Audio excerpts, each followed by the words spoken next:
Grand job in the opening stint in the Rinaldi Corsa car. His battles continued lower down the order. Boots and Gignon, McLaren being forced over the curb. Onboard on one occasion too. In the opening hour of the race, eventually Merrick's Bentley started to suffer with the wrong tyre pressures. That enabled the Ferraris to get the drop on him, and he started to slide down the order. Then Audi, then McLaren lined up to have a go at the Brit. He managed to hang on to a place in the top 10, but only just. There was drama at the first chicane that sorted out Phil Quaife and James Nash. The McLaren limped into retirement. Nash was delayed but carried on. Julian Westwood's Audi was elbowed out wide. There was more drama. Giacomo Petrobelli once again getting in the mix at the second chicane. He survived. Others weren't quite so fortunate. Sergio Afanassiev's Mercedes bounced off the traffic. Nick Katzberg went through the gravel and he brought a whole load of rubbish onto the circuit and suffered a punctured tyre in the process. Vadim Kogai took over triple three in the middle hour and was soon in the wars. He went off at the Lesmo curbs, he went off at the chicane, and then the race-leading McLaren also had a scare coming through the Variante Ascari. Kogai went off again at the Lesmos and put it into the gravel, by this stage suffering with the brake drama, and he was almost collected by the third of the WRT Audis that runs this year in the Gentleman Trophy. Making good progress was Simon Knapp in his Ferrari, going strongly in Pro-Am as the second-placed Audi in the hands of Stefan Ortelli made a small error at the chicane. He survived though, and that car ultimately would finish in second place. Ferraris in Pro-Am were making progress as well and looking good for class honours, but there was no stopping the leading McLaren. Late in the race, the Team Parker Racing Audi got it all wrong coming out of the Parabolica, backed itself into the barriers. Laurens Vanthoor was really charging in the number one Audi, doing his best to get himself onto the podium. But the race was all about ART Grand Prix. The McLaren dominated in the hands of Alvaro Perez, Alexandre Premat and Gregoire de Moussier, and it gave the team victory, having led, apart from pit stops, race long. Delighted drivers on the podium, the champagne sprayed, and a great way to start the season at Monza, and it's proved that McLarens are the cars to beat.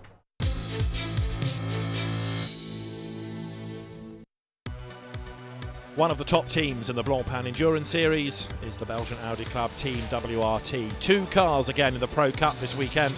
One of them being led by James Nash. He made his GT racing debut at Monza, and now he comes to Silverstone, a track he knows well and a track at which he is determined to go well. Nash switching from the World Touring Car Championship to GT racing. He's on a mission to impress. Like any race weekend, we expect quite a lot, and our aim here is to go and win.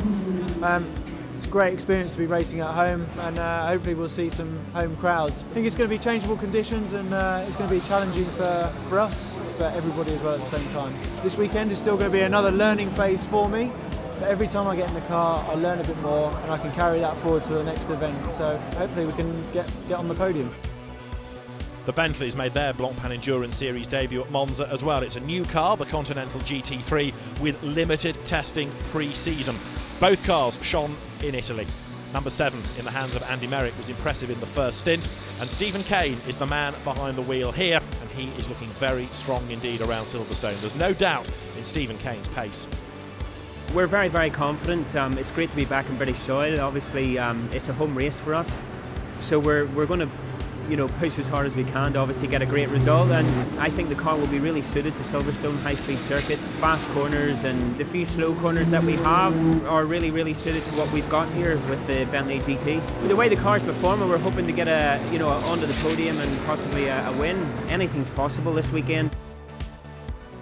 A new team makes its Blancpain debut this weekend, the Leonard Motorsport AMR squad. Two former Caterham racers, Stuart Leonard and Paul Wilson, will drive the car.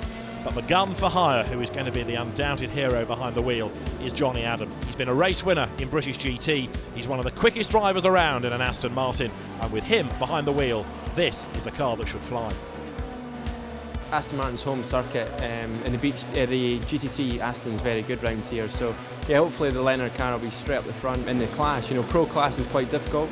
There's quite a few top teams and good drivers in it, so it's a change of class. But hopefully, depending on the weather's changing all the time here at Silverstone, so a good day on Sunday will be hopefully a good result. But the maestro is back. Bernd Schneider, having won the Nürburgring race last year, having won the Spa 24 Hours last year, is back behind the wheel of an HTP Motorsport Mercedes. Maximilian Buch is away on German GT Championship duty, so Bernd Schneider takes over the wheel of the car. He's raced here in Formula 1, he's raced here in the ITC, he won here in 1998 in FIA GT. It's such a strong field. I guess there are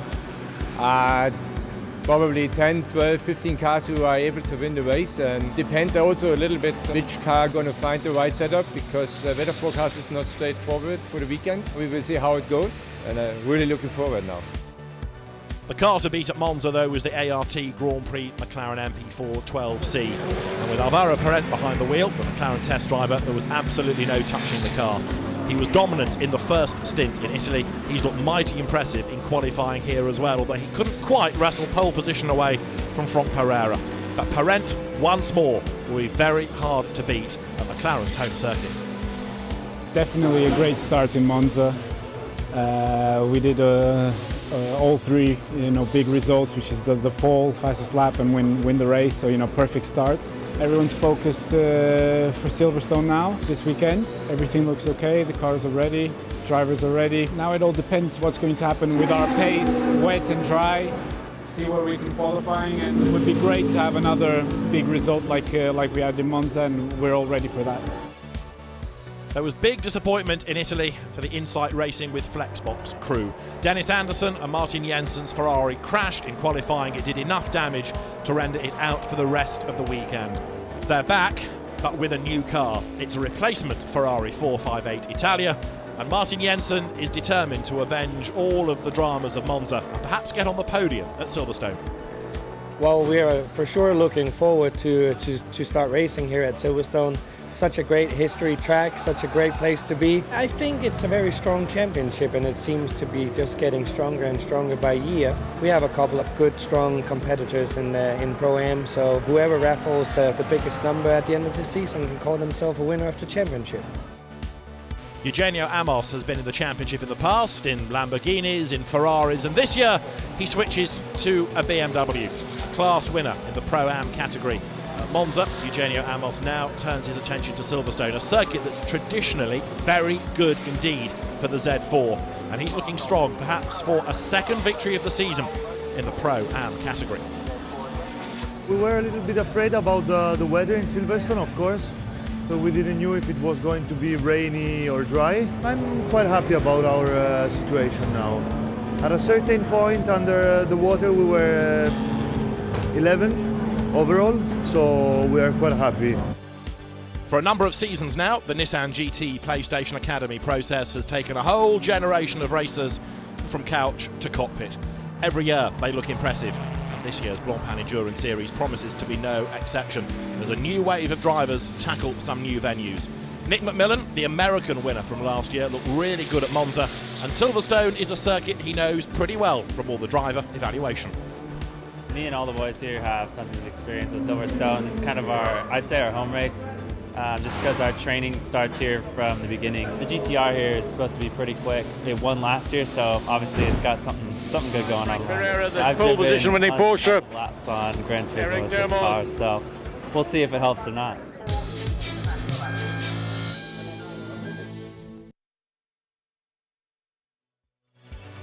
So the grid is starting to take shape here at Silverstone, round 2 of the Blancpain Endurance Series, ready to get underway. It is a bigger grid than we had at Monza, and the team's looking forward to what hopefully is going to be a dry race. Yesterday's weather was appalling. There is the risk of a slight shower, but I don't think it's going to hit Silverstone, and therefore the teams are working on a 3-hour race without the need to do any extra tyre changes apart from those that come in those 2 regulation stops.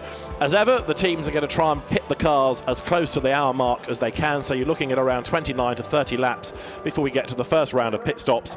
And with Porsche on pole position for a change, the car qualified by Franck Pereira, it looks rather different at the front of the grid for this second round of the championship compared to what we had at Monza. But lurking alongside is the ART Grand Prix McLaren. It's going to be started by Alvaro Parent, and if, as he should, he can get away from the gentleman driver Eric Dermont, who will start the Porsche and build up a lead like he did at Monza, the McLaren is going to be very difficult to stop.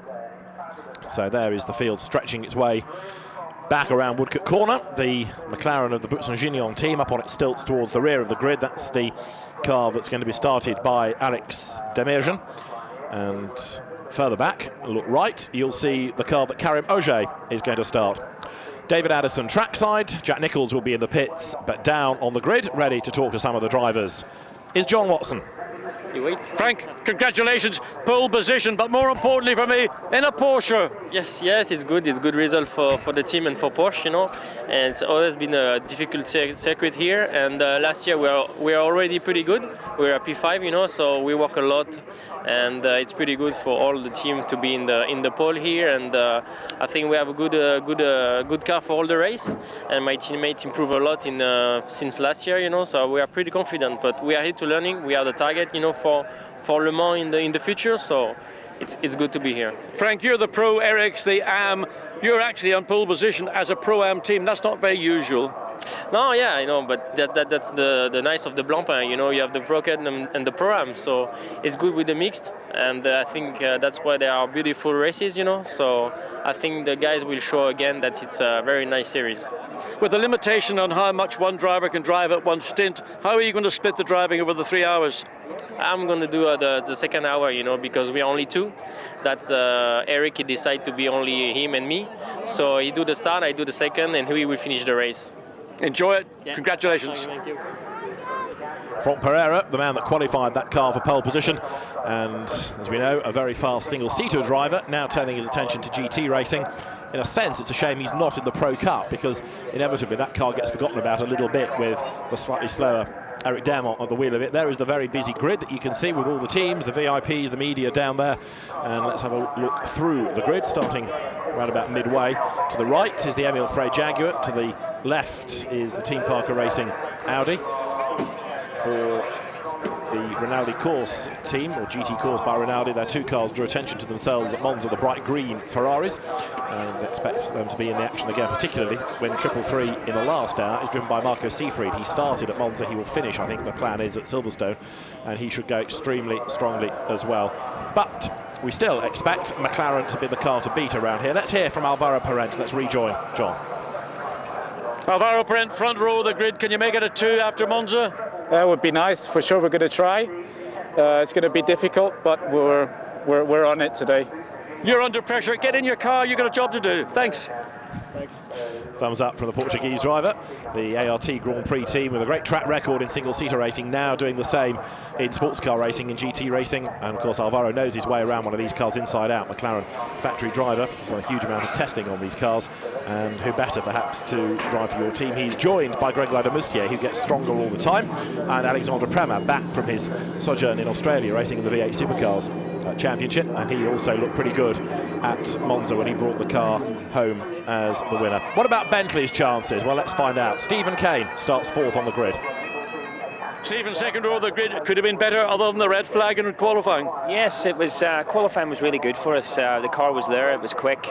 Just a bit frustrated with the red flag coming out at the wrong point, but we know the car is quick for the race, so we're looking forward to it. Andy, you had a great opening stint at Monza. Everybody was cheering for you. What's going to happen at Silverstone? Well, hopefully we'll have a really good race, and obviously we lost a little bit of time throughout the race in the pits and in Monza. So hopefully here, obviously a home race for us, we'll have a very strong stint and can go a few places better. And you've been improving your pit work, pit stops, tyre wheel changes, all that stuff? Yeah, Team M Sport Bentley have worked tirelessly since Monza to improve a few bits and pieces, and they've done an incredible job, so we're pretty confident for today. Stephen, are you in at the middle or the end? I'm in at the end, so hopefully they'll give it to me in a good position and in one piece. So yeah, we've made a lot of improvements over the break with the pit stop practice and a lot of other things. So hopefully we'll bring it all together in one piece and perform this weekend. Enjoy it, guys. Great job. And there is the Bentley. It's a mighty looking car. The grid is now being cleared. So Andy Merrick, Stephen Kane leave the grid. Interesting that they've shuffled the order a bit for this time, because Guy Smith, as you will have gathered, is the start driver, rather than Andy Merrick, who did the honours at Monza. A Curiacos, living up to the name. The bagpipes are here, and there is the immaculate BMW Z4, operated by Barwell, Mark Lemmer's team. And Alistair McCaig, whose father Hugh McCaig is effectively a Curiacos these days, he is the man who owns the rights to the name, he will go first. Now, Stefano Telli had a good run at Monza. He finished second. Edward Sandstrom will start his Audi. But let's hear from Stefan with John. Stefan, I can't get used to these different looking Audis, different colours. Yeah, but it's still here. We are currently second in the championship, so it's good for Audi. We have a lot of contenders here. When I see the Bentley in front and the McLaren, like it was at Monza, so we are very pleased with the car. Color is nice, and it's for Summer World Cup, it's not so bad. Very, very windy on the grid. What's it like around the track? Yeah, it was a complicated weekend. You know, we had not so much rain in a dry condition, but so far the car was really good in qualify. So we are pleased with that, and I think the experience will count as well a lot today. Enjoy it. Thank you very much. So Stefano Telli heads off the grid. There in its new livery is the Santilot Racing Audi. White replaces blue and silver, but it's the same squad, and it had its best result in an international race with that second place at Monza. Edward Sandstrom, who brings that backing and therefore brings the different games to adorn the side of the car. He will go first, and Stefano Telli and Greg Gilver will be the other two drivers. Greg Gilver, who's raced here in the past, not just in Blancpain, but in things like the Peugeot Spider Cup.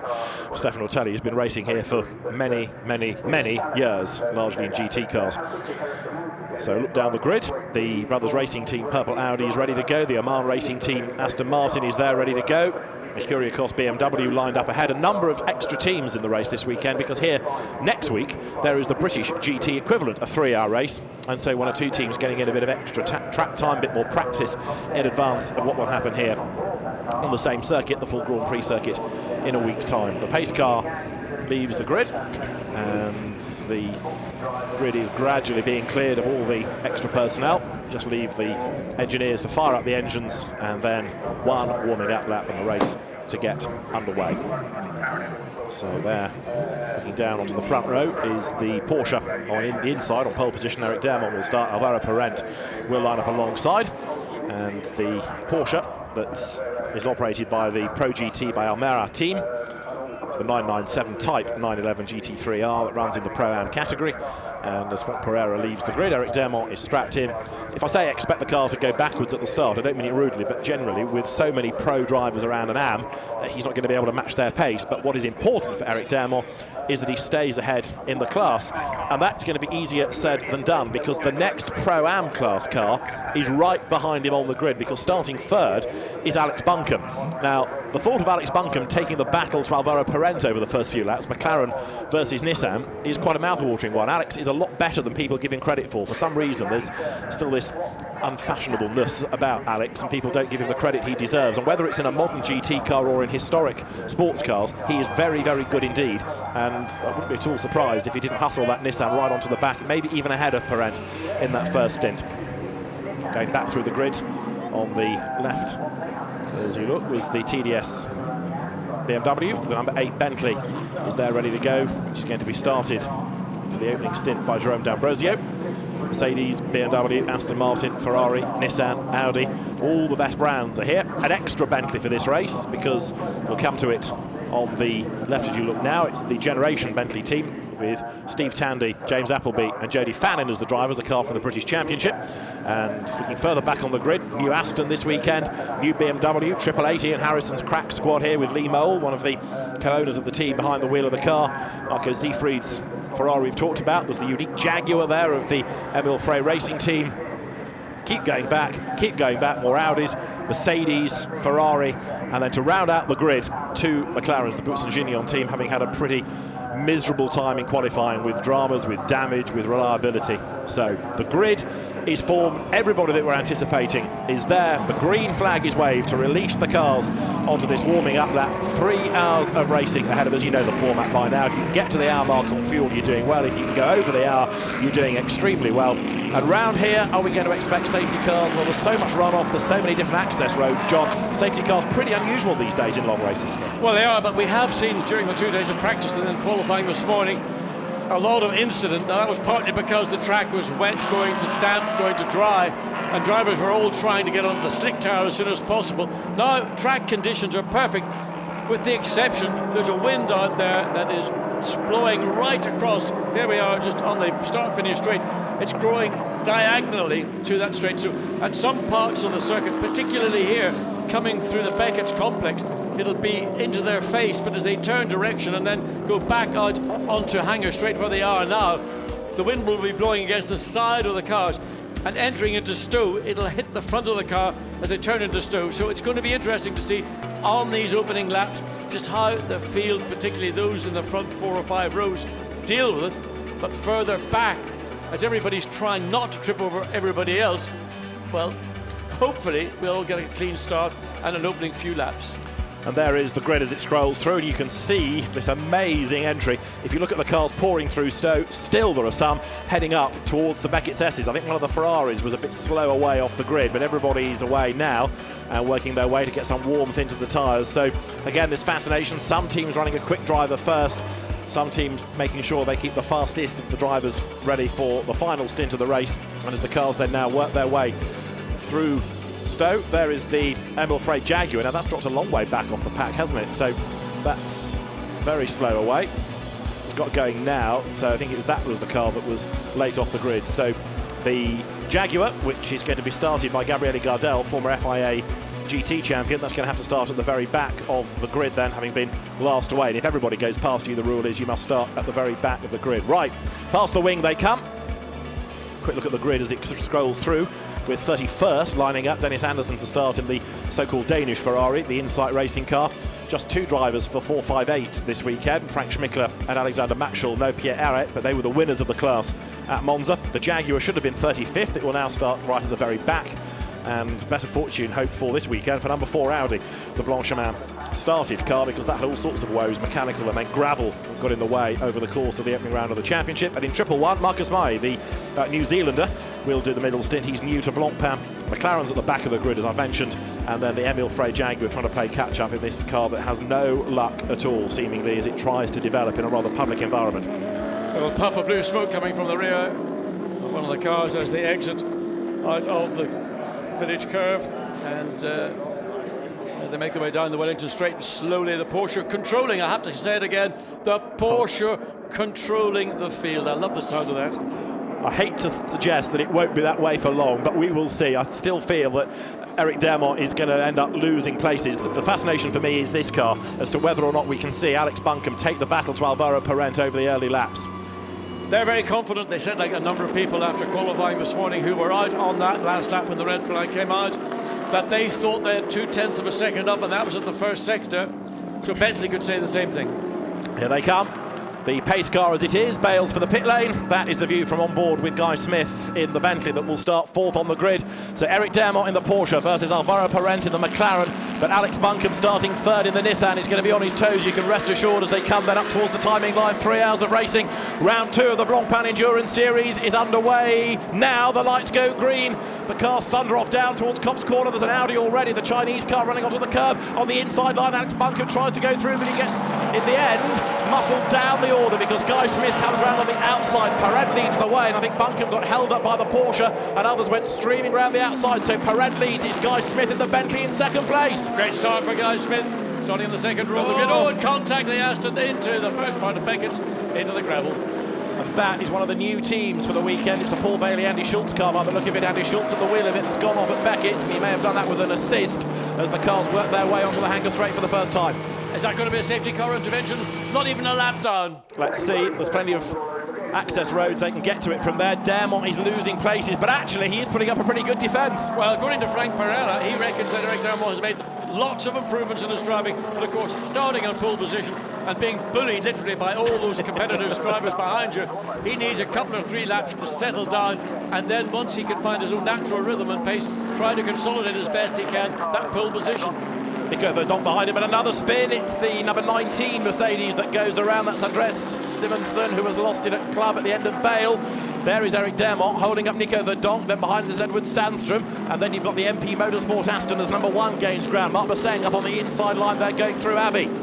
But Dermot has certainly now become the cork in the bottle, because the leaders have gone and he's got this whole pack behind him. And believe me, that Porsche's got loads of squirt down the straight. That's the great strength of the Porsche. It's got very good traction off these low-speed corners. It's got great speed down the straight, and we'll see whether anybody can get close enough, if there is a slipstream available, as the battle for the second of the 2 Bentleys as they come out onto this Wellington Straight.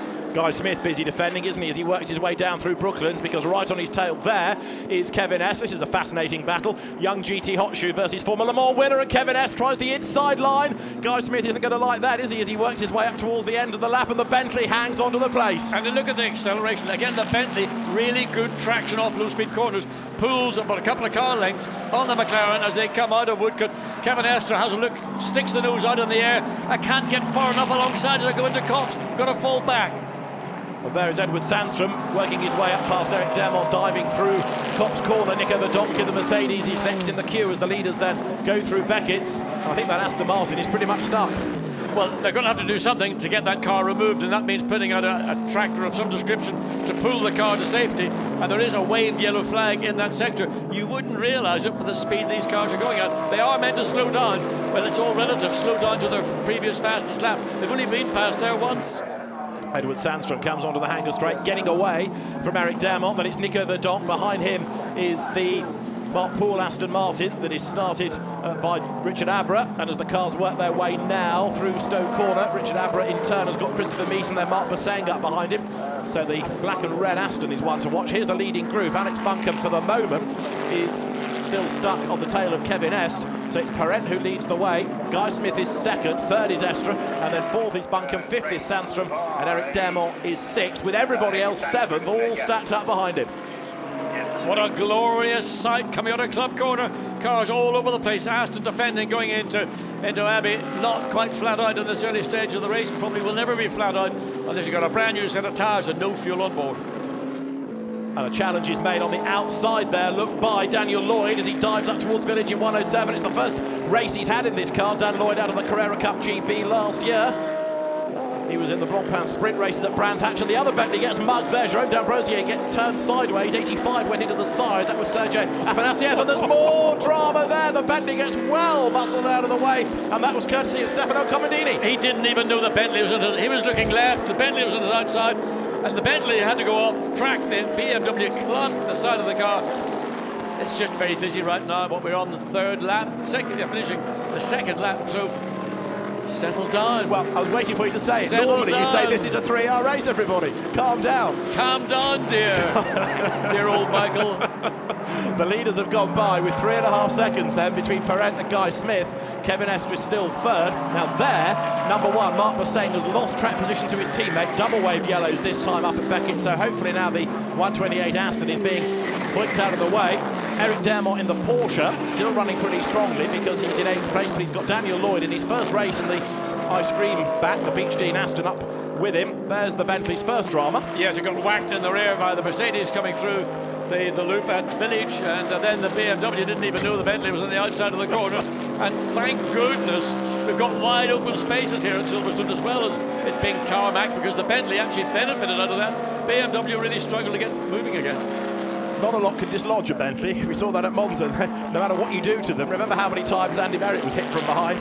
They just stand their ground. That's Guy Smith, and he's still second. And actually pulling away from Kevin Estre. There's a really pit stop for. Who's that for? That's number 8 potentially. So I was going to say D'Ambrosio. Maybe he had a tyre go down. After that contact, they want to have a look at it certainly, and maybe, as you say, a new tyre. But having seen that gap extend between Guy Smith and Kevin Estre, it's allowing Alex Buncombe now to get his momentum, his natural pace back, and he's starting to close to the tail of the McLaren. Alex Buncombe, as I said on the grid, is a far better driver than people give him credit. Daniel Lloyd gets ahead of Eric Dermont, and now also Christopher Mees, number 3 Audi, will try the inside line going up towards the loop, and he's done it, and he almost got into the back of the Aston. Mark Basseng tries to get through. Afanasiev tries to get through as well. Yeah, and doing what the Audi did was the right thing. You get the ground, get the track position, then you can worry about it when you get to the corner. And unfortunately, Eric Dermont was on the outside, nothing he could do, and in the course of losing one place in Village, he's now lost a further 2 into the Wellington Straight, into Brooklands, and now on the exit down in the run into Luffield. There is number 8. Yeah, left rear. Yeah. So with a punctured tyre, the car is limping back. Jerome D'Ambrosio losing places. I think that meant 2 tyres, didn't it? That's a sign for the pit wall. But anyway, Jerome D'Ambrosio is heading for the pit road, but big disappointment early on in the race. Well, there's been a very competitive 3-hour race. It's more like a 3-lap sprint. As the first of the Ferrari starting to show its nose, it dives, following its sister car, in fact diving into Copse looking for ground. Again, wave yellows up at the Beckett's complex. You must not go quicker than what was your previous fastest sector time through that first sector. Kevin Estre again trying to get in contact with the Bentley, but the Bentley's got, we saw this at Monza, and it was actually Andy Merrick driving the car, now it's Guy Smith. The Bentley and that opening stint was really a strong package. And it's proving the case once again, as the screen is saying that it is Antoine Leclerc, but the original plan was that the start driver would be Jerome D'Ambrosio, but either way, number 8 limps into the pit lane, having lost a lot of time and a lot of places. Now Jack Nicholls is there. Jack, what news on the pit stop?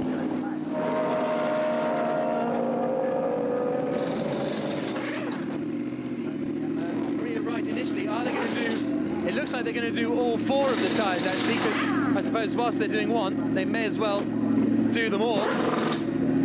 And it's the, as you can see, it's the left rear that's pretty much totally shattered off the rim. Let's just hope they can get it off cleanly. That's going to be the big challenge, I think, and that's going to be the last one they do. Sometimes they can have damage to the actual nut itself, but it looks okay, and the Bentley will be away. So it growls back into the race. The key thing, John, here, of course, is not to lose a lap.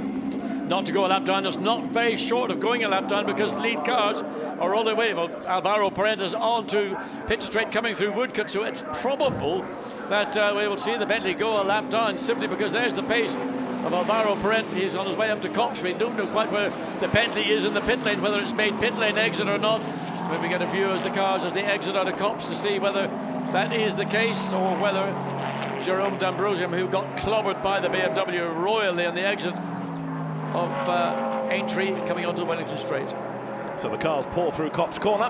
4 laps are done. Alvaro Parente leading by 4 seconds. Now, are we going to have the same situation at Monza where he just disappears up the road and builds up the gap and everybody else is left fighting over the scraps on the table? Well, when you've got clear air, as Alvaro Parente has got, he's got to make best use of it. He's lapping approximately a second lap quicker on that last, well, that last lap was only 0.2 of a second. Previously, his fastest was a second a lap. He's got to make use of the clear track and use that to build up as much time as he can against, right now, the Bentley in second place of Guy Smith. 111 Ferrari turns through Copse Corner. That's the car that started by Freddie Kramer from the Gentleman Trophy. Meantime, there is number 7 Bentley, which is upholding the Marque's honour at the moment, coming out of club. And number 50, which is the Ferrari in the hands for the first stint of Andrew Danilov, busy battling in the Pro-Am category as well. That car went strongly, didn't it, for a podium finish at Monza. Great little battle here.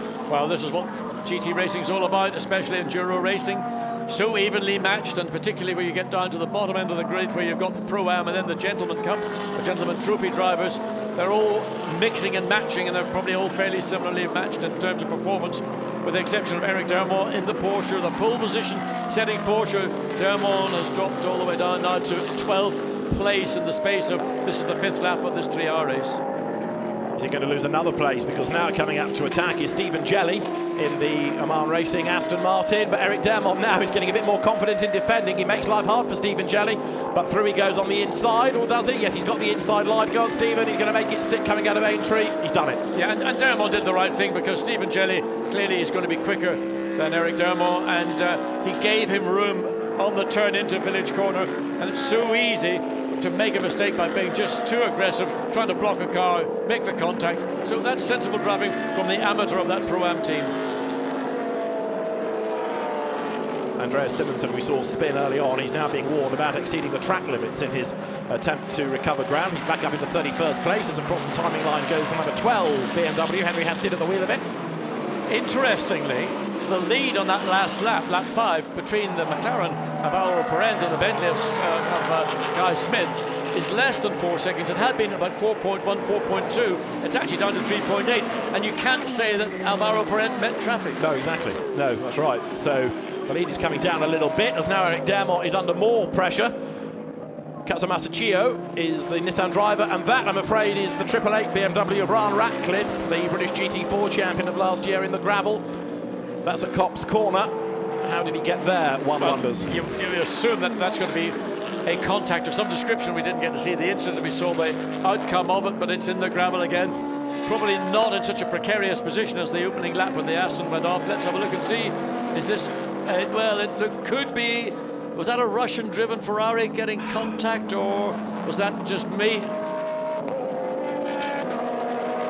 So Renat Solikov in 333 was the driver going through. Whether there was contact from that angle, hard to see, but either way, the green Ferrari survives and the 888 BMW will lose time while it's dug out of the gravel. Right, there is Simonsen in the black and green Black Falcon Mercedes, still picking up places. He's just got past Andrew Danilev, dropping down to the end of Vale, so that gives him 28th place. And there, look, charging on as well is 458 Frank Schmickler, the former DTM racer, going wide. 333 has got dramas. Now that suggests there was contact. I think there may have been contact in Copse. We couldn't get it, and he's having to pull right off the track because cars exiting out of club are actually exiting over what is you can see there, the AstroTurf and the Ferrari. Has it got a suspension or is it tyre damage? It looks like I think it might be a left rear suspension has been damaged because the car looked to me like it was crabbing rather than just having a flat tyre or a tyre deflating. The contact between Rinat Salikov and Ryan Ratcliffe is under investigation. So 333, I'm afraid, is in the wars, and 888 is in the gravel as this battle for midfield pounds down Wellington Straight, including 79, the Kyriakos BMW. Lights are flashing from Alistair McKay at the back of that little group, and Frank Schmickler using all of his own experience here, trying to go through on the inside line as he works his way through the stadium. Because of his age these days, Frank Schmickler is counted as a gentleman driver, a bronze-graded driver, but he can still deliver. He used to race for BMW and for Audi in the DTM, and he comes then towards Woodcote as over the timing line. A long way clear. Alvaro Parent up front, but there goes Andreas Simonsen through. He's now 25th. And the places are going to continue to shuffle all the way through this first stint. Yeah, second of the Black Falcon Mercedes all over the tail of Schmickler and the Ferrari as they make the climb. There is the damage to the left rear of the Ferrari, in the front wheel also. And now, is that a tyre or? Yes, it's a tyre. Yeah. But is there damage to the back? I mean, the whole car looks like it's, well, the left side, not just the front, but the whole side looks like it is actually sufficiently tilted to be more than just a tyre problem. It is not well, that's for sure. Guy Smith, in the meantime, is closing on the leader. He's taken 3/10 out in the first sector. You're looking at this great battle that's going on lower down the order. 26th is the number 51 Ferrari in the Gentleman Trophy, Felipe Barreros. Up behind him is Frank Schmickler. Then 50, the all-red car, is Andrew Danilev. Next in the queue, as they work their way through Stoke Corner, is the Pro-Am Mercedes number 18 of Vladimir Lunkin. So drivers we don't always see racing for position here, but it's a good scrap. And Daniel Lloyd, in the meantime, in 107, is ahead of Christopher Meeks. Daniel Lloyd is a big asset to any team. Young driver, perhaps underrated, but he's going strongly. First time out in the championship in this car. Guy Smith, by the way, being warned about the track limits. I'm just going to say, well, not just Guy Smith, just looking at this group of cars, the Aston ahead of the Audi was also running extremely wide on the exit of Aintree Corner. So everybody has got to be very aware, because it is easy, particularly on the exit of Club, but also on the exit of Aintree, even in Copse, to overrun the circuit limits and potentially gain an advantage. And if you get away with it once, then you'll try it again, and you might try it even further and further. So the race director, really, there is the Ferrari coming in. That left front, the tyre completely deflated, semi on the rim. There's a damage to the left rear as well, certainly the left front we can see. I was concerned about maybe a suspension damage to the rear of the Ferrari. They're doing the refueling, and then they'll get stuck into the wheels and tyres. But of course, it's going to lose a lap in the process, so that car will drop down the order, and that's a big disappointment for Marco Seefried, who will do, hopefully, the last stint in that car, and will make it go very, very quickly. He really shone here last year, did Marco Seefried, in the IGTO race, the International GT Open Series visit. Right, second and third, Smith and Est going out of Club. That's the work for 333. New tyre on. Away it goes. Well, they seem to think there's nothing at fault at the left rear, so let's wait and see whether that car can make it all the way through to the end of this race. 2 hours 44 minutes remaining, and the gap between first and second down to 3.3 seconds. I thought Alvaro Brent would have been able to have sprinted away as very much as he did in Monza. And it's Kevin Estre who's actually putting pressure on Guy Smith in that lead Bentley in second place, because he's less than a second behind Guy Smith, and that's maybe where the hurry-up's coming on from the Bentley. Could well be. And look at this gaggle headed by Eric Damont, who is now 15th, and he's got what seems like half the field all queued up behind him. Fantastic sight this, isn't it, as they work their way towards Abbey. Stefano Guy is the one in the Ferrari flashing his headlights. It's like a supercar showroom. There's a train of cars, what, 10 or 11 of them all the way through Abbey, the Porsche leading, and the second of the two Nissans in its own little private battle with the Ferrari up at Village. They're going to try and make the undercut, but not close enough to do anything coming out of the Village Corner. Then this is the little bit earlier, it's the other group of cars. Porsche goes really wide. Eric Damont again, right, all four wheels off. onto the tarmac, not quite making it onto the AstroTurf. He's doing his best to defend as Stefano Guy lunges up the inside, and Guy will go through, I think, coming into Brooklands. Yes, he's done I mean, it. Stefano Guy is by far the quicker of the two drivers. Young guy from single-seater racing into GT racing, and by his nature, he's just got more natural speed. Eric Dermol started in pole, and the car is now into 16th place. And the BMW off big time into Copse. Second time we've seen that car off into Copse. Ryan Ratcliffe's second drama, and this time he's done damage to the back of the car. Bad news, this. Yeah, but he's gone off under braking, I think, or if it's been another assist, hard to tell, but certainly he lost it. I think he actually knocked out one of the Blancpain corner markers. So polystyrene flying everywhere. I think you're right about that, and so now he's going to try and compose his thoughts. Well, there's no assist there, is there? There's no car around him. What happens? Well, it was under rear tyre. It's a tyre. Wow, that was nothing to do with him. Right, wow, what a... That was a wild old ride. Wow, we only saw the tail of it, now we've seen the true story.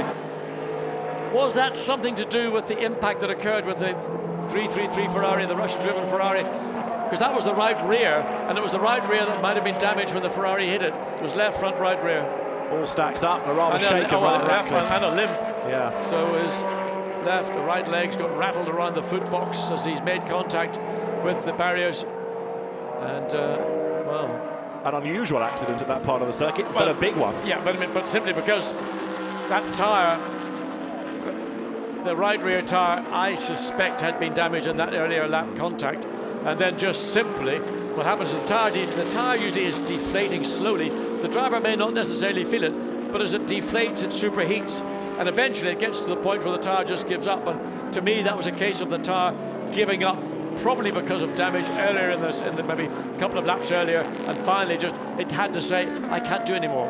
Yeah, and all the cars we've seen with punctures have all been involved in an incident of some sort, so it's not the tyre's fault, it's probably bodywork. And there's one here potentially with bodywork fouling a tyre, because that is the brothers racing car of Frankie Cheng, and that's now got smoke coming from it. The two TDS BMWs poised to pounce on the inside, coming down towards Brooklands. They've both gone through. Yeah, well, almost a little bit of Frankie Cheng being a bit cautious, may have been aware. If he hadn't seen the smoke, he may well be smelling it in the cockpit. So he'll probably dive into the pit lane. No, I think he's going to stay. Yeah, he's staying out. Braving out, yeah.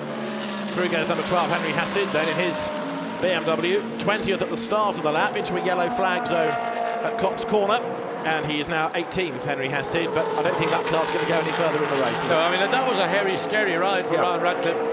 Car got airborne, then hit the tyre barriers, which was a protected barrier on the outside, which prevented injury to the driver and to the car. Race leaders are currently working lap number 10. And let's go to the pit lane and join Jack, who's found Andy Soucek. Andy, only the early stages, but things are looking good for ART. Yeah, we look quite strong actually. With Alvaro in P1 and Kevin Estre P3, I think it's a good position to start the race. We have to see if we are able to pass the Bentley, who is quite fast in P2, and we can challenge for the win with our teammates, which will be good fun at the end of the race. Any team orders or anything like that between the cars, or if you get into second place, Fred Vasseur is going to say, do anything? Yeah, no, I think we'll fight for the win. We obviously have to be clever. The championship is long, and those races are also very long, but we'll fight. If we can win, we'll try for sure. Brilliant, best of luck. Thank you. So we're currently working lap number 10. Alvaro Parent is the man who leads the way, with Guy Smith in second spot in the Bentley, and then Kevin Est shares the car that you've just been hearing about from Andy Soucek. He's third. Yeah, I think Andy Soucek is spot on. If they can get ahead of the Bentley, then there's going to be a very comfortable lead for the two McLarens. The pace of the Bentley is being pushed by that of Kevin Estre. The gap is down to now 2.4 seconds between race leader Alvaro Parent. Now, Alvaro Parent, as I know him, isn't going to be happy with that. Now, whether he's decided, while I'm in the lead, I have got control, or maybe he's just trying to back himself into the Bentley to give Kevin Estre a chance to get away past. I somehow doubt any of those theories or theses. I think that Alvaro Parent is doing what he can do, and he's being outperformed right now by the Bentley and by the sister McLaren. A lap or two ago, we saw Stefano Guy doing remarkable things. He's being given a drive-through penalty, you can see it on the screen, for not respecting yellow flags. So a drive-through penalty for number 90 Ferrari for not respecting the yellows. Now I wonder, was that on the exit coming out of Aintree onto Wellington Straight? We did see a lot of cars close together. They dived down into Brooklands, whether that was something, that was a yellow flag that we weren't aware of. Anyway, he's got the penalty and we're in the commentary booth just talking about it. You're looking at this long line of cars now for 28th place. with Felipe Barreiros ahead of Alistair McCaig in the Acuria Cost BMW. There is Guy Smith, who in the first sector of this lap was quicker than the leading car. He's also got Kevin S going quicker than he is, so it's all concertinaing up for the lead. And there is Ryan Ratcliffe, sore, shaken, a bit embarrassed. He'll have some explaining to do to the team, but they'll have seen the pictures and they will know that it wasn't really down to him. No, not at all. I mean, there was the contact, and it was the right rear and the left front of the Ferrari, so there may have been some bodywork damage or maybe damage to the rim. Whatever it was, watch the right rear tyre. Suddenly, it just gives up. And then he's a passenger, Ryan Radcliffe, sitting there. Car goes one way, snaps back the other way, hits the barrier, bounces off. I mean, what his body was going through, the loads and the forces, particularly when he hit the barrier and bounces back, because everything within your body that's not tied down by the seatbelts just bounces off your ribcage or whatever part of your body it is. And there wasn't really much time to try and slow the car down. I mean, it snapped away, couldn't do anything. Well, I tell you, the grass here is soaking wet from the rain that we had on Friday and Saturday, so the car would not slow down. It would not, as I once said in another broadcast many moons ago, it might actually accelerate. It certainly wouldn't slow down at the level it would do normally on tarmac. More drive-through penalties, incidentally. Frank Schmickler is being given a penalty, so also is Vladimir Lunkin for not respecting yellow flags. So this is something we don't often see. And what we're seeing is a battle for the lead. It's now down to 2 seconds. Guy Smith further taking another 0.2 of a second out of the lead of Alvaro Perez. Again, Kevin Estre running just 0.6 of a second behind that second place Bentley. Waiting, I think, just a very clever race winning to punch. Alex Buncombe has lost contact with that lead group of 3 cars, but running in clear air, running around about the pace. Oh, well, it's about the pace of the 3 lead cars.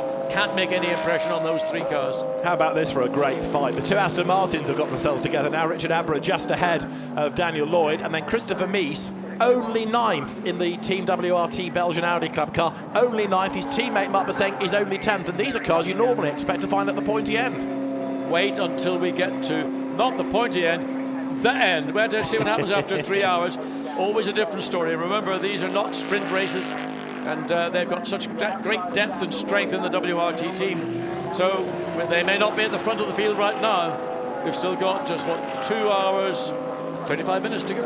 A long way to go, as you say. We've had some drive-throughs be taken, and there is Daniel Lloyd in the Beech Dean Aston in the middle of this trio, going after Richard Abra, who is another of these very underrated drivers, a bit like Dan Lloyd himself. And then Christopher Mies, former Blancpain champion, is there at the back of the queue. And actually, Christopher Mies now is looking a bit more committed to the task here of getting past the Aston Martins.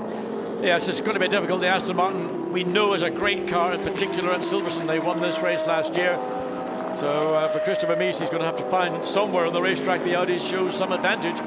Whether it's going to be in the low-speed stuff or whether it's going to be in the high-speed areas, and this is a high-speed circuit. In terms of top speed, he can't do much about it as this battle goes on between the Ferrari and the Nissan. What a great battle. This is for 13th place.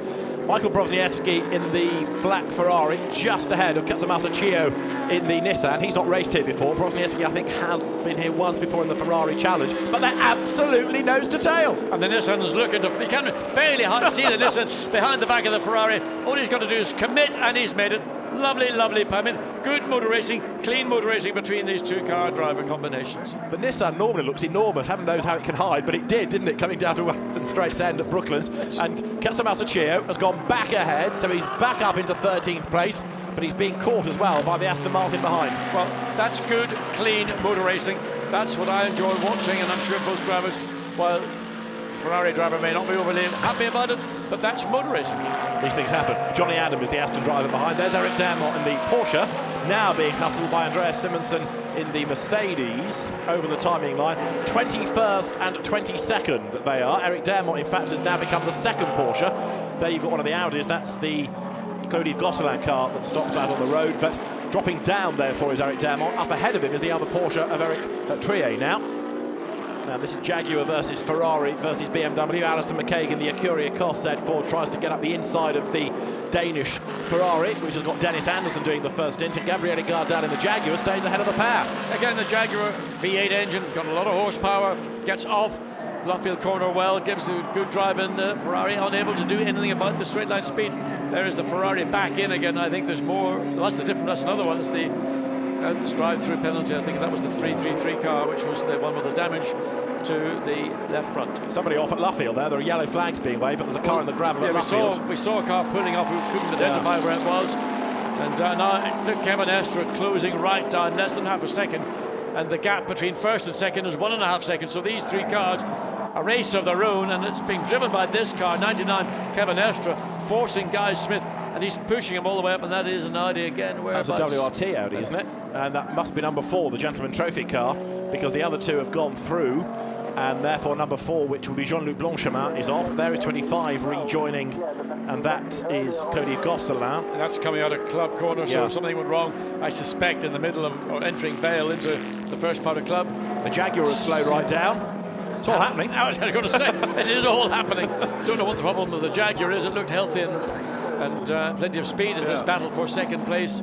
Ultimately for the lead of the race, 1.4 seconds as they came across the line at the end of lap 13. We're looking to a sort of 29, 30 lap stint, roughly, depending if there's a safety car or not. And at the pace these drivers are driving at, it's probably going to be nearer to 29 laps when they make their pit stop. I doubt they're going to make it beyond 30. Johnny Adam, drive-through, yellow flags, another casualty. So down the pit lane he comes. And yes, I think 29 is probably going to be the target for the first stint. They'll err on the side of caution for that first stint. And of course, if in the 3 driver cars they have got their slower driver in, I mean, slow being a relative term, but the slower of the 3 first, give him the 29 laps, get him out of the car. There's the Jaguar, which I fear may be going no further. No, it's stuck on hanger straight. There's some drive. You can see the car just sort of shuddering and juddering, but that looks like it's the end of the day for the Jaguar. Sad to see it, because it's great to have Jaguar competing in the Blancpain Championship. Down into Luffield again. There's battle going on through the field. That's Vladimir Lunkin, I think, in the Mercedes, trying to mix it. He was under threat, and suddenly he attacks the Audi, gets through up the inside. What a side. Of course, there's a yellow flag at that corner, so some drivers perhaps respecting the flags more than others. Indeed. And look to the right, more people diving in for drive-throughs. Been busy pit lane. Has. Been a busy racetrack too. Right, there's Cody Gosselin in, and Dennis Anderson brings in the Ferrari. Now, that's one I wasn't anticipating. It's not a drive-through, as you can see. It's a very early stop to put fuel in the car. They're going to keep Dennis Anderson behind the wheel. Is that to get him out of traffic, Well, it's a strange thing to do, to come in so early to refuel. I mean, it may be a strategy. It may give him an opportunity to drive in clearer air.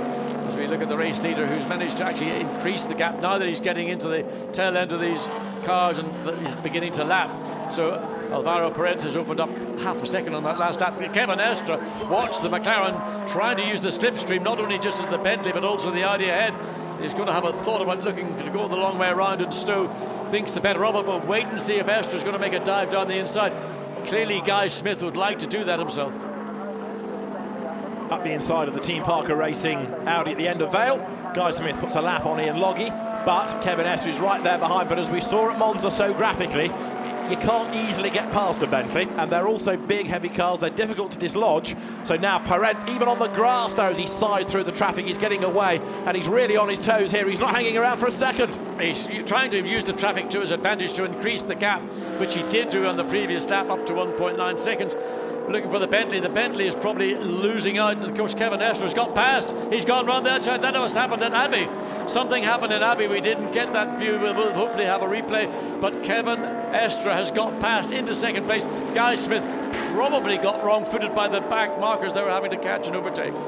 It's a fair bet, isn't it? So Kevin Estre, the opportunist, bags second place. Now, what can he do about his teammate? What can Guy Smith do to fight back straight away? That McLaren looks like it's gapping the Bentley, but then Estre has to be careful of the traffic. Well, not only has Kevin Estre got to be careful of the traffic, I think Alvaro Parent also needs to be aware that now that Kevin Estre has got ahead of the Bentley, he's going to be lasering in on the tail of his teammate, sister car, and the pace that Kevin Estre has shown, particularly in the rundown of the Bentley now in third place, that's the car I'm going to keep an eye on, number 99. Over the line he goes, but Guy Smith ain't that far behind him, only 0.2 of a second. Of course, they still have that yellow flag situation at Luffield, so they all had to concertina up and not overtake under that yellow flag zone.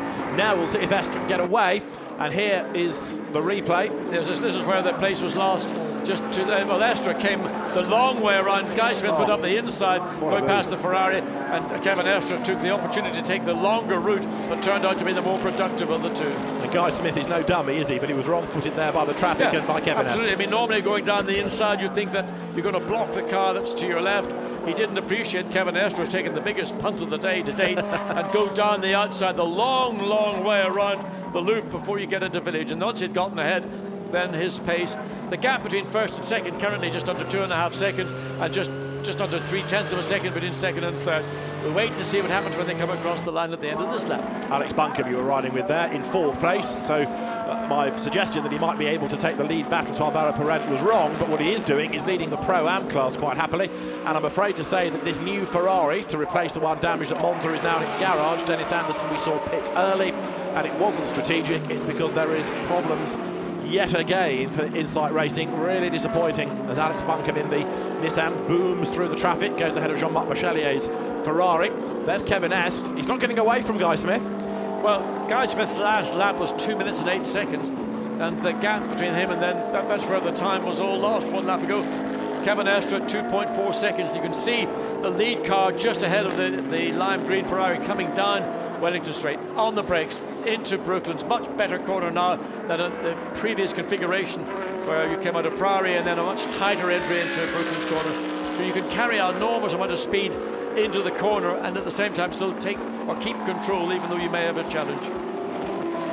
Now the two Astons are still squabbling. This is for 7th and 8th. Richard Abra ahead of Daniel Lloyd down towards Brooklands.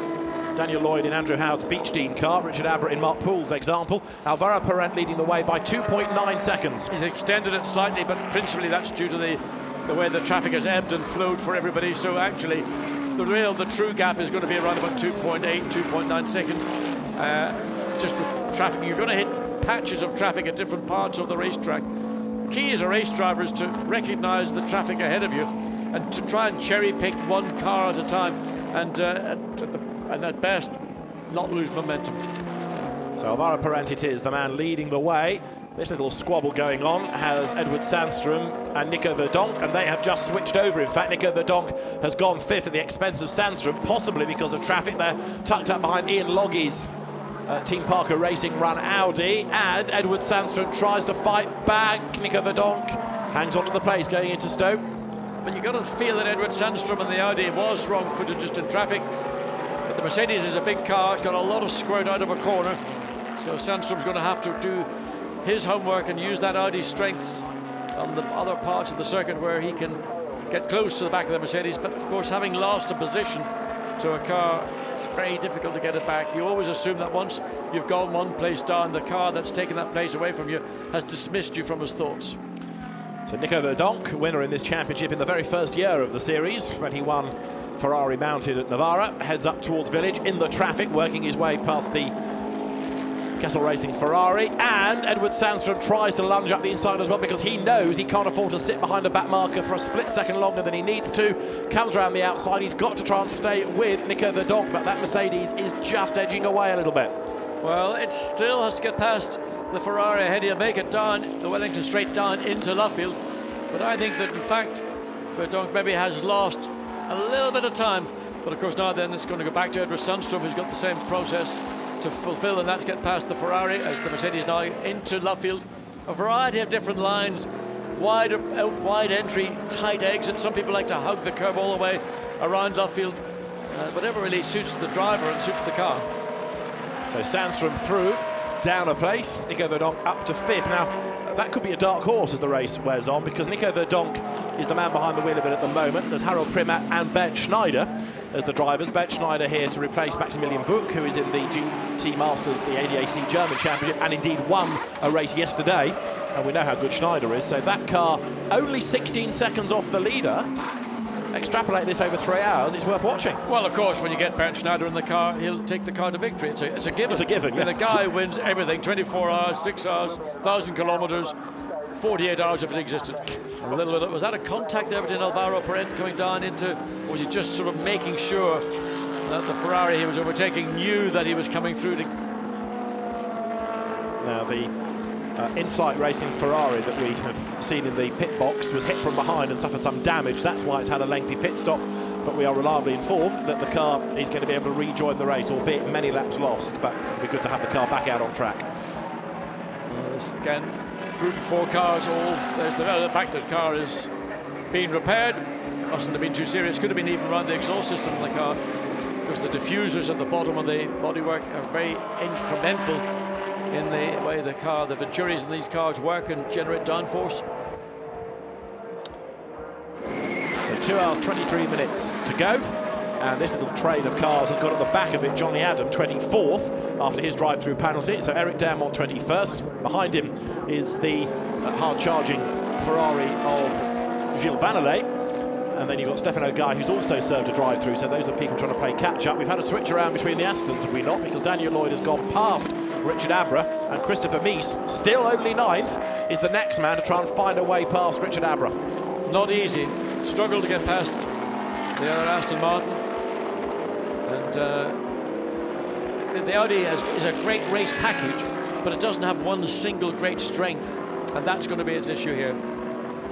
That's Claude Gosselin's car in the garage. We saw that have its moment down at Club, didn't we, at the end of Vale. So Jean-Claude Lanier and the redoubtable Marc Sword, the other two drivers. Wave yellow flag as they come into Copse now. That's where the BMW was perched some 5-6 laps ago. That's been cleared. So maybe somebody else has gone off further through the corner. We wait to see if we can find. Well, there's the tractor removing some body or some bits. Can't make up my mind whether that was part of the polystyrene. Was it a car? I couldn't quite see. So yellow flag at Copse as their number 38 Richard Abra hustles on. Podium finisher in Pro-Am here last year. 8th at the moment, 9th Christopher Mies. So Pro-Am humbling Pro Cup car. And then 10th is the number 1 Audi. There, look, coming out of Chapel Curve with Marc Bossang at the wheel. What I think is interesting to see is drivers who are competitors in the British GT Championship and familiar with Silverstone.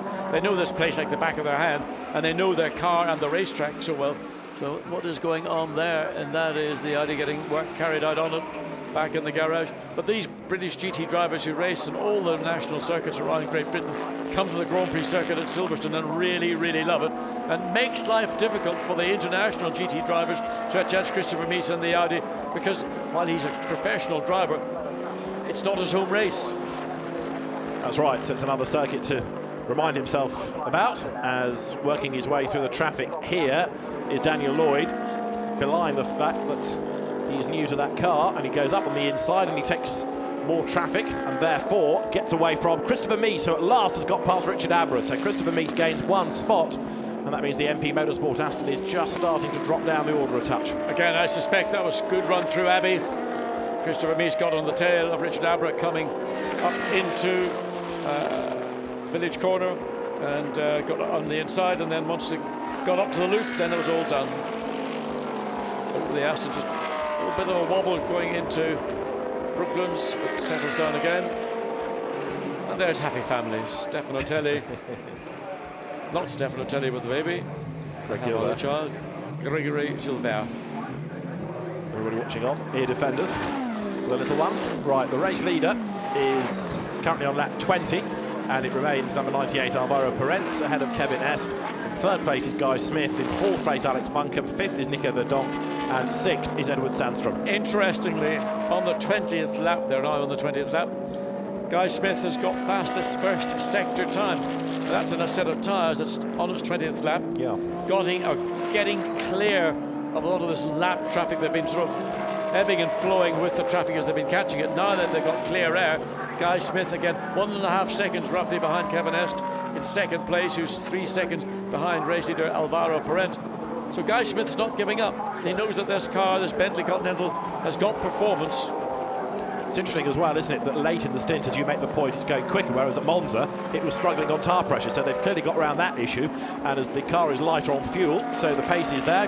Now at the end of Vale, you can see that Richard Abra has got himself back onto the tail of Christopher Mies, and behind Marc Bossang is being caught by the Aston Martin in the hands of Stephen Jelly here, number 44. That's 11th, the Oman Racing Team car, and Jelly being held up, isn't he? Yes, I mean, he was trying to go around the outside of the Ferrari and the exit of Club. No way to do that, and he had to back out and pull abruptly back to the right. Got the momentum, got through going into Abbey. And look at this battle here now, the Aston coming back, Abra trying to get back at Christopher Mies as they go into Village Corner, then the short sprint up to the loop. This tight semi-camber, it's one of those frustrating corners because there's a myriad of lines you can use in it, but it doesn't ever pay benefits. It's only on the exit coming through Aintree that you might think, well, maybe I did do a good job in the loop. And this is Wellington Straight. The back marking Audi gets out of the way of number 1 Marc Bossang, who launches up the inside and goes through. Bossang in 10th place, trying to hustle on in pursuit of the Richard Abra Aston coming through Luffield. Still that yellow flag is in the first sector at Copse Corner, as the race leader Alvaro Parent has a 3-second advantage at the moment. And the gap, in fact, now between second and third is stretched with this traffic, 2.5 seconds. Now there is 38, which is Richard Abbott at the wheel. Joe Osborne is another of the drivers of that car. Joe is quick. Let's find out his thoughts now. He's with Jack.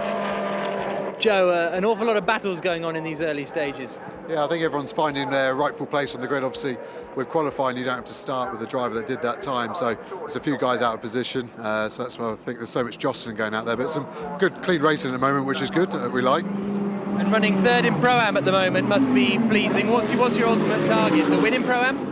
Yeah, I think the Nissan's quick with Bunker behind the wheel. He's a good peddler, so he's going to shoot off like he has, and we've just got to reel him in with their two more amateur drivers.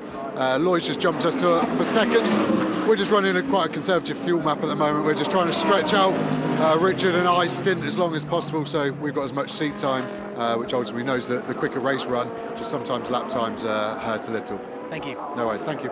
We have a whole host of people giving drive-throughs for improving under yellow flags. One of them, significantly, is Mark Basseng. Another is Stephen Jelly. Another one to be penalised is Henry Hassid. Another is Frank Schmickler yet again. Another one is Jerome D'Ambrosio in the Bentley. Also, number 22 is going to be given a penalty, which is Ian Logie out of the Gentleman Trophy. 128 gets a penalty, which is also Gentleman Trophy, Andy Schultz. And number 7, Guy Smith, the man who is in third place, gets a drive-through. So now I don't know what these drivers are doing. Yellow flags are clearly waved. There's plenty of warning. There's no excuse for ignoring a waved yellow flag. There are occasions when circumstances you come upon it literally. It gets stuck out at the point you arrive on the scene. But ordinarily to see 1, 2, 3, 4, 5, 6, 7 cars all being given a drive-through penalty for ignoring it. Is the fault with the drivers, or is the fault with where the flag is being displayed? It's not saying overtaking, it's saying improving, and therefore they're looking at sector times, aren't they? So it is sector time, yes. Yeah, the cars are getting lighter, they're going quicker, so a minor lift would help, but and that's the key to a yellow sector is you must not go through it quicker than your previous time when the circuit was green. And this is one of the offenders, Guy Smith, so that's going to cost him places.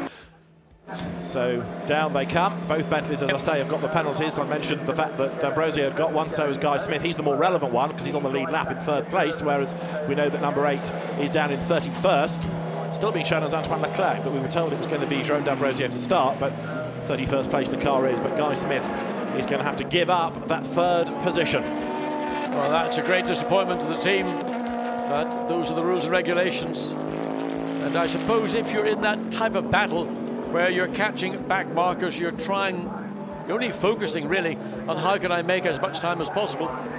So if they've gone through that sector quicker than they ought to have done, that's the price they've paid. Coming down the pit lane is 128. That's had a miserable race, wasn't it? In the gravel on the first lap, dug out, then given a drive through. So the Paul Bailey, Andy Schultz car comes through the pit lane, but it's not having a happy time. That's for sure.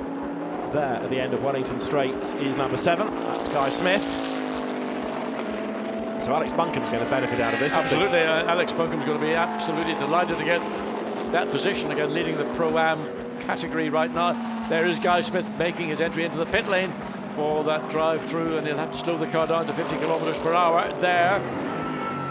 That's in fact, there's the speed limit line he's just gone across. I mean, you're talking about 30 miles an hour down the pit lane for the best part of 300 and something, I'll call it yards because I'm old, before you can get back on the throttle and get back out through Copse.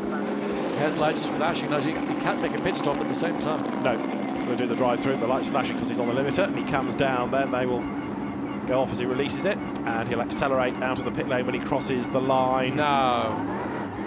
Listen to the noise. Very easy when you get across that line. You floor the throttle. Pit lane's not always the cleanest part of the racetrack, and you can just pick up a little bit of dust, dirt, and it's not unheard of for a driver to slam it into the barrier. So there he is back at speed, but of course losing a number of positions. We'll have to wait until this lap's completed to see precisely where he is now as the Aston follows suit. I reckon he's going to be in 7th place. He will be behind 107, Daniel Lloyd. There he is. Look, there's the Beachdean car. So 7th place is going to be Guy Smith as a prediction come the end of the lap. So it could have been a lot worse, but it still places lots that he could ill afford to lose. Absolutely. It's one of those events that you don't really want to be associated with. Oh, a little bit of oversteer as they came out of Stowe, and that was unusual for Guy Smith. Slips up the inside of the Ferrari, another lap down for that car. And now Guy Smith's got to keep his focus on the Aston just ahead. Another one to serve its penalty. Henry Hassid down the pit lane. Guy Smith chasing on after Daniel Lloyd, who's been impressive in this stint, and that, John, is a... My hero. No, it's not my hero. It is. Oh, Darmon, what have you done? Darmon! Eric Darmon's Porsche has had a spin. It carries on. That's the good news. It's all right. Still in the race. Panic not. Well, Frank Pereira told me that he's made great strides, great improvement, and I didn't want to see that, so a little bit of a grudge match going on into, and the lead car really getting compromised by Darmon. Runs, well, look how wide Alvaro Parent almost ended up in Whittlebury. Track limits, eh? Right, so Eric Darmon has got back into the race, but he's lost a lap now because through has gone Alvaro Parent. So it's an ART Grand Prix 1-2. Parent leads Est. Third is now Buncombe. Fourth is Verdonk. Fifth is Sandstrom. And Guy Smith is going to be through either 6th or 7th because Daniel Lloyd was battling with him and they've yet to come over the timing line. Lloyd's 6th, yeah, I was right. 7th is where Guy Smith is. Gentleman Racing's Bentley. McLaren can't do anything within a straight line.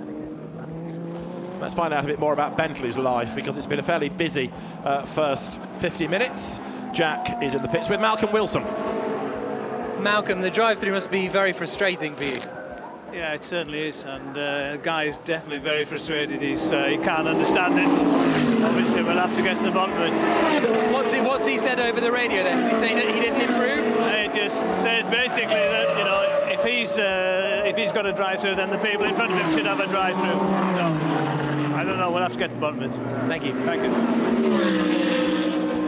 Of course, the race director has all the timing data. He can see when a car improves in the sector. There's the evidence. And I mean, if they want to go and check the evidence, it'll be available for them to do so. The problem for a driver is when your focus is so much on what's going on around you, particularly when they're in the middle of lapping cars. Maybe he simply did not observe a yellow flag zone. How many times he went through it in excess of his personal best is another matter. But drivers, you know, they always sort of say, I didn't do anything wrong. I mean, why would you ever own up to something if you don't believe you've done anything at all? Now, this is Guy Smith's view. That's Daniel Lloyd ahead of him. So this is young Charger in Aston Martin, ahead of former Le Mans winner in the Bentley, Guy Smith. We're riding with him as he comes now from the loop through Aintree. Yes, and onto what is almost the second quickest part of the Silverstone Grand Prix circuit, Wellington Straight, down under the second of the bridges, and then the braking zone. You can brake late, but the straight line speed of the Aston under brakes, the Bentley really does run down the Aston Martin. That's just virtually halved the gap. Now, ordinarily that would seesaw, but Guy Smith's made massive improvement in terms of the gap between the Aston and the Bentley, just simply in that one braking zone. Stretches the Aston, stretches it again on acceleration. Maybe I'm getting a little bit overheated, thinking that Guy Smith had found some performance advantage, but again on the brakes, into cops. Not a big brake, it's really just a flick down on the gear change. Let the car float literally out to the very edge of the racetrack, run the outside wheels over that AstroTurf, then get the car straightened up for the entry into the first part of Beckett's, the right, very quick, then slow it down one gear through the left, then the final part of Beckett's complex, the exit, then that short sprint, and finally Chapel Curve, which used to be a mega corner. It's still pretty quick in a GT car. You're riding with Smith down the Hangar Straight. It's inching up onto the back of Daniel Lloyd, but the balance of performance is such that it's hard to really claw back the time. Well, it's been under brakes that the Bentley's really been doing a great job catching the Aston Martin. And you can see the gap probably in the space of a lap has just about halved. So Guy Smith, with a car we know is quick in a straight line, we know it's got good traction. Guy Smith, no doubt, absolutely fuming to have had that drive-through penalty for ignoring a yellow flag zone. Here are the leaders, the two McLarens of ART Grand Prix. They were 1-3, weren't they, at Monza? It's 1-2 at the moment, and 2.8 seconds it was. Parent quicker in the first sector, quicker in the second sector, so he's doing his best to get away on this lap. Yeah, the gap had got down to 2.8 seconds. It had been roughly 3.5 seconds, but on this lap, Alvaro Parent, that personal best first sector and fraction, what, 0.2 and a bit faster in the second sector. So let's have a look and see. Well, it's increased to 3.3. So it may just have been again the where traffic, you meet traffic around a lap, and Kevin Astro, suffered after Alvaro Parent. So we've done 25 laps. Let's have a look back at the story of the race so far that began with a very busy grid, bagpipers and all, and 45 cars ready for action here at Silverstone. It's round 2 of the Blancpain Endurance Series, and as the lights changed to green, the pack thundered away, and with one Audi on the grass, it was Alvaro Parent that led. Alex Buncombe tried the inside line to make up places, but he got boxed in by Eric Dermont's Porsche. He went backwards, and Andy Schultz got it all wrong coming up towards Beckett's and skated off into the gravel. More drama as the number 8 Bentley was forced out wide by Stefano Comandini, and he had to pit with a punctured tyre. So Comandini was able to recover. Then Ryan Ratcliffe had his first drama, and 333 had a punctured tyre, and that ended up limping into the pit lane. Then another drama for Ryan Ratcliffe. The tyre went down, he thundered off into the wall, did a lot of damage, and the car was out of the race. Andrew Danilev had a spin up at the loop and was ever so nearly clobbered. The Boutsen Junior McLaren spun in avoidance, but thankfully no major drama done, as lower down the order there was a great battle between Michael Brozniewski and Katsumasa Masachio. Nissan up on the inside of the Ferrari. Alvaro Parent in traffic, as committed as ever. 2 wheels on the grass as he worked his way through the pack. Second place change as Kevin Estre dived round the outside of Guy Smith coming up to Village. It was brave stuff and it worked, but Smith then copped a drive-through penalty for improving his lap time under a yellow flag. He pitted, he fell to 7th place, and it meant that the ART Grand Prix McLarens ran first and second. Parent ahead of Est, with Alex Buncombe up to 3rd at the end of the first hour in the Pro-Am leading Nissan. Back live at Silverstone, we've got 2 hours and 6 minutes to go. In other words, we're not far away from the first of the routine stops, which we're expecting around laps 29, 30, that area. It's gone very quickly. It has, hasn't it? First 54 minutes of this race have flown by. It's been frantic in the early stages, and then as we got the lead cars coming through the tail enders, the lapping and some of the manoeuvres that drivers have had to take, and maybe that's the reason we have seen so many drivers being given these drive-through penalties for ignoring the yellow flag zones. The team manager of the 333 Ferrari being summoned to the race director. That's one of our favourite Ferraris. It's the bright green one. We're not allowed to mention it. But the team manager certainly is rushing to see the race director. Boom, boom. Thank you, John. The old ones are the best. The order at the moment, McLaren's 1st and 2nd, Nissan 3rd, Mercedes 4th. That car 21.8 seconds back, still a dark horse, I think, especially when you put Ben Schneider into the end. Then 5th at the moment, Edward Sandstrom's Audi, Daniel Lloyd's Aston 6th. 7th is the Bentley of Guy Smith, 8th Christopher Mies, 9th Richard Abra's Aston, and then in 10th place is 85 Sergei Afanasiev in the Mercedes. 11th, number 1 Mark Bossang, who's had a really anonymous first stint. There he is, going over the line, but in the Team WRT Belgian Audi Club Audi, that's a bit subdued. It's not what I'd have expected from WRT, and I wouldn't have expected it from Mark Bossang either. But I just think that the level at which the Blancpain series is running, it's running more at the level of what I would call Blancpain sprint pace than, let's say, the endurance pace, which is what Blancpain Enduro has always been about. It's been principally about endurance racing. But we're now seeing, I think, a switch from endurance to really a 3-hour sprint. 3-hour sprint, yeah. And Mark Bossang, former FIA GT1 world champion, for whatever reason, struggling to match the pace of those around him. But balanced performance is always a hot topic, especially at Audi. And at the moment, McLaren seems to have the best of it because it's a 1-2 for ART Grand Prix. Nissan going well. Alex Buncombe is in 3rd place, and Florian Strauss is a man that will drive car number 80 later in the race. Let's catch up with him and Jack in the pits. Florian, Alex has built up a big lead in Pro-Am, and it looks like Nick's going to take over now. Yeah, looks pretty good. Getting like a Monza, then an amazing start in, so we hope we can keep it, like at the same spot. It will be tough. I think the Pro-Am cars, to be honest, have 2 silver drivers, so there will be another one pretty strong coming next. But we'll see what we can do. It's for us, it's more. We're still learning, so we try to settle into a good rhythm, same for Nick and me. And then hopefully, yeah, we end on the podium this day. Thank you. So Florian Strauss, another of this wave of couch to cockpit racers, illustrating his ability, and went well at Monza. This is Alex Buncombe running in 3rd place, leading Pro-Am from Daniel Lloyd in the Aston Martin. And Alex has done his usual excellent job. Absolutely. I mean, an outstanding performer, whether it's historic racing, contemporary GT racing, and what's happened to this Audi? Was that a mistake or was there a mechanical issue? There's no indication that he'd gone off. It just suddenly pulled off, and that was coming down Wellington Straight. So it was Jean-Luc Blanchimont. Don't know why that was. Obviously, apparently, in fact, he'd come out of Aintree and lost control. Went a hell of a long way, I have to say. Seems to be strange he got that far. And he'd already had a spin, of course, early in the race. He was in the gravel at Luffield. So Blanchimont, the reigning Gentleman Trophy champion, is not having a happy time of it here. But we had in the Lamborghini race earlier on somebody who got it wrong with a real tank slapper out of Aintree, and it went halfway down the straight. Here's the replay, John. Well, where is it? Oh, there we are. Yeah, he got it all wrong, you can see. In fact, he got it wrong midway through the exit of the corner, and then has sort of fitted the head staggers as he gathers. Where am I? Where's the racetrack? Am I going in the right direction? Oh yes, he's got it in the right direction because cars are passing him going that direction. Yeah, the good news is no damage, so carries on in the race. 107, Daniel Lloyd comes through Aintree, putting a lap on the Mercedes there behind. The Beechdene Aston Martin, the team run and owned by Andrew Howard, last year's British GT champion.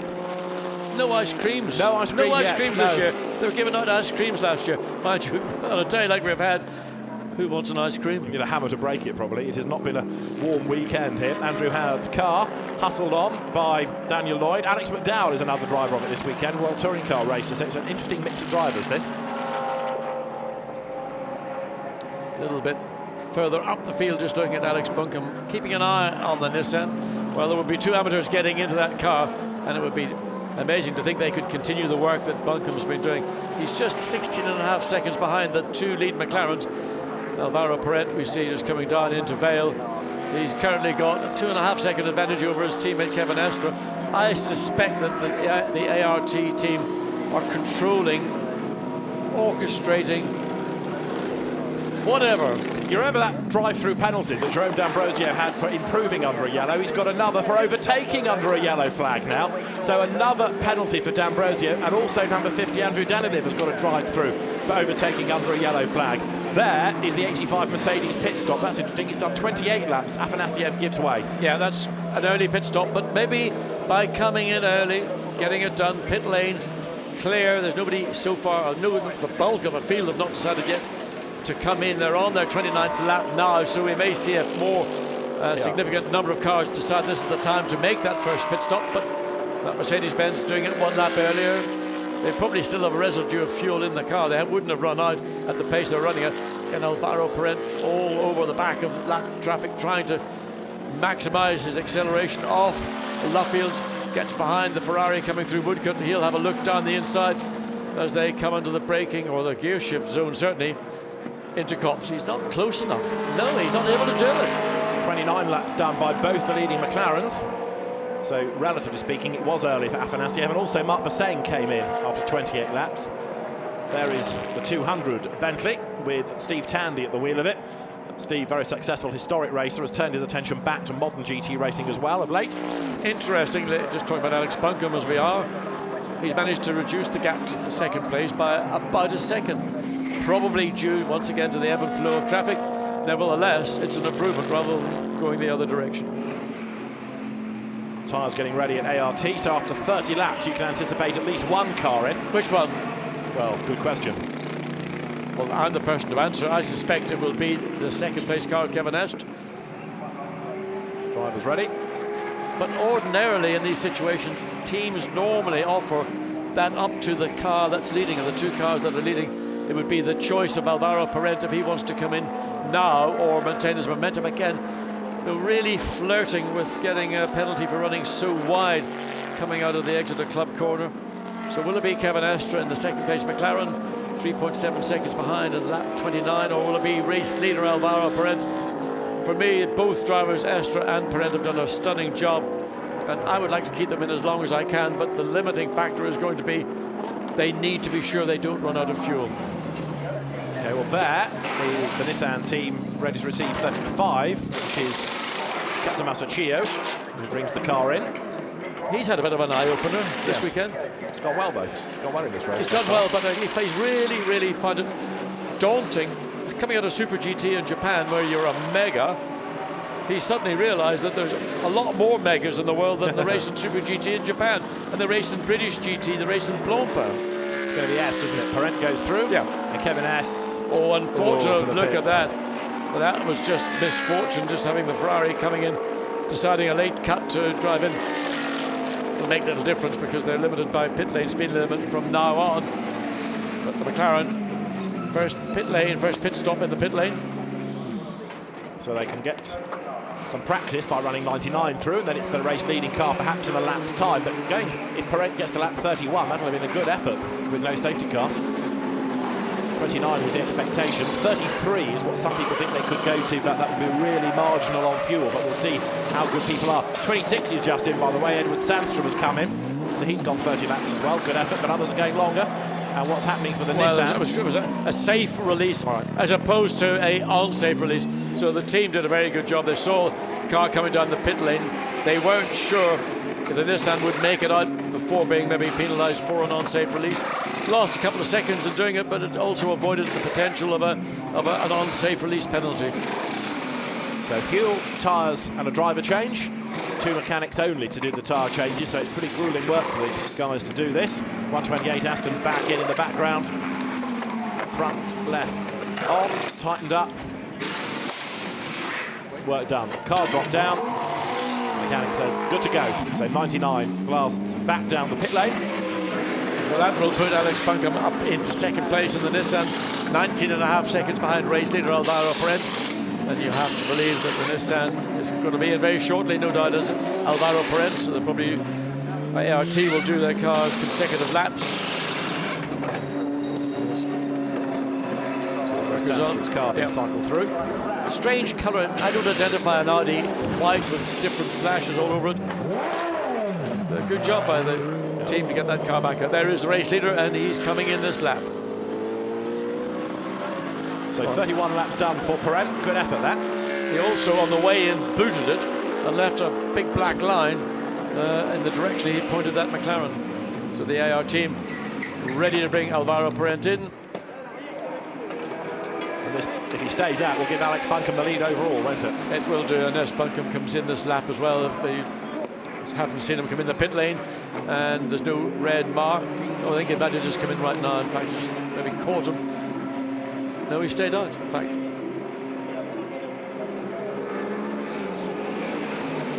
So, is it Demussier or Primat going into the lead car? It was Kevin Kyrgios that got into 99, incidentally. Yep. So the Estonian driver. The wheel, yeah. Stefan Ortelli has taken over 26. A little terrier he is. Yes, quite. Absolutely is.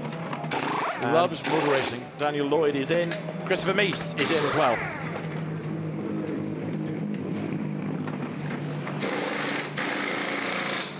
.38 Richard Abra has come in, so more and more significant stops now cycling through. So there's Kevin S. Yes. Car now with Kevin Kyrgios at the wheel of it. So waiting to see the Nissan, the lead car. In fact, Sky Smith in 4th place, fastest first sector time in spite of that drive-through penalty. Going a long way, isn't he, on this first tank of fuel, Guy And Smith? going a long way extremely quickly. Absolutely right.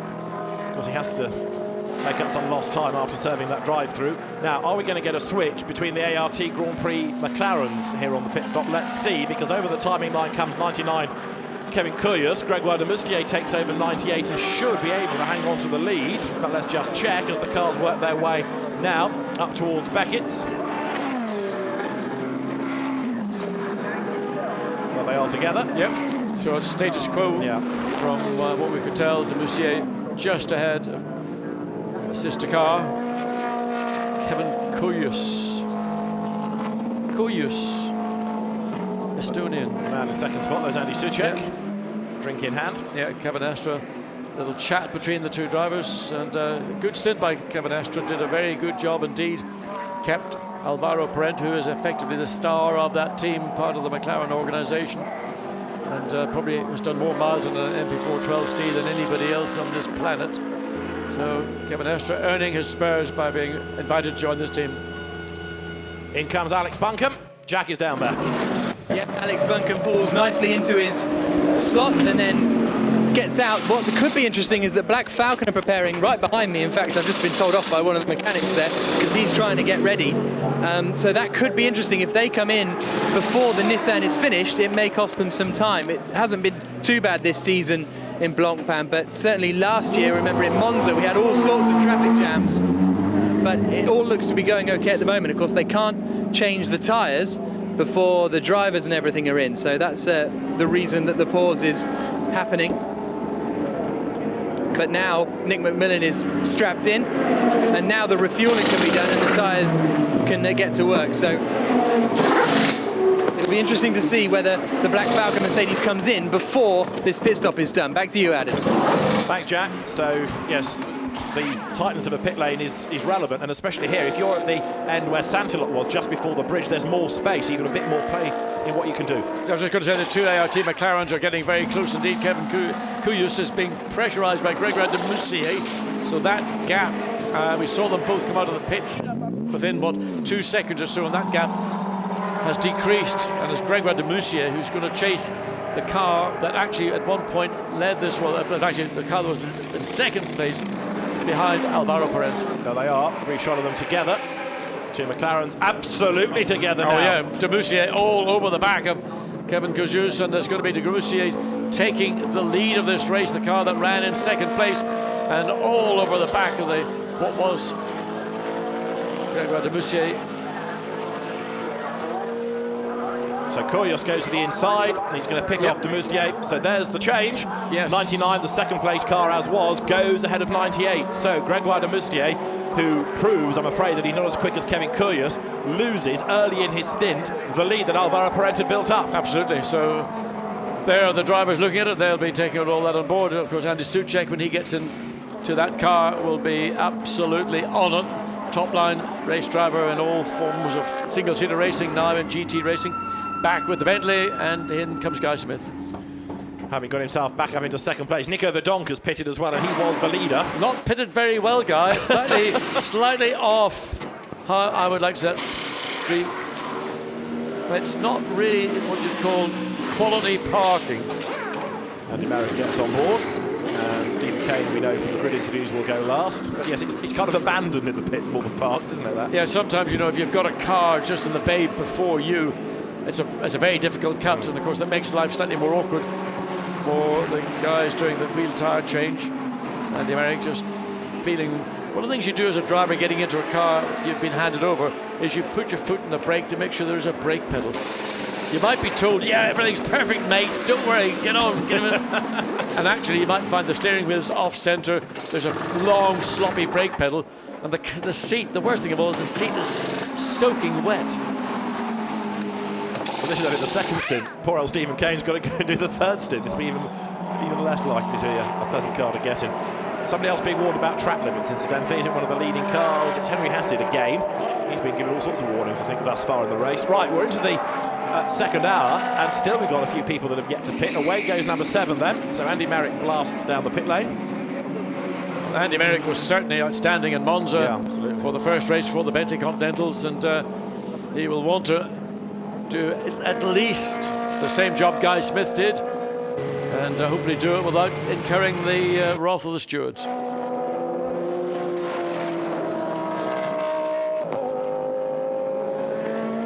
that's a look at Beckett's, as everybody now, having had that first round of pit stops, files back through. And at the end of the next lap, we'll get a better indication of what the race order is, but we'd still be the two McLarens ahead, and Kevin Kuyus having picked off pretty easily Gregoire de Moussier. Gregoire gets better, but he's still not as fast, I'm afraid to say, as one or two of his co-drivers and teammates. And at this level, you can't afford, especially in the Pro Cup, to be slow. No, I mean, it's a big pressure on Gregoire de Moussier. He has improved, as you said, David, his performances.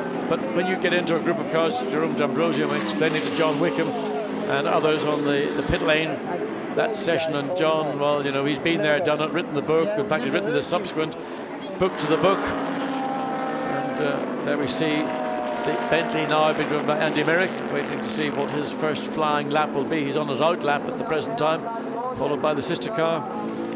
The team manager of cars 7 and 8 has got to go immediately to the race director. That'll be John Wickham then. Well, he's used to giving out lessons to sinners. Well, as over the timing line goes Kevin Kuyus. That is effectively the leading car now. Great first stint done by Kevin Est. Let's hear from him with Jack.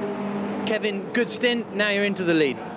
Yeah, the start was quite tricky because we were a lot of cars and the Porsche was a bit slow at the start. So I did a good start. I managed to be P3 after the second corner, and then I was following the Bentley. Didn't took too much risk to overtake him, and was fine at the end. I could overtake him in the traffic, and then the pace was good actually. When I was second, I catch a little bit Alvaro, and then we had the same pace till the end. So we were second. We did a good pit stop, and then now Kevin overtook Greg. So yeah, it seems to work good at the moment. We need to finish like this, do no mistake, and I think we have a good chance to win this race. Was Kevin overtaking Greg a decision by the team?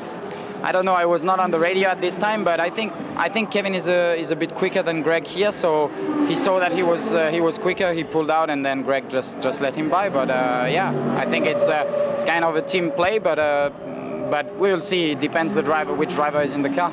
Thank you. Bonne fête, maman.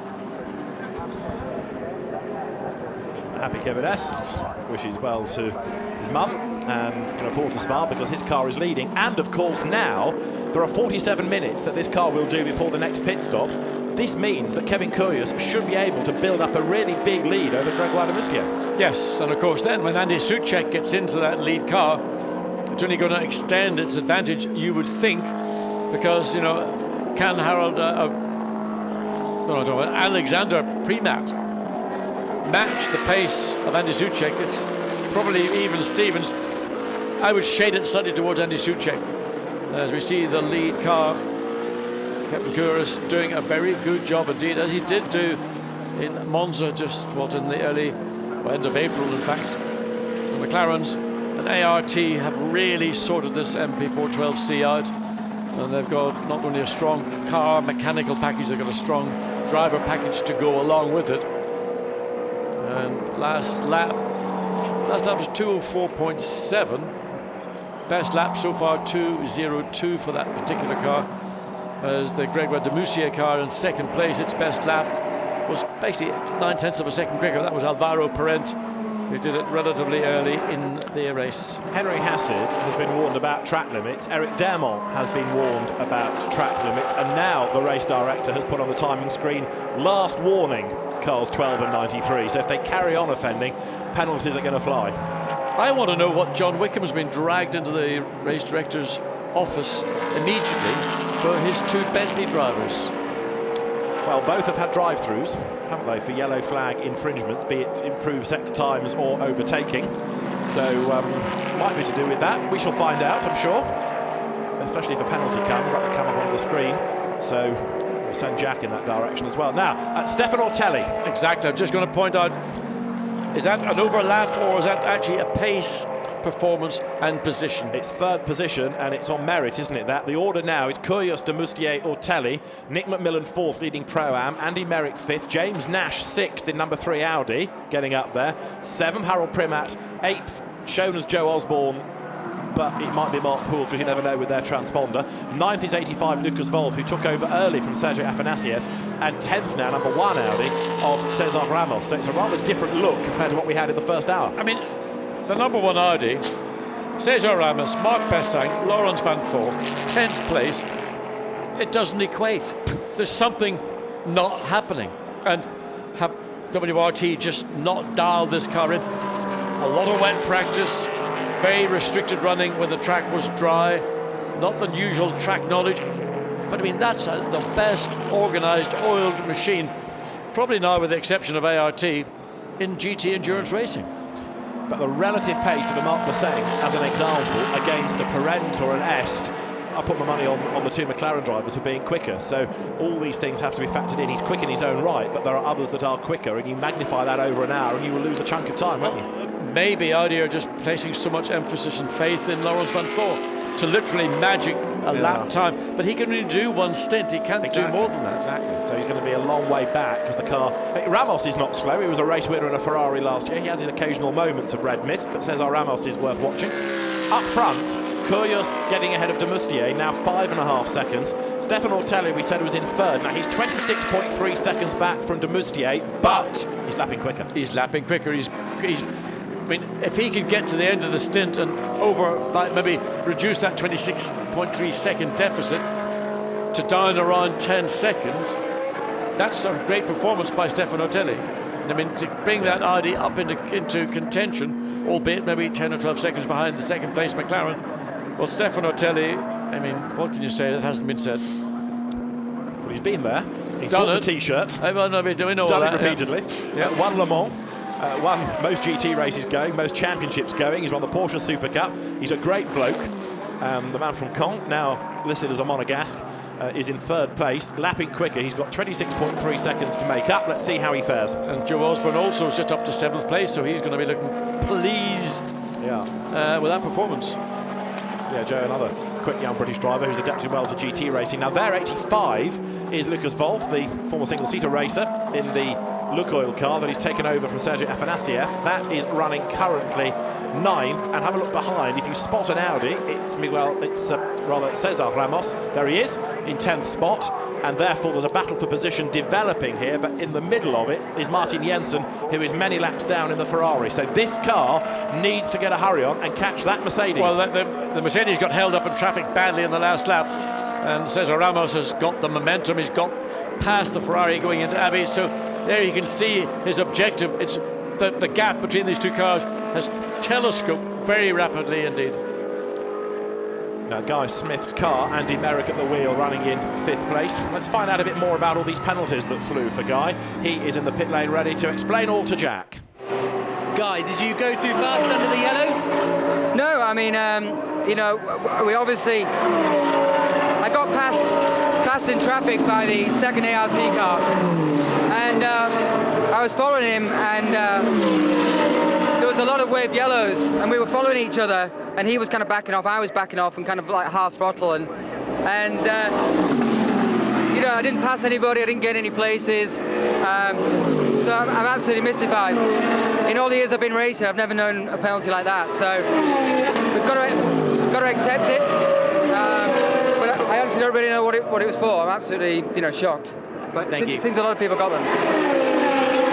Of course, an overtaking under a yellow flag is down to an observer's report, and there can always be human error in what the observer sees. Yeah, but I mean, Silverstone's got static cameras all around the racetrack, and they can sometimes, if we go on board with Andy Merrick, who's just got ahead of the Nissan of Neil McMillan, so Merrick up to 4th place, and another strong drive from Merrick in the Bentley, and just looking to see where the Nissan is in relation. I mean, they're running in different categories. The Nissan running in the Pro-Am category, of course the Bentley running in the Pro Cup. Here's your fight for third, isn't it now? Yeah. Because Ortelli versus Merrick together. So what was 1.7 seconds at the start of the lap, he's coming down, and rather than Ortelli, who runs way wide, he's going to lose a place to Merrick here. This is the third. Easy peasy round the outside, and that was a mistake, a rare one out of Ortelli that did it. I'm not sure. I mean, it was obviously a mistake. I don't know if it was a concentration error or whether it was something, just he ran out of talent maybe, or maybe he ran out of grip. Whatever it was, it gave Andy Merrick the momentum. Once he saw the Audi bunching over the grass, the left side of the car, he knew that the Audi was going to have to back out of it.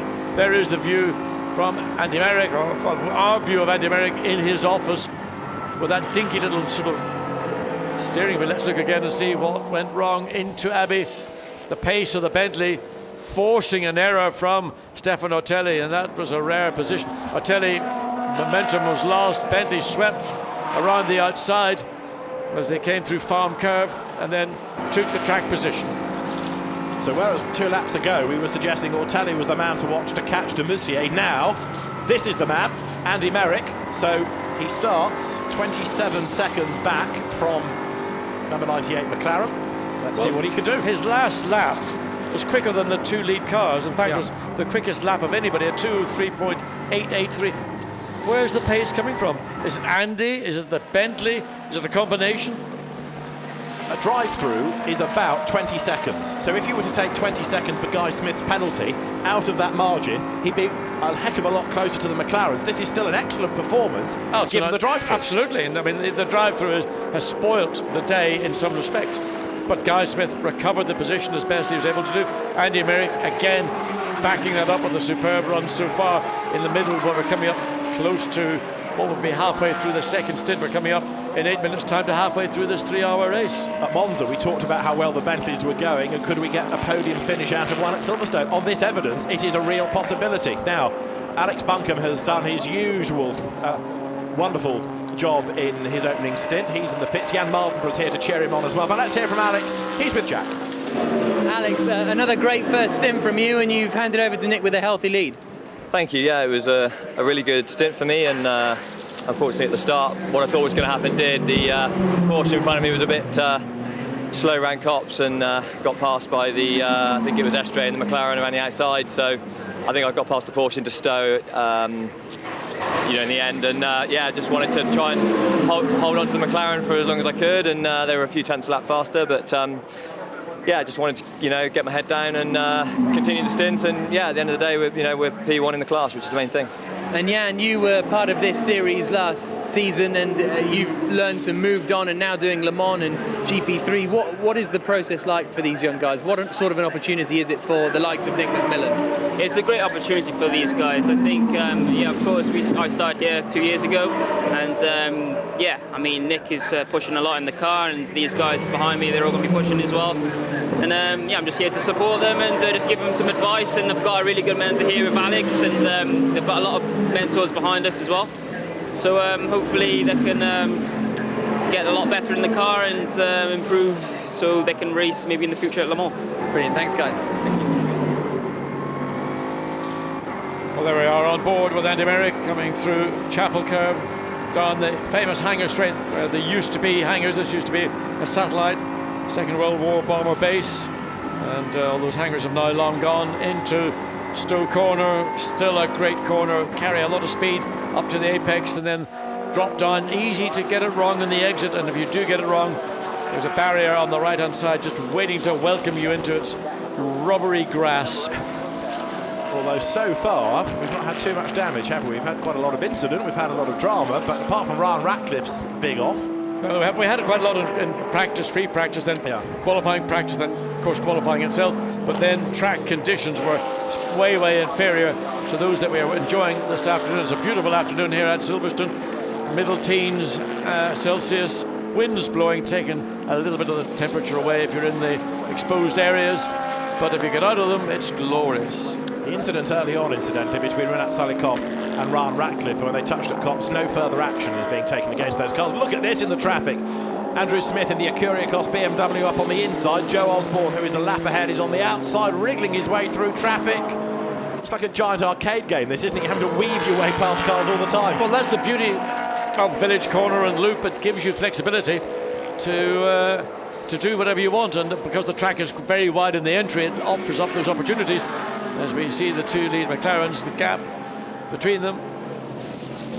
Oh, is that a problem? Oh, I thought it might have been a problem that right rear. No, it's not. That's the car that leads the Gentleman Trophy, 458 Alexander Matschul in the car that he shares with Frank Schmickler, and they are ahead at the moment of this car, Julian Westwood's car. He has taken over from start driver Ian Logie. Team Parker Racing run the car, Stuart Parker's team, and then third in the Gentleman Trophy at the moment is the AF Corsa Ferrari, the Jean-Marc Bachelier, Yannick Malagol, Howard Blank car. It's the blue and white Ferrari that's been spotted being lapped on occasions in the course of the race, but he's running strongly for a podium finish, seemingly within the Gentleman Trophy at the moment. Just glimpse the back of Stefano Telli going through Copse as he's trying to run down Andy Merrick.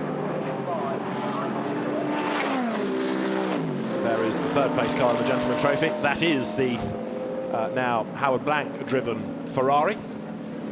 There are some liveries that work on Ferraris. I'm not entirely convinced I like that one, but it is different. It's the only colour that really works on that car is red. It's red, yes. In reality. And it makes it look much wider than it is. Just the styling impressions, those stripes, the way they broaden out over the bonnet. Those two Mercedes getting themselves together is a battle for position. It's 8th place, Harold Primat ahead of Lucas Wolf, and Primat has lost time to Wolf in this stint, because he was a lot further ahead early on. Lucas Wolf going well. That is the number 4 Audi yet again, grinding to a halt, this time with Pierre Hershey at the wheel. Yes, and it's coming back in limp home mode by the looks of it as it comes down. And there's the Jaguar still, of course, retired some 30 minutes ago on the right-hand side, fairly safely against the barrier. But if that car is going to limp round, picked up pace again. Yes, it's picked up. Maybe he's rebooted it because you've got systems on the car. You can reboot the whole electronic system, and that appears to be what's done. Of course, pits to car contact would enable the pits to tell the driver which switches to flick on, which ones to turn off. So he's got it refired up, and he may not even need to make it back into the pit lane. So there is 80, which is Nick McMillan, now leading in Pro-Am. Second in Pro-Am is Joe Osborne in 38, and 107 is third Andrew Howard now. Nick McMillan, of course, is a much less experienced driver than is Joe Osborne. His last lap was a 2 minutes 5.7. Joe Osborne's was a 2 minutes 4. So it's going to be number 38 Aston before long will take over the lead of the class. 2.3 seconds between them. That gap coming down and down. Well, how good is Mark Poole, who's going to take over from Joe Osborne? Is he at the level of... No, but he's not a bad am at all. Joe Osborne, Richard Abra are the two guns in that car. Mark Poole is an above-average amateur, I would say. And then we've got Florian Strauss, who's going to jump into the Nissan, so pretty much even Stevens between the last stint drivers, respectively. It's going to be interesting. And 107, which is third, Andrew Howard, is again an above-average am these days, having won the British GT Championship last year. So it's going to be interesting to see how that car fares, whether it loses much time. There it is. We can see how far back it is at the moment in class, a long way back. Yes, a third of a lap behind second place Joe Osborne. But we've got just coming up to the half distance of this race, a long way to go. And we've yet to see any significant interruption into the pace of this race. It's been a fast pace from the moment the lights went out. Absolutely right. There is 107, Andrew Howard. Fourth in Pro-Am is Michele Ceruti's at BMW. And then fifth in the class now is the Alessandro Bonaccini Ferrari. But I think there's a lot to shake out of that before the end of the race, as down towards Copse Corner goes 35, which is now that car down 17th place. Yeah, the Nissan being hustled on by Stanislas Askanov, who did not do the Monza race. He's newer to the championship for this weekend, but good to have him in the series. Up front, it is still Kevin Kyrgios leading the way, now 10 seconds, nearly 11 seconds ahead of Gregoire de Moustier. And I can imagine Alvaro Parent being a bit miffed about de Moustier's pace. He did everything he could in the first stint, and within, what, 2-3 laps of his stint, de Moustier had lost the lead. Well, he works for McLaren. He did his job. He did, he got pole position, or didn't get pole position. He all but got pole position. He led the race from the lights going out. You know, he can only do what he does. He can't control Gregoire de Moustier. He can't control anything else. All he can look to is what he does in the car. There is de Moustier, who first came into the championship driving in the Pro-Am class with Duncan Tappy. In fact, they were class winners at Navarra together 2 years ago. And now he runs in second spot. Now, his last lap was a 2 minutes 5. Andy Merrick's class was a 2 minutes 3. So is the Bentley. Well, you're seeing the Bentley going into Stowe. We just saw the McLaren exiting through Vale into Club. The gap last time around was 20 seconds. Now, whether that gap will be reduced on this lap, it should be. Looking back from the Nissan at what's going on behind. And we've got an Aston Martin with his lights on. Well, there's a surprise. Do you think that's an indication that the Aston's going to drive through? This is for the class lead. Absolute so class lead, got indeed. Nick McMillan leading Joe Osborne. They're absolutely nose to tail. Joe Osborne up the inside. Done it. No brainer. There you go. Easy. And in fairness, Nick McMillan was probably well advised to let him go, because Joe's a much more experienced driver, and if they can bring that car home to the end and get good results and good experience, then that's what they're after as much as anything. So they can also perhaps come back stronger in the third stint of the race, in the third hour. But a change for the lead in Pro-Am. It'll be down to Mark Poole and Fabian Strauss in their respective cars to see whether any change will arise. Certainly Joe Osborne driving the Aston very, very well indeed, and Neil McMillan doing the job he's there to do, consolidation. He's not there racing in the sense that we're seeing Joe Osborne, who is attacking Silverstone much, much more aggressively than Neil McMillan. So the Aston leads the class. So again, we're having interesting shuffles around Having mentioned, incidentally, that you've got a former Duncan Tappy teammate on track. Duncan, it is currently number 8 Bentley. That was delayed early on after its puncture, but in 26th place currently is the number 8 Bentley. Just to go back to the battle between second and third place, Andy Merrick has got that gap down on lap 43 to 18.5 seconds. That's a second and a half a lap quicker than Greg Rademusia. In fact, it was almost 2 seconds looking at their last lap times. So Andy Merrick, still a big mountain to climb, 18 seconds, and probably got another, 18 to 20 minutes behind the wheel. So it's conceivable that we could see Andy Merrick run down Greg Rademusia in the second place McLaren and challenge for that position. And then, for the third stint, Alexandra Prema versus Stephen Kane. That's quite tantalising. In my view, you know, it's got to be with my countryman. I just thought I'd feed you the line, John. Well, I mean, it was, again, how obvious. Indeed so, but that's going to be quite a fight. Alexandra Prema, new to GT racing this year. Now, this is a replay of how Joe Osborne took the class lead, could barely be closer at Stowe. Yeah, he just came out of Stowe much quicker than the Nissan was. Slightly hesitant and thinking, will I get the inside line? Will I be given the opportunity to make a clean pass? Joe Osborne just being hesitant to know whether McMillan would have been as cooperative as he proved to be. And that's just thinking as you're in the position before you commit to it. Battle on here. 85 Lucas Wolf, 1 Cesar Ramos. Now they've both got ahead of 84 Harold Primat in a Mercedes that Nico Verdonk had in the top 6. And I was suggesting it could be a car to watch. Primat has chucked away a whole round of time. My friend, hero, Bernd Schneider, he'll get in and drive the wheels off it, undoubtedly. But what he's going to have to do is make up all that ground that has been lost. And as great a driver as we know Bernd Schneider is, he can only walk on 2 legs, and he's got 2 hands and all the other bits. He's not anything more than human. Exactly right. So Ben Schneider has got a lot of work to do in that third stint. Now this battle, savour it, 8th place, Lucas Wolf versus Cesar Ramos. And the two of them run together coming out of Aintree now. Ramos is getting quicker and quicker as this stint wears on. He's looking more and more impressive as he becomes more comfortable in the car, potentially. Down they come to the end of Wellington Straight. And this for 8th place overall, for 6th in the Pro Cup. Well, there was 3/4 of a second on the lap across the line the last time. It's going to be less than half a second. Oh, to all intents and purposes, he couldn't get any closer to the tail of the Mercedes until he actually overtakes.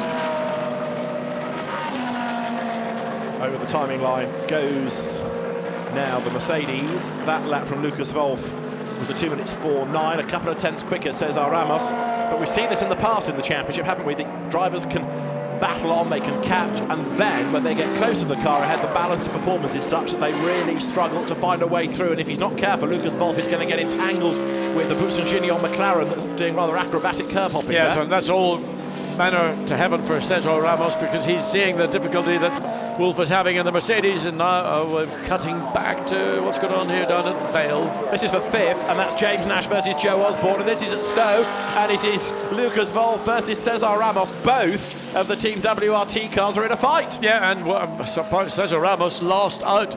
He had the advantage coming onto Hangar Straight, but he lost out in straight line speed, even with the benefit of following the McLaren getting a 2. He couldn't actually overtake the Mercedes down into Stowe, so he's going to have to do it somewhere else. His best place might be into Vale if he can stay close around Stowe. The rest of the racetrack, maybe if he gets a good run out of Aintree down Wellington Straight, have a way of looking down the inside into Brooklands quicker. You can see through Abbey. Maybe a little opportunity coming up to Village Corner. Still a little bit too far behind. Behind them, incidentally, Harold Primat, 10th in 84 Mercedes. He's losing close to 2 seconds a lap to this battle, even though they're squabbling. And there, Joe Osborne right on the tail now of James Nash. James new to GT racing this year, but he's got a good pedigree in touring cars and in Formula Ford. Joe Osborne knows his way around this car very well. This is a great little fight. Great drive by Joe Osborne. I mean, we've seen him pass cars because he's just driving more quickly. And now he's on the tail of James Nash in that WRT Audi.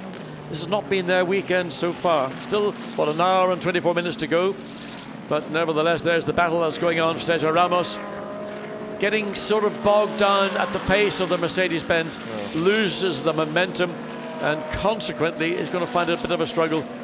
Best chance will come when they catch up to some slower traffic again, and that might give Sergio Ramos the opportunity to put the Audi alongside and get ahead of the Mercedes. Quite impressed by Lucas Wolf here because he's doing a good job, better than at Monza. Now he's had a bit more track time in this car. Disappointing, Harold Primat falling away. Now down towards Stowe. 5th overall you're looking at, and it is James Nash ahead of Joe Osborne. 3/10 was the margin at the start of this lap. Let's watch and see down Vale. Is the Aston going to make a punt down the inside? Not anywhere near close enough to think about it. Next opportunity will be on the exit of Farm through the left-hand curve into Village. It's really all now about nip and tuck all the way around this 3.7 mile Grand Prix circuit. On the straight, on the exit of Club, into the very committed Abbey corner, then the long curve of Farm curve, which then opens up, enabling you to take a different line. You can see Joe Osborne much wider, James Nash taking the tighter defensive line. Then it's sort of still even Stevens till they come to this frustratingly narrow, tight loop. Battle on here for 8th, still Lucas Wolf just ahead of Cesar Ramos, who's getting ever more toey about this, isn't he? He's getting quicker, he's getting closer, tries to find a way through on the approach to Village, can't do it. Wolf defends very well. And also he just has got that little advantage on acceleration. Maybe the torque of that large V8 Mercedes engine just enough to give it the little bit of a shove out of a corner to keep the Audi behind the V10, 5.2 litre V10 Audi engine. Good effort by James Nash though, defending from Joe Osborne, who's charged up onto the tail of the Audi, but now has got stuck, he can't find a way through. Shock horror, 3rd place to 2nd place, 11.2 seconds, the space of 4 or so laps. We've been calling it pretty much every lap. We've just taken a rise off it. Andy Merrick has almost halved the gap in the space of about 6 laps. I'm glad you mentioned Andy Merrick because it gives me a chance to give you Bentley news. The reason that John Wickham went to see the race director was multi-driver infringements. It was tyre spinning, leaving pit stop, overtaking under yellows and improving times under yellows. So it was a general, go and have a word with them, John. I did see the tyre spinning, yeah, but you know, these tyres are not put into blankets. Joe Osborne up the inside, he's done it. That's 5th place, it changes at Stowe. Good move. James Nash didn't make life unduly difficult. Fair pass. I think James Nash felt that he's had a lot of pressure from Joe Osborne for the last few laps. He's been hanging on by his fingernails. On this occasion, the momentum was with Joe Nash and the Aston Martin, and he looked like he was on a mission. Right under the rear wing, perfect overtake. James Nash stays clean on the left-hand side. He accepts that finally the Aston has found its way through. Whereas Cesar Ramos is still busy trying to find a way past Lucas Wolf here. Ahead of them is Andrew Smith in the Acuriacos BMW that seems to get in every shot. We've talked about it a lot, and Andrew Smith is no slouch. Very good in this car, very good in historics, but he's going to go a lap down here against the 85 Mercedes. But this is the chance for Cesar Ramos. It is, isn't it? It's an opportunity. The Acuriacos, I was going to say Jaguar there, almost a Freudian slip, taking me back to the days of great Acos victories at Andrade and Le Mans. Look at it. So Cesar Ramos doesn't really gain anything out of that because of the generous usage of the racetrack by the Acuriacos BMW. And where is the Audi? Well, it's almost again hidden under the rear wing of the Mercedes coming down Wellington Straight. Ex-Formula 3 Euro Series racer Lucas Wolf, and then behind is Cesar Ramos. Bentley update, John. 2 seconds a lap is taking out of Greg Van der Mussier. So Andy Merrick is doing a blinding job bringing the Bentley back, not into the top 3, but potentially before the stint ends, which has probably got another maximum 20 minutes, maybe 18 or 19. I can see an overtake coming and Bentley coming into 2nd place before the pit stops arise. I can go along with that, yes. 27.6 was the margin when he got up into 3rd place and we started monitoring it. Now it's 9.8, which is very impressive indeed. So as the battle swoops through Beckett's 8th place, Lucas Wolf just ahead there of Cesar Ramos. There's a Nissan up the road as well, they're closing. That's McMillan's car, isn't it? So it's going to be 7th, 8th and 9th very shortly. Is this going to be a chance for Ramos? Because if Wolf is busy attacking, he might just leave the door open. Well, he might have a focus on the Nissan and maybe momentarily forget about what's going on behind, but Cesar Ramos cannot stay close to the rear of the Mercedes. It pulls out another couple of car lengths on Hanger Straight, and that's frustrating for Cesar Ramos. He knows he's capable of lapping quicker on his own, but he can't put himself into that position to make it stick. best chance once again going to be coming through Farm Curve into the very wide braking zone into Village, then the narrower braking into Loop. Got a good opportunity, good run off club. Mercedes is going to go past the Nissan. Can he do it before Abbey? He may have to get out of it, and he's going to lose momentum. This is Cesar Ramos's favour, but he's running wide. Wolf is on the attack. He's going to go to the inside at Village. He's going to do it because there's racing room, and Ramos tries to go through. Well, he gets past the Nissan easy enough, but he can't yet find a way past Mercedes. But he has a look on the inside, and there's not quite an Audi-sized gap there. Well, there was a half a chance for Ramos to make a hard move on the Mercedes. He didn't take it, maybe wisely so, because it could have been collision. That would have then led to other issues. So Nick McMillan sitting back watching this battle between these two cars going on and hopefully enjoying it. And learning all the time, which is part of what this is all about. The Bob Neville run Nissans for these PlayStation GT Academy winners. Nissan's program that I think people initially thought was a bit of a novelty and something to be sneered at, but the drivers that have gone through it, Lucas Ordonez, Jordan Tresson, Jan Mardenborough, for example, is the first three that have really shone.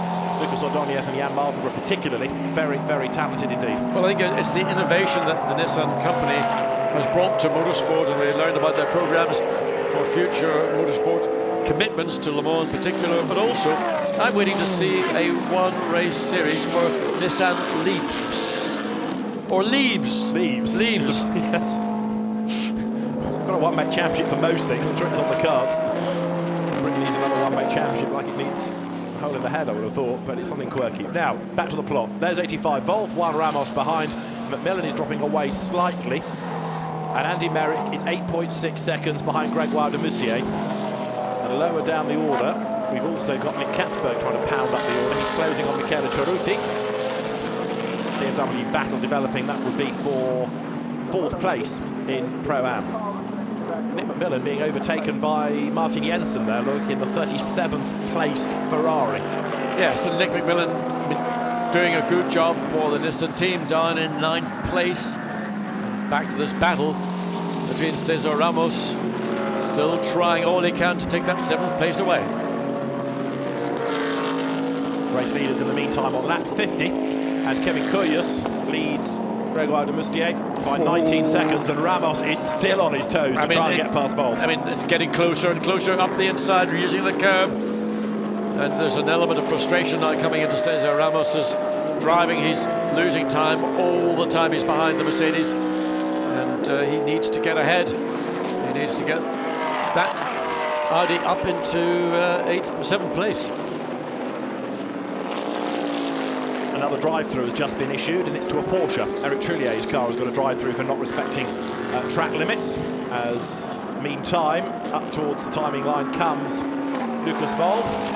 Behind him, Cesar Ramos has lost a couple of lanes through the stadium, but he's still in touch. And Andy Merrick, 5 seconds, just over 5.5 seconds adrift of de Moustier. You could almost say a mesmeric drive. Oh, you could say that if you were so kind. But it's a cracking job that Merrick is doing, and I totally agree with you, John. The change is going to happen on the track, not on the pit stops. Very much so, and I think it's a great drive. We're seeing a lot of great drives. This battle again. Dump the inside into, can he quite make it stick? Again, that's the use of traffic that's going to be Cesar Ramos's greatest ally as they all come onto the straight. Of course, he's getting squeezed onto the grass by the McLaren, but he can use the McLaren slipstream. It pulls over to the left, but look at the gap. Look how much it's opened up. Quite simply, all that bit of traffic now. And the straight line speed of the Audi has been its real Achilles heel here this weekend. Stefano Ortelli in 4th place, still dropping back and being caught by Joe Osborne. Ortelli's last lap was a 2.6 against a 2.3 for Osborne. Is that just traffic? I would assume it's traffic. I mean, we're now finding pockets of traffic all around the racetrack, and if you catch it just at the worst possible place, wherever that might be for you, sometimes actually it's in the very quick corners because everybody's so committed to what they're doing. But here Cesar Ramos lost out massively. Andy Merrick, now let's see, can he see? I think that's the, if I'm not mistaken, there's the McLaren, the 2nd place McLaren turning into Copse. The gap down to 1.7 seconds. Andy Merrick is driving the race of his life. 4 seconds and 1 lap. Fantastic. Well, that is traffic. Come on, John, smile. We know him so well. He's got an hour and 14 minutes to wait, then he might smile. But at the moment, Andy Merrick is rising to the occasion. He's got to get past 35 here. which is the lapped Nissan. He's on the hanger straight now. And whereas at Monza he was defending, here Andy Merrick is attacking for all he's worth. He's got to dive up the inside of the traffic now. Yes, and Gregoire de Moussier's got past one of those cars. He might sneak through. That's hard to tell. I think he might just have...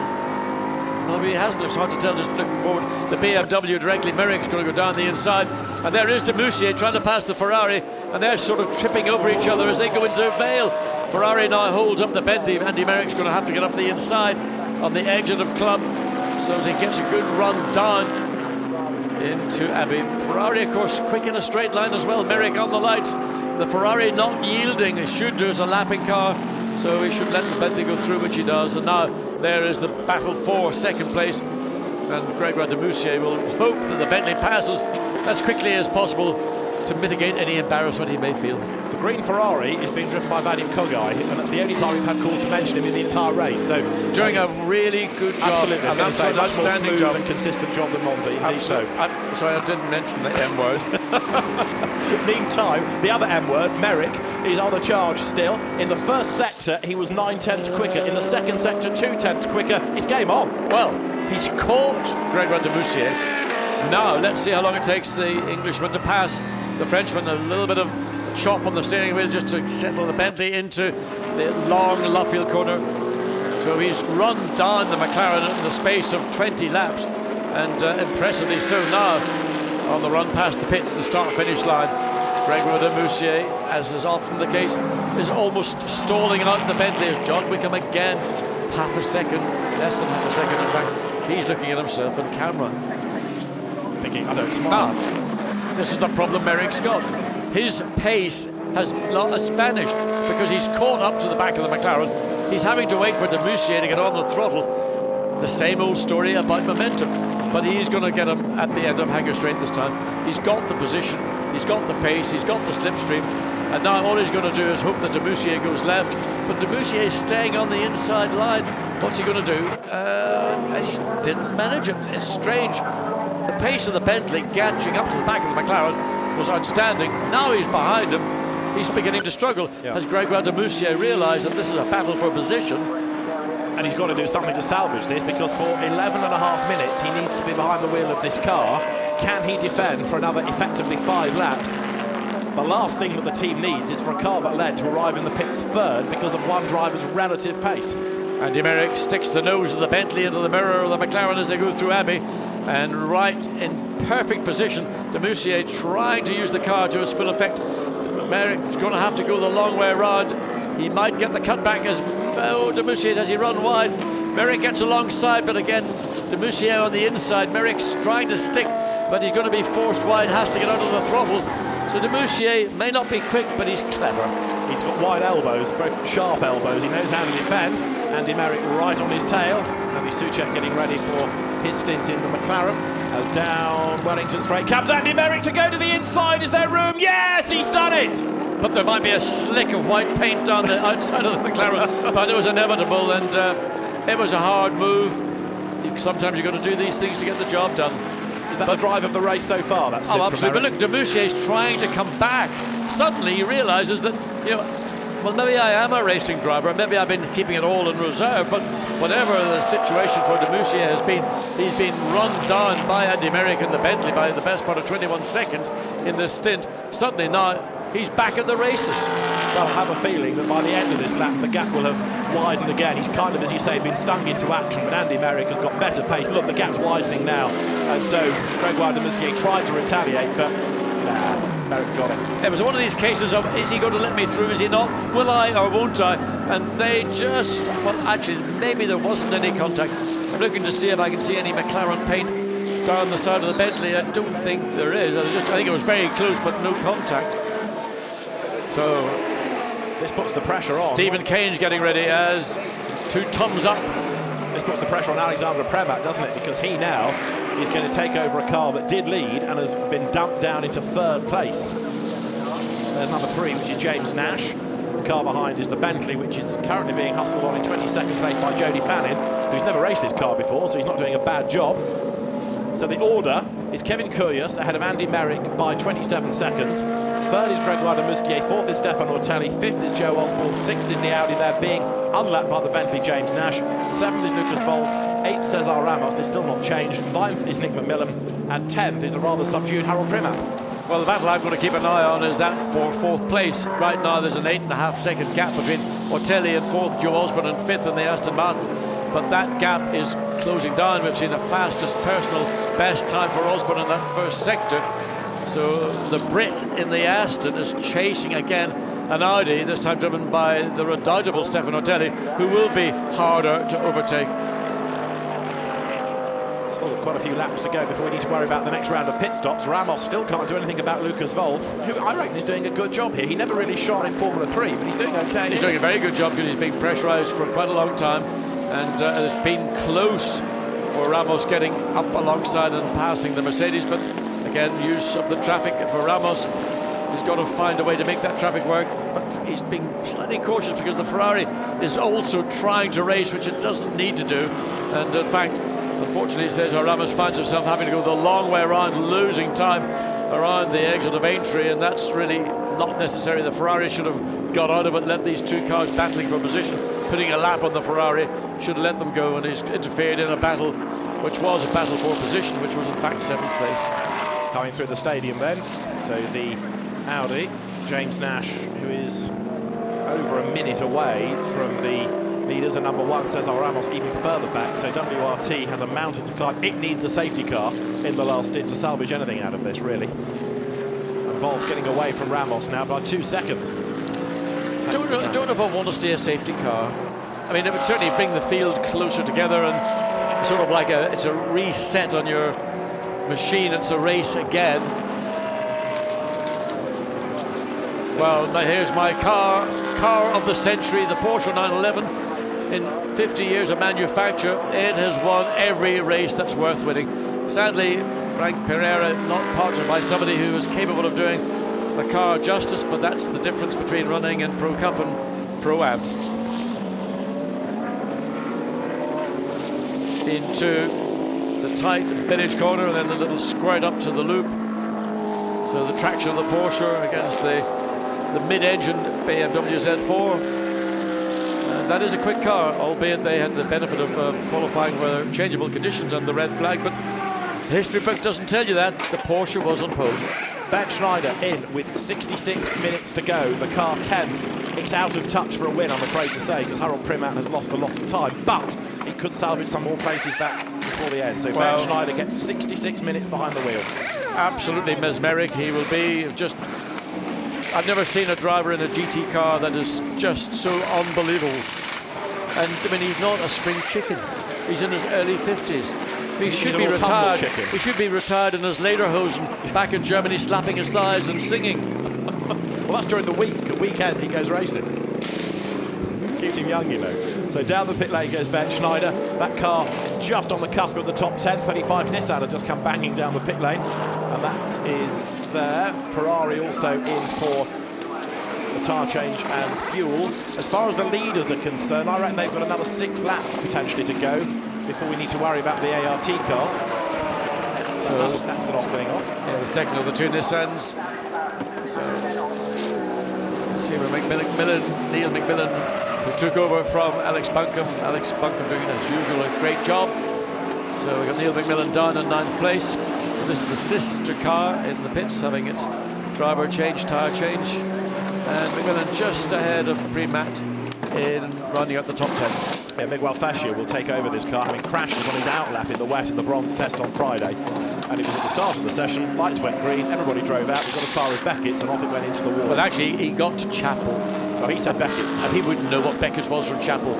I got it from the horse's mouth. The guy that repaired the car, he got to Chapel, and in fairness to him, the track was saturated, and he just aquaplaned off and into the barriers. Did a lot of damage. A huge amount of damage. But it's good he's on the grid.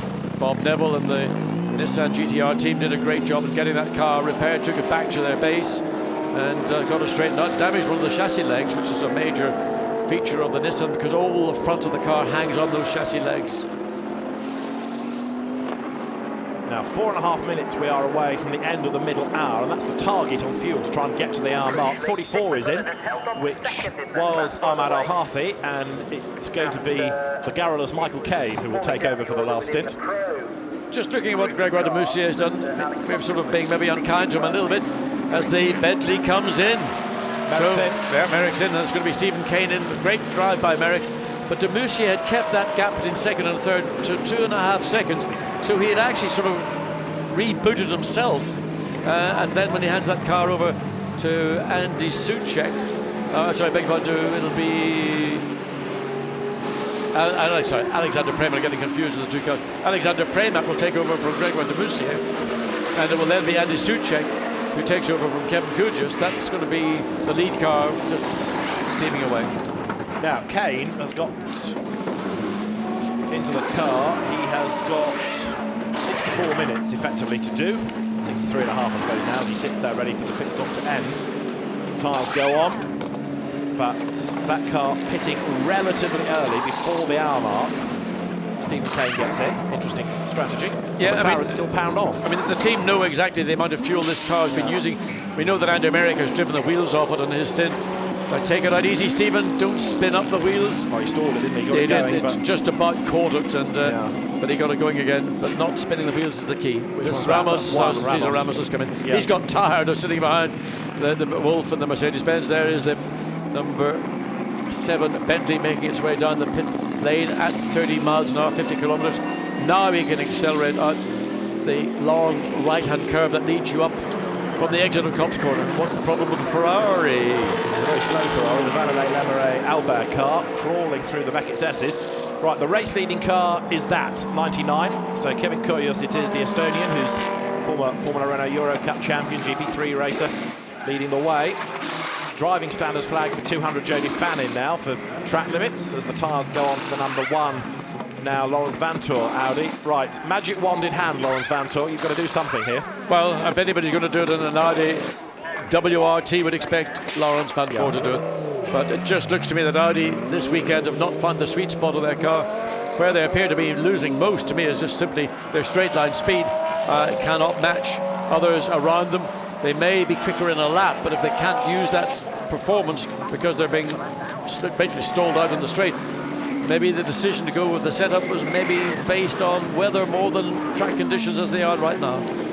Could be the case, couldn't it? So we're almost at the end of this middle hour, ready for the 60-minute dash to the flag, and we'll see where Stephen Caine is after the next round of pit stops for the McLarens. Is he going to stay in second place? Andy Soucek is ready, the Spanish driver, ex-single-seater champion, ready to take over as Jody Fannin comes down the pit lane in the other Bentley. There's a drive-through penalty being given for number 10, which is the Lariche Armindo Clement BMW, and also a drive-through for 111, which is the Earl Kramer Marcus Mai Ferrari for the Gentleman Trophy for track limits. I mentioned those, we've got them out of the way. It doesn't affect the leaders, thankfully, at the moment. Well, there is the leader, and Andy Soucek is ready. So is this going to be the in-lap? It looks like Andy Soucek is standing in position to make that driver, to affect the driver change. Kevin Kudus has done a very, very good job in the 99 car to take the lead from Gregoire de Moussier very early into the stint, and has just extended that advantage. Currently it's 33 seconds. Yes, he is in the pit lane. So 57 laps have now been completed, a bit earlier than I was anticipating actually for that car, but it's in. Kevin Kudus has done a great job. So good a job has it been, we've barely seen it because he's just been out there pounding away, building up the lead, but of course he had to overtake and get the lead. A job well done. Interesting, Andy Soucek's got a seat filler because Kevin isn't what I would call the tallest of drivers, but Andy Soucek putting that seat filler in. And the sort of the contortionist that you have to be to get into a GT car with the obligatory roll cages, the way the seat molds around the driver. The seat belts are attached to bungee straps, so they pull away when they're released, but then you've got to pull them back. You've got the crutch strap with the buckle attached to it. You've got to then do the harness up, the whole 5-piece harness up. All that's done. Now they can jack the car up. And there's the sister car in the background, they're both in. Okay, so they've come in virtually. Did the de Moussier car get one more lap, or was it that far behind? Done exactly the same. 30 seconds behind, so that's the difference. Yeah. So 57 laps apiece. Stephen Caine. So Stephen Caine is hopefully thinking, can I maintain the second place, as that is the third place car that was the race leader. Now the lead car with Andy Soucek is making its way down the pit lane and will regain the lead comfortably as Stephen Kane makes his way through Aintree. So the battle is on for the last stint between McLaren and Bentley for the honours. There is 98 Alexandre Pramat. So that car, we know, dropped to third anyway because of de Moustier's minute stint. It's going to be close with that car going back out on track, because Alexandre Pramat is going to be at the pit lane exit about the same time. I think the Bentley is coming through and maybe exiting Copse. But there is the Bentley coming out of Woodcote, so it's actually going to be maybe game to McLaren. Well, if that car of Prema comes out in second place, there's something not right in the pits for the Bentley, because it's lost a chunk of time. Well, they've done a lot of work on their pit stops. Where's the McLaren? Can't see whether it's come out of the pit lane or not. There it is, just ahead of the Bentley. I mean, Bentley have been working on their pit stops. They knew they had to improve.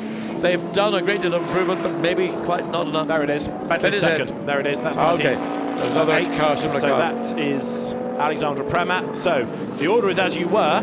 It is the Kevin Est, Kevin Kuyas, call me Kevin, Andy Soucek, McLaren leading the way. Bentley number 7 is going to be in second place, Stephen Kane at the wheel of it. Now at the moment the race leader is Stefan Ortelli, but that's because he's not yet pitted to give the car to Greg Gilbert. But it's a notional race leader. In real terms, 99 McLaren is the leading car. And that is the car that's third now in the hands of Alexandre Pramat as it goes down through Vale. So the battle is going to be between at the wheel of 99 Andy Soucek and Stephen Kane there in the Bentley. And at the end of this lap, we'll see what the gap is between the two. Oh, Stephen Kane really, really running it wide, coming out of club corner. He looked down the pit lane again to see what it is. That is Ortelli's car in. So Stephen Kane on his first flying lap. Just to mention, this now puts Joe Osborne into the lead because he's yet to stop. Ortelli giving way to Greg Gilbert, Santalot regular. Sandstrom and Ortelli new to Santalot this year for the Blancpain Endurance Series. Stefan's work is done. He walks away, the fuel goes in, Greg Gilbert gets ready to go. So Jack's down, and then this slow process as there is the, yes, that's the lead McLaren. Andy Soucek behind the wheel. And we're looking at the Audi. As again, there's 2 people can only make that tire change. One. Soucek to Kane is 21 seconds. There's the third place car, Alexandre Pramat, who goes over the timing line now. But it's 21 seconds between Andy Soucek and Stephen Kane, and we have got 56 minutes in which Stephen Kane has got to drive the race of his life. I think so. Even if Stephen Kane drove the race of his life, matching Andy Soucek in the lead Audi is going to be quite a difficult task. Andy Soucek is very quick, and he's got the comfort of that 21 or so second advantage there. Stefan Ortelli recalling his drive, and he puts his heart and soul into his motor racing. He does. So passionate in everything he drives. And still competitive, still quick. Maybe not as quick as some of the young guns, but he can still deliver over the course of an hour stint, and he's proved that again. A great competitor. Yeah. And a great asset, good development driver, good test driver. So Stefan Ortelli has given way now to Greg Gilbert. We've got 55 minutes to go. Gilbert's car was the leader when it came into the pit lane. There it is. So at the end of the next lap, we'll have an indication of the real race order. There's Joe Osborne still staying out, but Soucek versus Kane. And the gap in the first sector has come down by 0.4 of a second between the two. Go, Stephen, go. Say nothing. Say nothing. There's a long way to go. It's a long way to go, 55 minutes. And still they've got a beautiful day here at Silverstone, just looking skyward. Look how wide, running again, so cautious. There is Joe Osborne, who currently is leading this race, and it can't be that long before Joe Osborne's going to make his entry into the pit lane, coming onto Hanger Straight. Good drive, he'll be happy with this. He'll go back and say, I've enjoyed this race. 3-hour racing on the Grand Prix circuit at Silverstone, that's about as good as it gets. So coming out of Stowe, the number 38 Aston turns through and accelerates then now down through Vale. So 38 it is, the leading car, but of course with another pit stop to make to put the owner into it, Mark Poole. And this at the moment, more significantly, is the leader of Pro-Am. Now, Mean time for the real race lead, Souček to Kane, was 21 seconds. It is now 19.8. It's getting there. It's getting there. Yeah, I mean, I think the Bentley right now has been the star of the race. I mean, McLaren and MRT, or not ART, have done a blinding job there controlling the race, but it's the pace that Bentley has shown. We can say Guy Smith made an unforced error, penalised by driving through for a pit stop penalty or a drive-through penalty. But the Bentley's pace, genuine in qualifying and most certainly genuine in the race. Let me offer you another thought. The gap between Souček and Kane is 19.8 seconds. A drive-through penalty is 20 seconds. There is a case to answer that had it not been for that, the Bentley would be leading the race. Yes, but you know, if my auntie had a beard, she'd be my uncle. Ifs, ands, or buts. Let's deal in realities. He's 19.8 seconds behind the lead car, in effect. Joe Osborne still staying out, so he actually is, in reality, the lead car. Yeah. But he has got to yet make his second and final pit stop. But I fear this gap is going to grow, because in the first sector, Stephen Kane lost 3/10, and Andy Souček has just done the car's best in the middle sector. And when Stephen Kane goes through the middle sector, I fear that the gap will have grown between them. Now, car number 84, Ben Schneider, has been another one being Ben Schneider ignoring track limits. Well, that's almost sacrilegious. The man walks on tarmac. He's that good. Well, so much tarmac does he walk on, it was on the wrong side of the white line, so that's why he gets the warning, you see. The gap is growing, I'm afraid, because Stephen Kane has lost a couple more tenths in the middle sector, so... Traffic. Got to be traffic. But it doesn't matter, because Andy Souček lost a similar amount of time when he was going through this. This is the ebb and flow of endurance racing, and whatever you have at a given point in the circuit, you might pick up time, you might lose time. And basically, I think the difference in the two cars, the McLaren and the Bentley, in terms of lap time, is probably virtually negligible. It's getting exaggerated depending where you might meet that traffic. Stephen Kane pulls back 2 tenths in the last sector, so it has ebbed and flowed across the course of the lap. As there is 98, which is now in a real third place. Still being shown on the screen as Gregoire de Mussier, but we know it's Alexandre Premat now. What can he do about the Bentley? At the moment, it's nothing. He's not running as quickly. I mean, Alexandre Premat's always been a really quick driver. I mean, albeit at times somewhat erratic and wild, but he's had speed. So what he's got to do is display in the ART McLaren that speed to try and bring this car into contention to make it an ART 1-2. Right now, it looks like it's going to be McLaren, Bentley, McLaren. Still time to go, 51 minutes. Going through Stowe Corner is 98, which is then Alexandre Premat. And turning his way down through Vale as we look at 43, Michele Cerruti has brought the car in, the quick Italian racer. Michele, who had a win in the Superstars category a few years ago at Monza, then had a spell in Formula 3. She gives way now. It's going to be Eugenio Amos, I think, to bring the car to the end.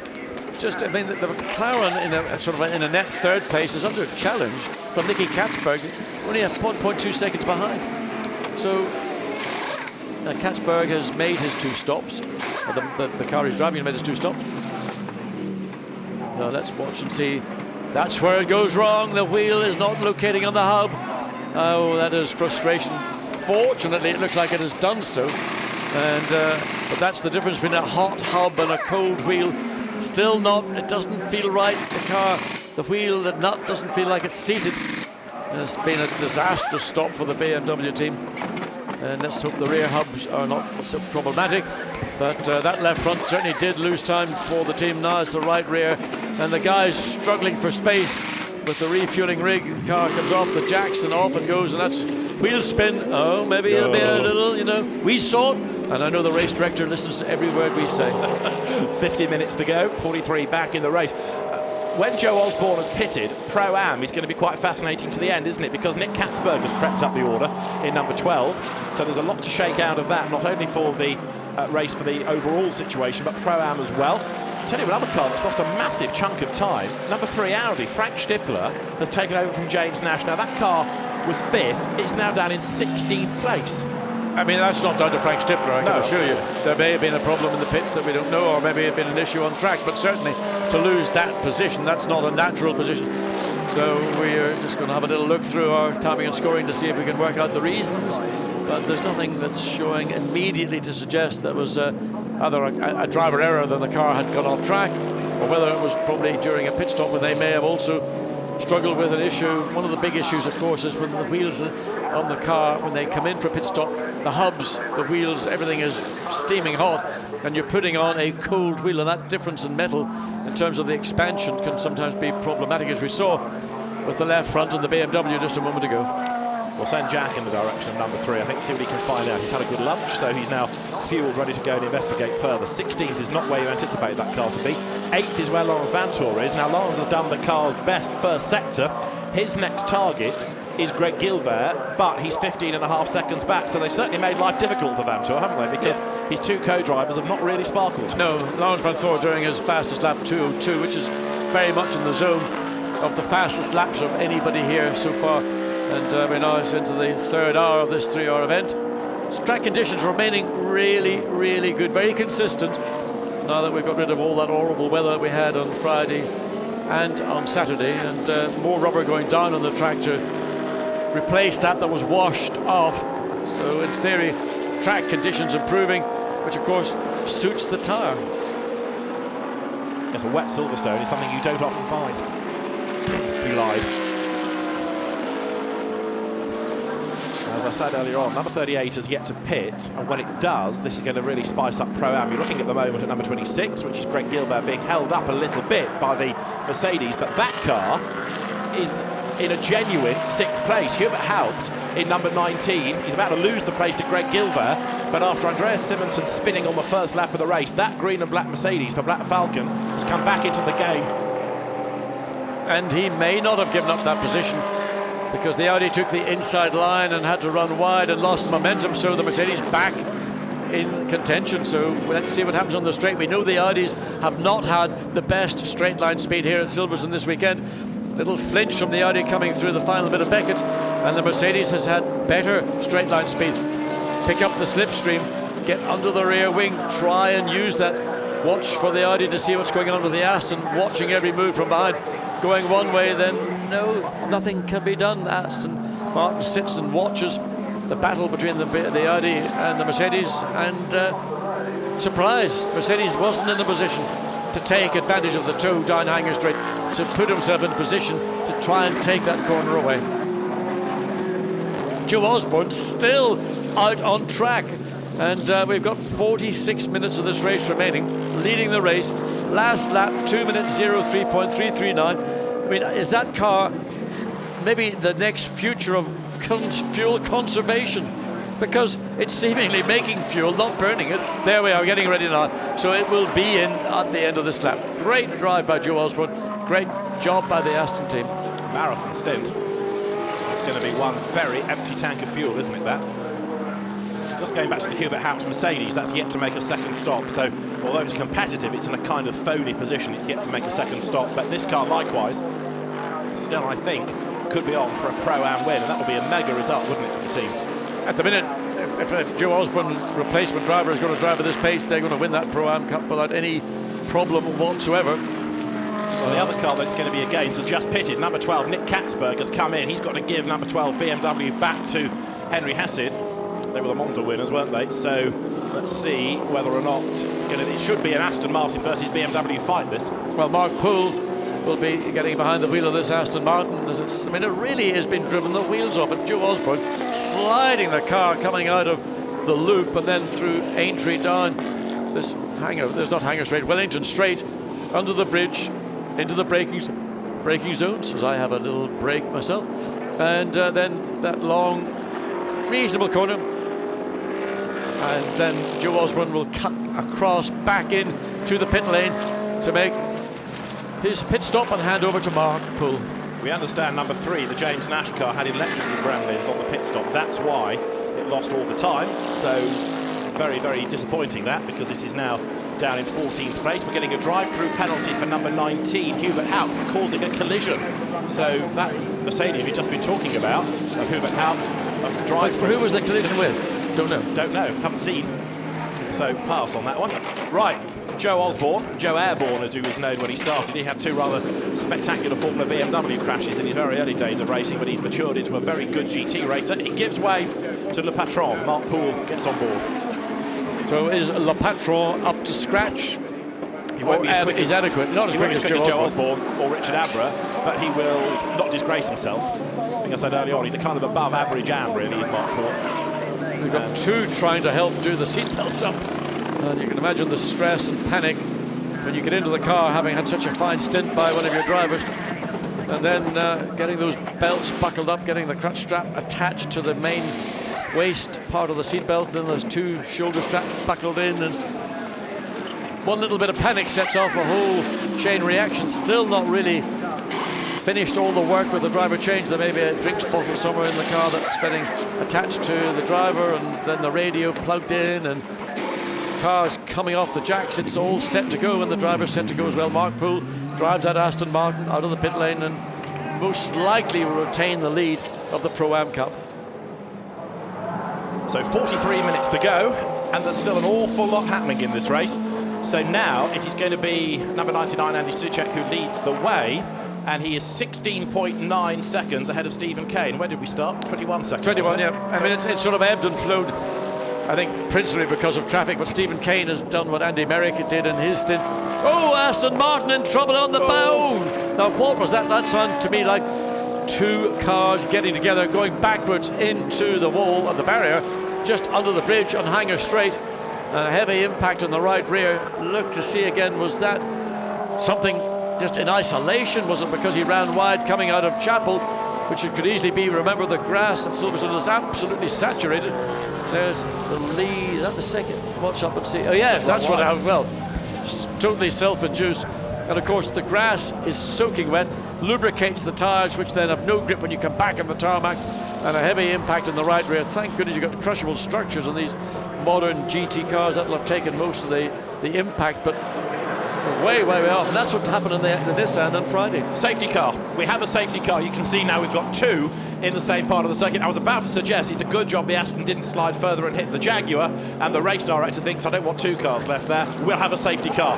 Now then, this throws everything in the air. I wanted to say safety car deployment. Go on, John. What's happened?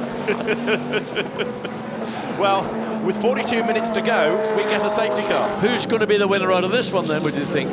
Stephen Kane. Hopefully. It's not picked up the leader, first of all, so we need to see where Stephen Kane is in relation to the safety car deployment. Yeah. Well, you need to see where Andy Soucek is. Who's between Andy Soucek and Stephen Kane as well?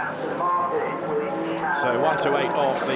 Well, there is a Bentley, but I think that might be the privately entered car. Might be right. Let's see. I never understand why it's so difficult to pick up the leader.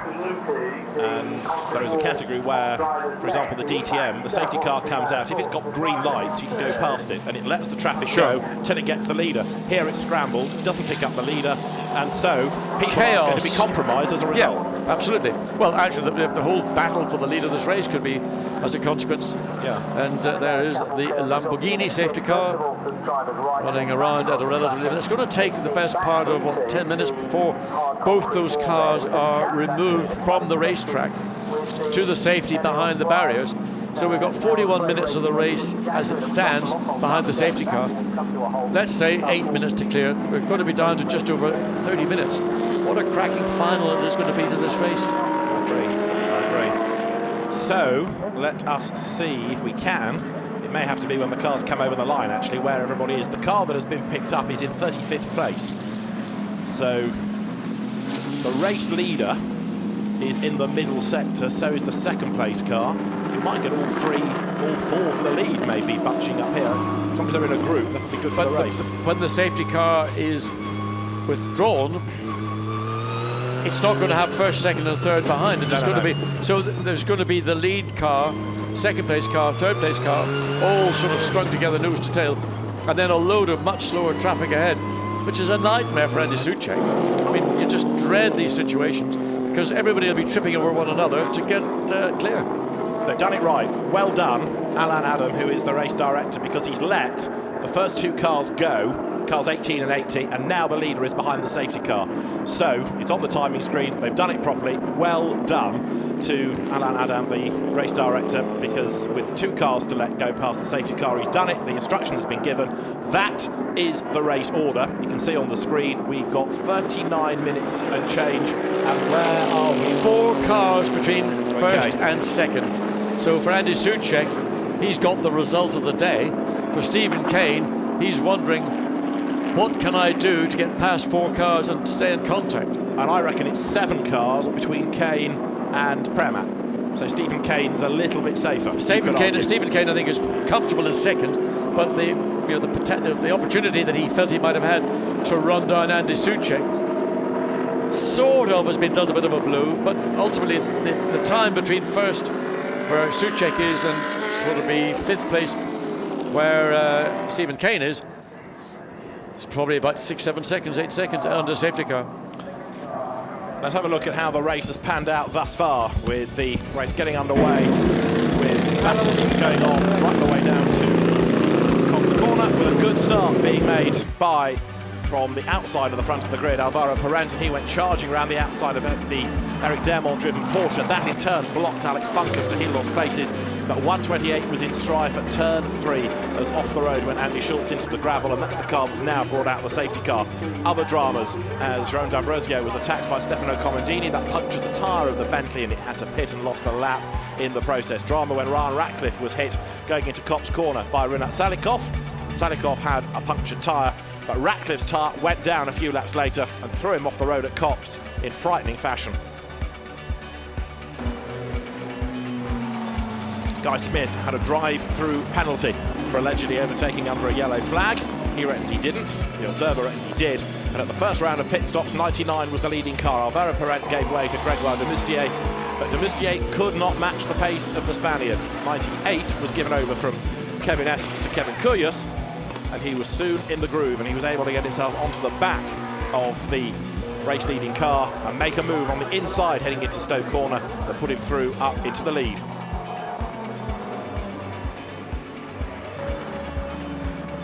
Andy Merrick did a great job in the middle stint, hustling on. First he caught and passed Stefan Ortelli, and then he set off in pursuit of Gregoire de Moustier.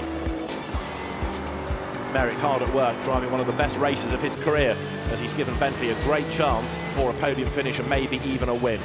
Joe Osborne put himself up into the lead of the Pro-Am class with a marathon stint. He also worked his way through some of the Pro Cup cars, picking off James Nash heading into Stoke Corner. John Wickham, the Bentley boss, looked on as Merrick made his move up on the inside to snatch second place away from de Moustier, and then pitted early to give way to Stephen Kane, who now takes the fight to the number 99 McLaren in the hands of Andy Soucek, who took over from Kevin Kyrgios, who did a great job to build up the lead. But now the safety car has eradicated most gaps anyone would built up. ART Grand Prix brought both cars in on the same lap. They turned both of them around in good time, and they rejoined first and third in the same order in which they came into the pit lane. More battles took place on the start of the third stint. And then we had a spin going through Village for the number 35 Nissan, which has now been given over to Miguel Fleischer. 43, the Monza winning BMW served its stop.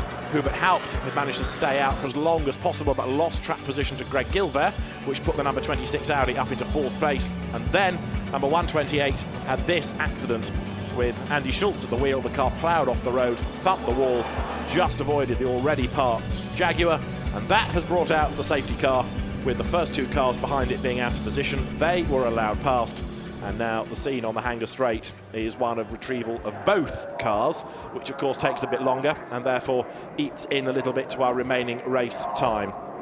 Now let's catch up, if we can, with Alvaro Parent, race leader after a good stint. He's now third, and he's with Jack.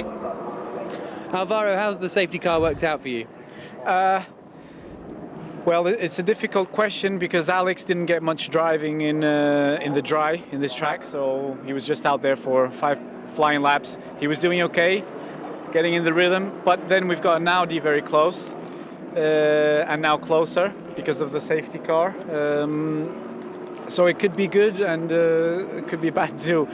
Fingers crossed, he's going to try and attack and push and get the best out of the car and see if he can keep the guys behind and catch the guys in front. It's going to be close for the lead as well, isn't it? No, it's going to be very close because the Bentley is going very fast. So it's going to be interesting end of race for sure. Thank you. Interesting for sure. I'd go along with that. We have got 34 3/4 minutes, and we're still not going to go racing just yet. It wasn't sounding overly confident. No. That was, he knows what he can do. That's replay of the safety car. What's going on here? That is not actually the intention of a safety car deployment.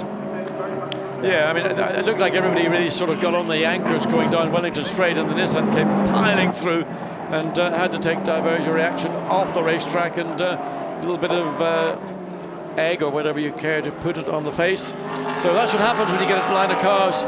You get that motorway effect, and suddenly you're the one that's doing 70 miles an hour and everybody's doing 30. As I was the one that said safety car is deployed, John will say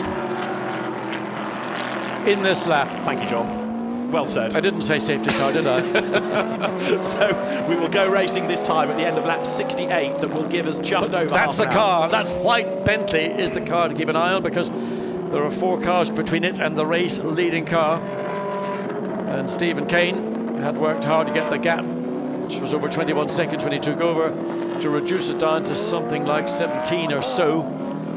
But Andy Soucek, knowing that those cars between the McLaren and the Bentley are his opportunity to get on it and get out of sight, as Stephen Kane has to struggle through that back marker traffic. You see the safety car come down. 4 cars between the lead car McLaren and second place Bentley. At the moment we have got the Mark Poole Aston leading the Pro-Am category from Florian Strauss from Henry Hasid. So Pro-Am is interesting, although Hasid, I think I'm right in saying, is a lap down, so it's really a 2-horse race for Pro-Am honours, and the Gentleman Trophy is 458, the Monza winning car, with Frank Schmickler back at the wheel ahead of the Francisco Guedes Ferrari, and then third in the class is 22, which is now Chris Jones at the wheel of the Team Parker Racing Audi. Well, Mark Poole's got a fairly comfortable position in lead of the Pro-Am Cup. But the second place car, number 80, Florian Strauss, has got 2 more gentlemen or Pro Cup cars directly behind them. So that's going to be a little battle. And then poor old Frank Stippler, all the way down in 12th place. Number 3 Audi, WRT. What has happened? And I'll tell you what, I'd like to be a fly on the wall at that post-race debriefing to see what's being said. There is second place car, Stephen Kane, Bentley Continental. And you can see just ahead, 4 cars ahead is the race leader, and who's going to slow it all down, and in his own time he's going to squirt on the throttle and have the benefit of clear air, and it'll be Stephen Kane's job to try and find his way through those 4 cars as quickly as possible. There he goes. He blasts away. The man behind him is Henry Hasid, who wants to unlap himself to try to get back in the game for Pro-Am honours, but I don't think he's going to be able to. And is that allowed, overtaking like that? I thought you had to wait until you got across the start-finish line. Well, I did, but anyway, some Ferrari drivers elected to go. Waved yellow flag, by the way, still coming through Woodcote. So, not something for the race director to resolve. No argument about the leader, so Andy Soucek pounds away, and on the restart, let's see where he is over Stephen Kane, who's still stuck in traffic. Stephen, of course, can't overtake, so he goes through 5.4 seconds adrift, and he's got to work his way through back markers, so Soucek now can build this advantage. Yeah, and I mean, Soucek used that back marker of the traffic behind him, which was some of the slower cars, to his advantage, and Stephen Kane, who's really got to just stay cool and not try and do too much too quickly, because that's where mistakes can come in. He's got an opportunity down the straight to make up at least one of those positions. But there you can see Soucek, he's got about 6 seconds advantage in the space of half a lap. So Stephen Kane is going to have to work mighty hard now. He pulls to the inside to get past the number 3 Audi, puts a lap on Frank Stippler, and then he's got the Ferrari just up the road. It's been a little bit cheeky already by overtaking before it got to the timing line. The Bentley team looking at a podium finish, even if it's not going to be a win.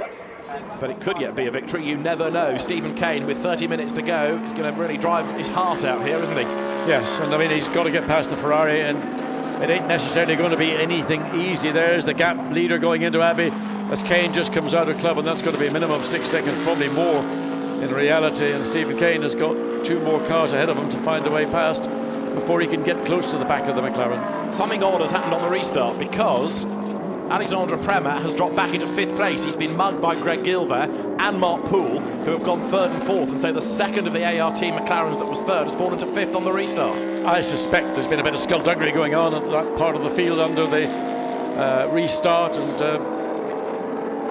we'll see what happens to Alexander Premat. He'll not be particularly happy about it, and of course there it is coming. No, it's not. There it is there. Yeah, so through goes now. He's actually got back ahead of Mark Poole, but he's lost a place to Greg Gilbert. So the Audi that went so well at Monza is going well here and has really carved its way back into contention after that first stint by Sandstrom. Leader goes through. Andy Soucek has done 69 laps, and the advantage he's got over Stephen Kane is 6.6 seconds, because Stephen's still in the traffic. Yeah, he's just finally got past the Ferrari. He's been more than a lap behind the Ferrari. Now let's hear from Andy Merrick, because he drove a great stint in number 7. The car is going strongly. Andy, is this doable? Can I tell you in about 25 minutes?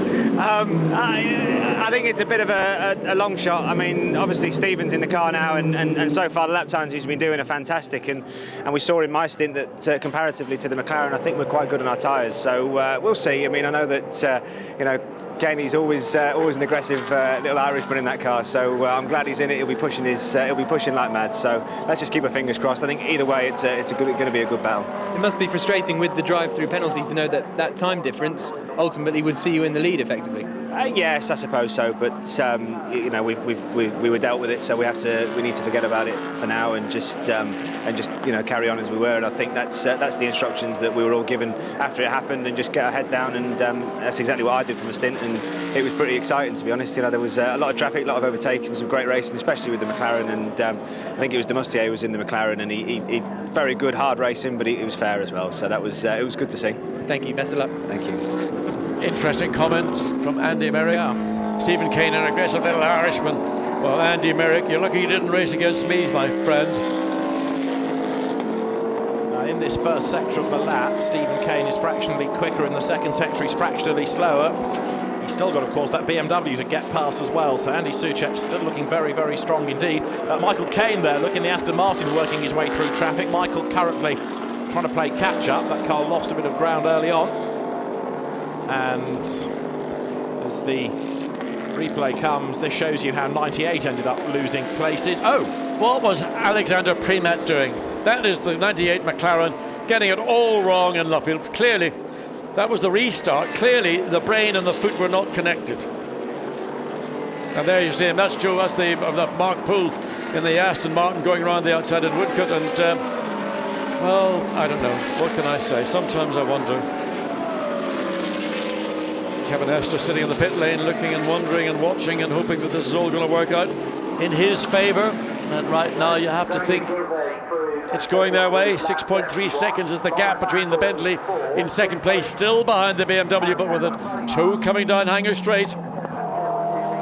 Pulls out, gets alongside. Can he get it under? The BMW is not going to give up. Well, it has to now. Stephen Kane used all those qualities that was explained to us just that moment or two ago by Andy Merrick, and gets the Bentley. Now he's got clear sight of the race leader. Andy Soucek, 6.3 seconds was the gap prior to this lap. What do you want to think? Under 6 or just at 6? Well, he's certainly pressing on, and we've had the change for the lead of Pro-Am as well, because Florian Strauss has got past Mark Poole. So despite the fact that Joe Osborne had done a great job, that safety car didn't do them any favours. It bunched everybody up, and so the Nissan has benefited on that safety car. Florian Strauss has gone past Mark Poole. The gap is 2.8 seconds, and Mark Poole is doing his best to fight back. This long traffic jam comes towards us. In third place there is Greg Gilbert, and you've got in fourth place Laurens Vanthoor, who is still hunting him down as well. So there's still a lot to be resolved before the end of this. 25 minutes to go. Yeah, Laurens Vanthoor consistently lapping 2.2s, but in fact 98 quickest car on the track. Right, I'll be looking this time. That's not. He's catching the best lap, not the last lap. Look at this. That's unbelievable. That's for, and that's your Pro-Am leader. Absolutely, and it's just caught in the middle of the bunch. And the Aston Martin is not a million miles behind, probably about 5 feet. Florian Strauss in the Nissan. We know he's good on a PlayStation. Now he's got the real one to weave all the way through the traffic, and he's got an Aston Martin bearing down on him as well. So we know he can deliver, otherwise he wouldn't have got the drive. This is his view, and he's hard at work. There's a lot of arm twirling going on in the cockpit of the Nissan as he applies the power coming out of Aintree. Florian Strauss, really now he's going to earn his reputation. And almost 3 cars wide coming down Wellington Street, under brakes. And this is messy because it's going to You know, you've got the inside, you stay where you are, you take a punt, maybe around the outside, gets alongside on the outside, now coming into Luffield. Can he hold it around the outside? Never easy, because the car on the inside, there it is, the Ferrari, it sweeps up. You've got to get under the throttle, and what's happening beside us or behind us? I'll tell you when we get on outside view camera. I don't think that this is one of the tests in the competition, is it, to do a 3-hour race with traffic all around you, but it's perhaps the next thing to build in, because of course now he's leading the class, he's under pressure from that car. Admittedly there's a Mercedes between, and that's the one that's third in Pro-Am, and Henry Hassett has hit something or somebody, and he's got damage on the front right of the car. Is it a suspension damage, is it bodywork, or is it the tyre that has let up? But certainly there's bodywork rubbing against tyre. You can see the level of smoke that's coming from that right front of the BMW. There it is, going even more slowly now. But look at this mess, absolute shambles of cars. And it's going to get in the way, isn't it? Van Thor up the inside of Alex McDowell. And number 12, having run wide, has got a possible puncture here, but he's going to get in the way. Look, he's trying to pull out of the way of all of these quicker cars that come storming past him. Whoa. Reminds me of NASCAR. It is a bit, isn't it? Everybody escapes. And there, 85 Mercedes runs way wide. That's Steph Dusseldorp now in 6th place. Bet Schneider's not far behind, I don't think, either. So you've got back markers, you've got lead battles for position, all coming into Village. What a scrap. Dives down the inside. Is that... which of the McLarens is not the lead McLaren? It's one of the other... It's the Poussin Junior car. It is, yes. The two go side by side. Yeah. And Dusseldorp is 6th in the red and white Mercedes. And Schneider is with him. So you're going to have the two Mercedes together in a moment. Here they come down Wellington Straight. The all-white one is out of Ben Schneider. But diving to the inside, lights are flashing there. There's Steph Dusseldorp. And Schneider thinks, yeah, OK, let's see how good you are. You get through the traffic, make me a gap, thank you, and I'll come through behind. He's not there just yet, is he? This is when you retire from motor racing, then you make a comeback. You wonder, did I do the right thing? I mean, when you're racing with a group of maybe a dozen or more cars, as we're doing right here, that's focusing. The lead gap is down, John, 4.7 seconds. Stephen Kane to Andy Soucek, 22 minutes to go. It ain't over yet, this. It's turning out to be one of the best Blancpain races we've had, I think, for a while, as the leaders work their way up to the Beckett's S's once again. Stephen Kane has done the best of anybody in the first sector. Stephen Kane has done the best of anybody in sector 1. He's absolutely flying, as here Dusseldorp is stuck in traffic and Ben Schneider is all over him like a cheap suit. 6th and 7th, absolutely together. Watch and see what Schneider does on the straight, because clearly he's the more thinking driver of the two. Whether he's got any more performance as the Dusseldorf car gets up alongside the Audi, and Schneider's trying to sneak up the inside, does it as well. Sometimes you use your car, your body language, to signal the car you're overtaking. There is that BMW in the pits, damage to the right front. Not quite sure what caused it, whether it was a puncture or whether it was suspension damage. You can't really see any significant body damage to the car. So the Mercedes fight continues, coming up towards the completion for them of lap 73. In the meantime, Florian Strauss to Mark Poole in Pro-Am. That gap's going up. It's now nearly 6 seconds. There's a nod of approval from Nissan about this. So 6 seconds it is, give or take, 5.8. Florian Strauss, of course, in his first full season of racing, doing a remarkable job. Stephen Kane quicker in Sector 1 than anybody. He's quicker than the leader in Sector 2, so the gap should come down as Dusseldorf almost hung out to dry by Dennis Anderson there in the Ferrari. Dusseldorf is keeping Ben Schneider at bay, though, isn't he? He's doing a very good job. I mean, it's just all about momentum, and particularly when you're coming up through back markers, trying to pass. I mean, all you can do is just sit there, and as you pointed out, gap down to first and second, under 4 seconds, 3.7 seconds. So I mean, it would be an amazing conclusion to this 3-hour race if we see it that back. There is the lead car coming through the exit of the Beckett's complex. There is Stephen Kane in second place. You can see his hands, the flurry of hands on the steering wheel, and this is a chase to the finish. It is a mighty job. Don't forget that McLaren as a car has had many years of development and lots of different teams running them and bringing back data. This is a car in its first full season, and the car is up here fighting for a victory. The best part of a second on the last 2 laps, and 3/4 of a second on the third of those laps. I mean, this is, well, Stephen Kane doing what we've seen both Andy Merrick and Guy Smith do. This car has been quick all day, and they've made great improvements within the pits. Remember, it also that drive-through penalty. Yeah, exactly. We keep referring back. I mean, minimum 20 seconds lost. In reality, had that not happened, this car would be leading the race, in my view, by a comfortable margin. and then you can use your if and but line again, John, can't you? Oh, I've forgotten about that. Move on. Never look back. Move on. Another best first sector time by Stephen Kane. 2 laps in a row. What's he taken out? 0.4 of a second. It's a remarkable effort, and he ain't given up yet. We're into the last 20 minutes of the second round of the championship. And now Andy Soucek continues to lead, but there in his mirrors is the Bentley. It was an Aston Martin victory here last year. Can Bentley this year score victory, or will it be another British brand in McLaren? Down towards Brooklands, and another 7/10 pull back in the second sector by Stephen Kane. I mean, it's an outstanding drive, but a great job by the entire Bentley team, because M Sport Bentley have come into this basically a rally team. Malcolm Wilson built stunning rally cars for Ford Motor Company. He's done a stunning job building this Bentley. Alistair McQueen, a part of the whole project, somebody who I worked with back in many years ago in Group C when Jaguar were winning world championships. And many more are involved. Look, the tension in the Bentley garage is almost palpable. Gregoire de Moustier's team manager that was Alistair being McQueen, summoned to the race director. Now, I wonder if that's for his drama behind the safety car on the restart. Could well be. So is there going to be some offence and a penalty for the second of the ART cars? I mean, for such a large car, it looks really beautifully balanced. The whole sort of spring damping roll bar package that they've got on the Bentley is outstanding. Lead gap 2.6 seconds. There, Stephen Kane turns his way into Stoke Corner. Andy Soucek is ahead of him. And Stephen Kane hustling on. What I'd love to know, we don't have it on this particular timing and scoring screen, is what is the top speed of the Bentley vis-a-vis the McLaren, for example? Is that where the car is picking up all this time, or is it just all around the circuit? Because we know the car's got very, very good traction. It's very light on its tyres, so it's not using the tyre as aggressively as others it's racing against. Where's the time coming from? It's interesting, isn't it? As Stephen Kane, I think, made a bit of a mess at the end of Vale that time. He would have lost a fraction of time. He was 3/10 up in the first sector, but he may well have lost a bit of ground in the middle sector. 17 3/4 minutes to go. Still, he continues to hustle on. Andy Soucek leading the way.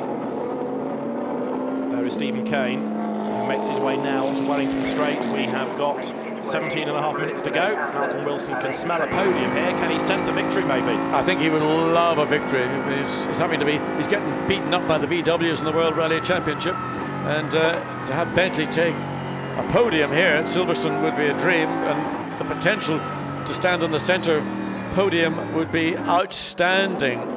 There he is. Once you get within that zone, I mean, it's like a laser gun. You just laser on the back of the car, and you just start to bit by bit pull the car closer to you. It gives you momentum. And of course, the converse situation is for Andy Soucek. He's feeling this pressure. He knows that he's under pressure. He knows that the clock is ticking away. 16 3/4 minutes, this 3-hour race remaining. So look at it. Right into the second part of the Beckett's complex. And again, you can see the Bentley is very strong through that middle part of Beckett's complex. Now onto the straight, through Chapel Curve, run the car out to the side of the racetrack. And is the top speed of the Bentley superior to that of the McLaren? The gap visually, not only just in the clock, 1.5 seconds when they came across the start-finish line last lap. How relevant this is going to be, I don't know, but I'll throw it into the melting pot. Don't forget that Stephen Kane has got to go because of when the car pitted. 2 extra laps on this last tank of fuel, and he's also asking a lot out of that tank of fuel and tyres in this charge. Now, is Andy Soucek looking after tyres and fuel? Has he got anything in reserve? Whereas Stephen Kane is throwing everything at this. Is he going to be okay to get to the end on fuel? He's done another best of anybody in Sector 1. Well, the team have got the engineering. They know how much fuel is being used. They know what's in the car. They know what they can do. And right now, in the situation, they're probably more than delighted to see this car on television in conjunction with the race leader. And if they run the car flat out, get the lead, which is conceivable, 15 minutes remaining, and Andy Soucek has been unable to counter this attack coming from the Bentley. And then I suppose if it can get the lead, Stephen Kane can then make it a very wide car and start to throttle back a little bit, just stick out his elbows. It is pretty wide as it is, and it is a very large car, but it's one of those cars that's extremely light on its wheels and tyres.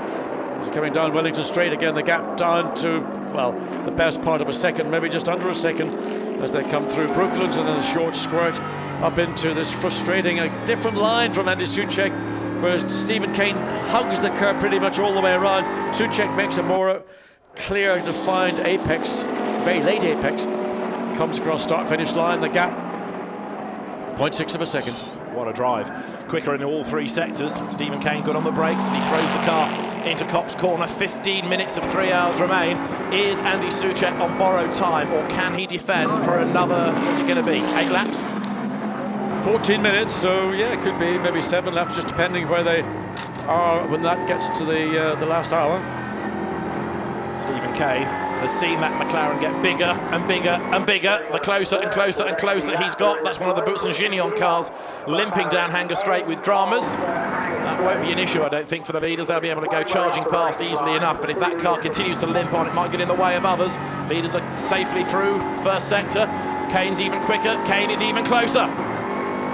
Well, if he's going to swoop and pass the McLaren, he wants to do it in one swoop. If you get bogged down behind the McLaren, it'll be the same as we've seen from everybody else who catches but then struggles to pass. It's that whole issue about keep your momentum. It's carried him forward by the best part of 3/4 of a second a lap on average. Now he's right under the wing of the McLaren. Can he maintain that pace? Looking promising, isn't it, for Stephen Kane? Quicker in that first sector. He's almost on the back of Andy Soucek, but Andy rarely makes mistakes, so Stephen's going to have to work for this, and he's closing right up under braking going into Village. He works the brakes on this car, bigger car as it is, very hard indeed, up towards the loop. Now can he get a tighter line out of the corner? But car looks much better coming through the loop, and that little squirt again down into Aintree, then the run down.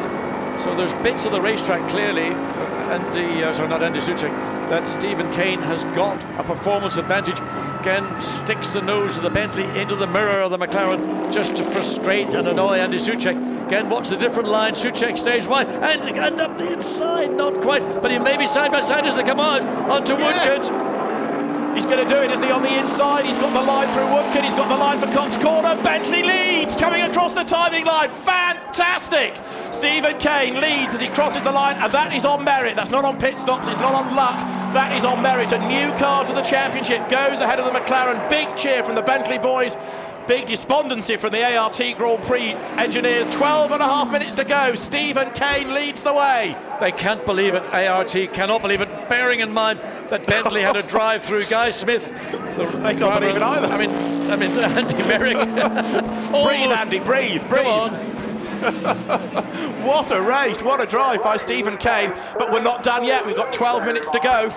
I'm still moderately concerned about fuel here, but let's not ruin a good story for the moment. The Bentley leads going into Stoke Corner.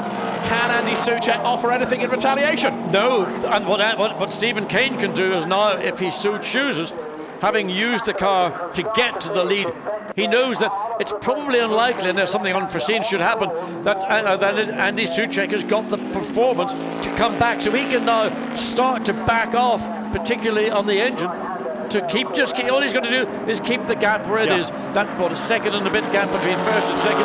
Unless Andy Soucek finds himself in a position where the Bentley is being embarrassed by a back marker, well, he's going to have to accept that he has no more performance. Going to be a second place for ART. And as I suggested a little while ago, Stephen Kane can make the car even wider if he needs to. Now, how is your man Schneider doing? He's 6th at the moment, 42 seconds away from the leaders, but 1.3 seconds back he was from Steph Dusseldorp at the start of this lap. Well, let's hear from Guy Smith, because he probably can't believe all of this. Let's hear what he has to say. Guy Smith is with Jack. Guy, when you were handed that drive-through penalty, I don't imagine you thought you'd be here at the end of the race. No, I mean, it was. Obviously that was a huge blow, but it just proves that the hard work from the guys at M Sport Team Bentley done a fantastic job. The pit stops, made a huge improvement. We actually gained some spots in the pit stops, which is fantastic. And Steve and Andy have driven fantastically well to come back. So it's a real team effort, but still a long way to go. Still a couple of laps to go yet, but I think we can be proud of our performance either way now. And driving at this pace, are you still okay fuel-wise? Yeah, everything's good. The car's great, good on fuel. I think we're pretty comfortable, no problems at all. Brilliant, famous last words. Congratulations, Guy. Thanks. But I don't want to be, sort of, as you say, put the markers on it, but it's still just 10.5 minutes remaining. And there is the gap. It's the best part of another 1.5 seconds. Andy Soucek has to run right out to the edge of the racetrack. Let's watch again and see how Stephen Kane put the Bentley. Bentley's just got more grip in the corner. Got alongside Soucek. Soucek gave room, which is the right thing to do. But then the initial punch off the corner, Kane on the tighter line was still able to get the traction, get the power down, to get alongside and get ahead of the McLaren coming through Woodcote.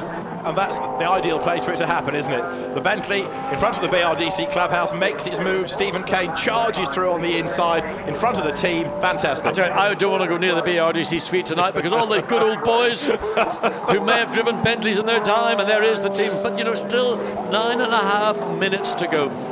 And there are guests from Bentley from all over the world, from the Far East, the Middle East, wherever. And if this proves to be a success for them, as it looks it is going to be, well, what a great story. And there, Bernd Schneider getting a bit of a fit of the head staggers as he comes down into Stowe, and he's not been able to do anything with Steph Dusseldorf for that 5th place, which is, in fact, Dusseldorf has been able to pull away from, we've got now 2 cars between those 2 squabbling Mercedes-Benz.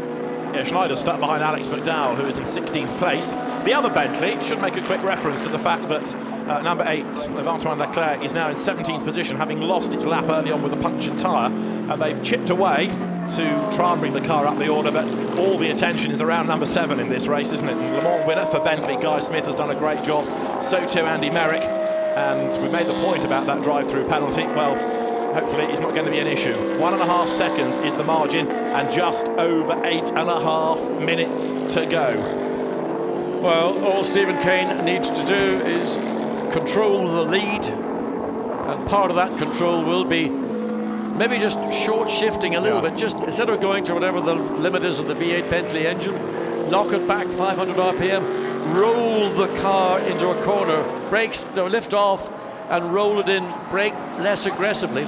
It makes so little difference to your lap time, but it can save you considerably on fuel usage. So what have we got? 4 more laps, give or take, as the race leading margin is 1.5 seconds. And in Pro-Am, we ought to point out that Florian Strauss has got away now from Mark Poole, but they are a lap up, effectively, on the next car, which is in the hands of Eugenio Amos, or the best part of a lap up on the 43 BMW. So the Nissan is heading for a class victory. Another great job done. Absolutely. By Alex Nissan, Alex Buncombe did a great job in the initial stint to get the car into position. It's been consolidated by Florian Strauss now in that final drive. And likewise with the Aston Martin, with Joe Osborne, now Mark Poole behind the wheel. Those 2 cars and you would call their amateur drivers have excelled, I think, all day. Yeah. Yes, it goes to show the strength of that driver training program, or the evaluation that's part of the Nissan PlayStation GT Academy. 7 minutes and change on the clock. Number 90 Ferrari has not really drawn attention to itself in this race like it did at Monza, but Francesco Castellacci here is 5th in Pro-Am, and how's Michael Caine doing? He is currently 11th, hustling on behind Frank Stippler for 10th place overall. Stippler's Audi has had a pretty awful last stint after that electrical drama costed all that time. I mean, the Audis in general, it's only the Van Thor car currently outside the top 3 in 4th place. Lawrence Van Thor doing what he always does, driving the wheels off the Audi, but they've just been off the pace. They've either misjudged track conditions, maybe they were focusing very much on the temperature, the fact that it was extremely wet over the Friday and Saturday days of running. Whatever they've done, they've not had good straight line speed, and consequently they've not been able to overtake, and that's really hurt them badly. The significant thing for me again in Audi land is, as at Monza, that the Santilot car is ahead of the WRT cars, because 3rd is where you find the Gilbert Ortelli Sandstrom car. I just think that if the cars are evenly matched, it's showing that Santilot has got an overall more evenly matched driver combination. Hard to tell. I don't know why the Santilot car, apart from the fact that they've done a very good job, they would be ahead of that factory car, the WRT car of Lawrence Van Thor, but that is the situation. As we watch the Audi come down the straight, just under 6 minutes now of this race remaining, the best part of 3 laps, depending where the lead car is. Stephen Kane 1.9 seconds ahead of Andy Soucek in the 2nd place McLaren, and the 3rd place Audi Gilbert.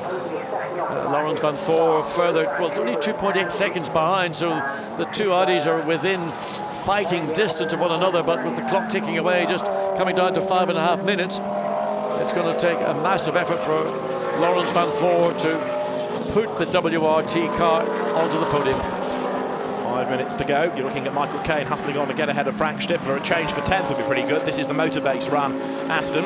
Oman Racing Team is the entrant, but it's Andy Dean who operates the car for David Bartram's Motorbase squad, coming now in towards Village.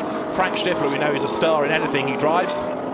historic or modern GT cars. He's very, very quick in still, former Porsche champion, DTM racer, and very much part of Audi's endurance programme. Perhaps not ideally suited to the sprint series, in which he drove a couple of years ago, but he goes well in the endurance races. There's Ahmad Al-Hafi looking at the screens with his friends and seeing his Aston Martin pounding on and getting closer and closer to the number 3 Audi all the time. So we could have a change for 10th place before the end as well. I mean, a top 10 finish would be pure delight. You can see the team there, we're looking forward to it, and whether Frank Stippler can defend or whether he's in just under 4.5 minutes to go, that's going to be, well, come across the line, they'll probably get 2 laps, maybe 3 laps again, just depends where the race leader is on this current lap.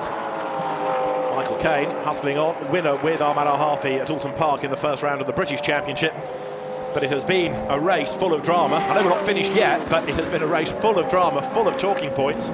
And if the Bentley can hang on in there and score victory, that would be a remarkable effort. Well deserved, I think. It's not lucked into it by any stretch of the imagination. They've worked hard for this. Not only have they worked hard, they had to overcome a drive-through penalty for an issue of going through a yellow sector. There's the Aston trying to get up alongside, down into Stowe corner. Doesn't have the momentum to do it, but again, it's just further pressure on Frank Stippler to defend that 10th place. Out of Stowe, down through Vale.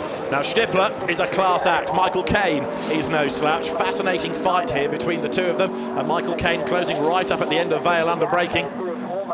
Through they turn into Club Corner, and this is Eric Dermot under attack from the Nissan. Change of place on track.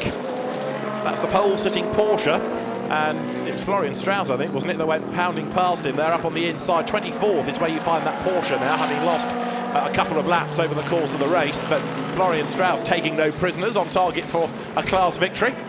No, and he's done a very good job, you know, to consider how many people that Nissan have brought through the GT Academy and put them into this high level of GT racing.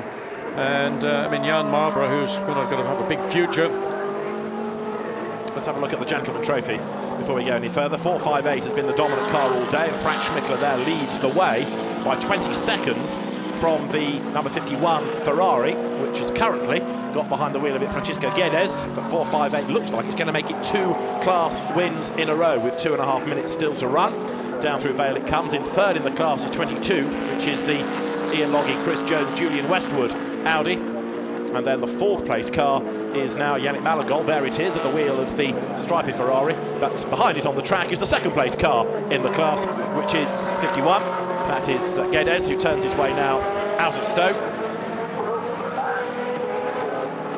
Down through Vale comes 51. 20 seconds back, as you've seen on the caption. But it's not going to be able to catch, I don't think, unless a drama befalls the race leader. And there, 4th, ahead of it, is the Malagol car. Pro-Am, we've been talking about it much. It is still the Nissan ahead. So Florian Strauss ahead of Mark Poole, and then 3rd in the category is Eugenio Amos in number 43 BMW. 4th now Nicola Armindo, switching to BMWs from Porsches for this year. 5th in the category Francesco Castellacci, Ferrari, what else? And in 6th in the class now is Giacomo Petrobelli with his, what else, Ferrari. And 1.5 minutes remains, so we now need to start looking at where the race leader is relative to the clock, because Stephen Caine ideally doesn't really want to have to do any more laps than possible, so he can afford to just back off a little bit, see if he can time it to perfection as Florian Strauss, heading for class honours, turns then through Brooklands. Only his 2nd race at this level, and he's on target for a class win. Let's not forget the efforts of Alex Buncombe, who drove first, and Nick McMillan, of course, who did that middle stint. Nick McMillan seemed to lose places, but boys, Florian Strauss fought back well. You could argue helped by the safety car, but even so, the Nissan has fought back extremely well. Now, the race leader, there they are, he's going to get another lap out of this, isn't he? Stephen Caine's going to get one more lap, because 50 seconds on the clock at Brooklands won't get him to the flag, and he can't back off too much because the McLaren will catch him. So Stephen Caine will have to go round again. There is less than a lap time left in the race, but he will get on to the last lap. Through comes number 7, over the timing line, and onto the last lap goes Stephen Caine. A Bentley to win at Silverstone in its first season of racing would be a remarkable result. We said, John Watson and I at Monza, you could be looking at a Bentley podium at Silverstone. Is a win out of the question? I have to say, I didn't expect this car to be fighting for wins so soon, but an excellent job done. And yes, it had that drive-through penalty about which Guy Smith is completely befuddled. Andy Merrick's middle stint was an absolute ripper. Stephen Kane's drive to get on terms with Andy Soucek and take the lead, fantastic. Add it all together, Bentley leads onto the Hanger Straight. We're on the last lap. Some of the engineers daren't even look up at the screens, such is the tension. I think there might be one vast party at Bentley tonight. And Malcolm Wilson's M Sport team, with a mega track record in rallying, has come into GT racing and looks as though it's going to score victory at arguably the most important race for a British mark at a British circuit. The history of Bentley, you can link to Silverstone and the British Racing Drivers Club over decades, and another important chapter is about to be written. As the car comes past the wing, Stephen Kane, the man behind the wheel of it, it's good for Stephen as well, because after a few years in the doldrums, his career seemed to be stagnating a little bit. He had an unhappy time in the BTCC that didn't really gel in the way that he wanted it to, but he's come back, he's fought back well, and with new impetus, a race victory here, he's only going to increase his standing. So Stephen Kane, Andy Merrick and Guy Smith, don't want to call him a Bentley veteran now, but of course he did win Le Mans for Bentley. They're the three drivers, and he's about to emerge now from Aintree down Wellington Straight. Still the Bentley boys in the garage don't look, they don't believe their luck. Luck's perhaps an unfair word, but a win is going to come their way. It is just around the corner. The corner is Luffield. Round 2 of the Blancpain Endurance Series has been a battle of the British brands, Bentley versus McLaren. Bentley will come out on top. Guy Smith, Andy Merrick, Stephen Kane win for Bentley at Silverstone. The Bentley crosses the line. The race director, Alan Adam, waves the flag. The Bentley is victorious. McLaren second in the hands of Andy Soucek. 1.2 seconds is the margin as they come across the line. A fantastic race, and what a result. Bentley, we've talked about in positive terms, but to have a win so soon in the history of the car is very impressive indeed, and where better for it to happen than at Silverstone. A brilliant job done by the team. There for the checkered flag coming over the line is the third place, as it is at the end. Laurens Vanthoor, Audi, he got ahead of Greg Gilver on the last lap unseen, but Laurens Vanthoor third, so a very, very good job indeed done, because he was a long way back.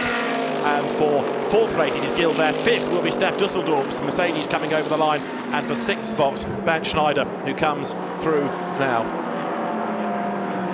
Oh, what a race. Well, there's only another 3-hour race to go in this season at Paul Ricard. Then we have 24 hours and 1,000 kilometres with more drama, as we've seen the Pro Cup cars come over the line. Now it is the turn of the Pro-Ams to make their way down to the checkered flag, and also the Gentleman Trophy winning cars.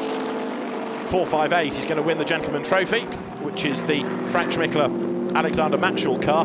No Pierre Arret with them this weekend, the normal third driver. They've done it just the pair, and 458 makes it 2 out of 2, because they were victorious at Monza and victorious at Silverstone as well, as the car now comes over the timing line to take the win. In second place in the class, and there's a very emotional Malcolm Wilson. Second place should be number 51, the AF Corsa Ferrari. And this is the winning car in Pro-Am. Nissan victorious, because Florian Strauss, Nick McMillan and Alex Buncombe come home as the winners. Drama in all three classes, race long, and a race early on that I thought Alvaro Parent would run away with. Turns out to be a victory for Bentley. Well done to M Sport, well done to Malcolm Wilson, who looked very overcome by it all, I have to say. And Malcolm's experienced the highs and lows of the sport as a team owner and as a driver, of course, because he had an excellent rallying history as a driver himself, going back to the 1970s when he started in his Ford Escorts, and of course was an Austin Rover Works driver for a time in the 6R4 era. Brilliant job, absolutely. But delight at Bentley. There's John Wickham. Well, he smiles now. John Watson pointed out that he rarely smiles. Well, he's smiling now. A little smile. Malcolm Wilson, as I say, is beside himself, and he strides over to the team. Hugs all round. There's as much a sense of disbelief as there is rejoicing going on here, because it's a victory that perhaps nobody could really have predicted after the first hour of the race. But some great driving all round has given Bentley the win.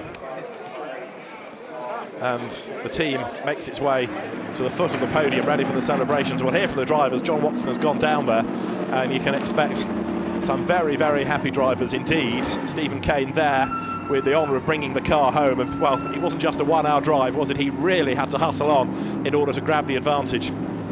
So Bentley wins at Silverstone, that's the headline, and already the cheers have started from the Bentley engineers, the M Sport team.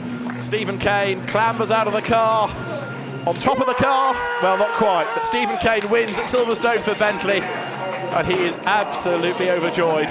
And you can understand why. Everybody at Bentley is delighted, and Stephen celebrates with his mechanics.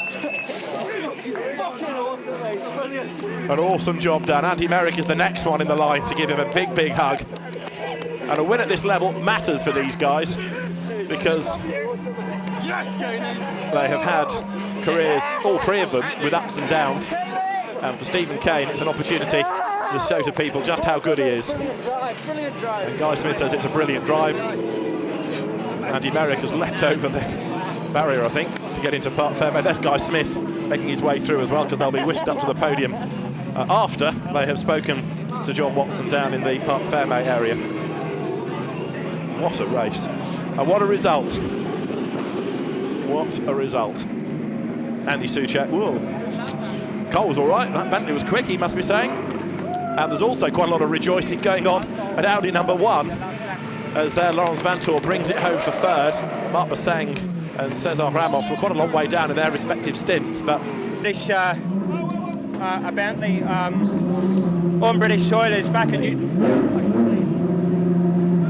Newton Norwich, where I was born. So I take a lot of pride, and I'm very, very pleased to do it in front of the BRDC and all the British fans. Well, I mean, it's been a stunning drive, particularly bearing in mind that in the early part of the race, that Guy had a drive-through penalty. It was best part of maybe 20 seconds. Guy,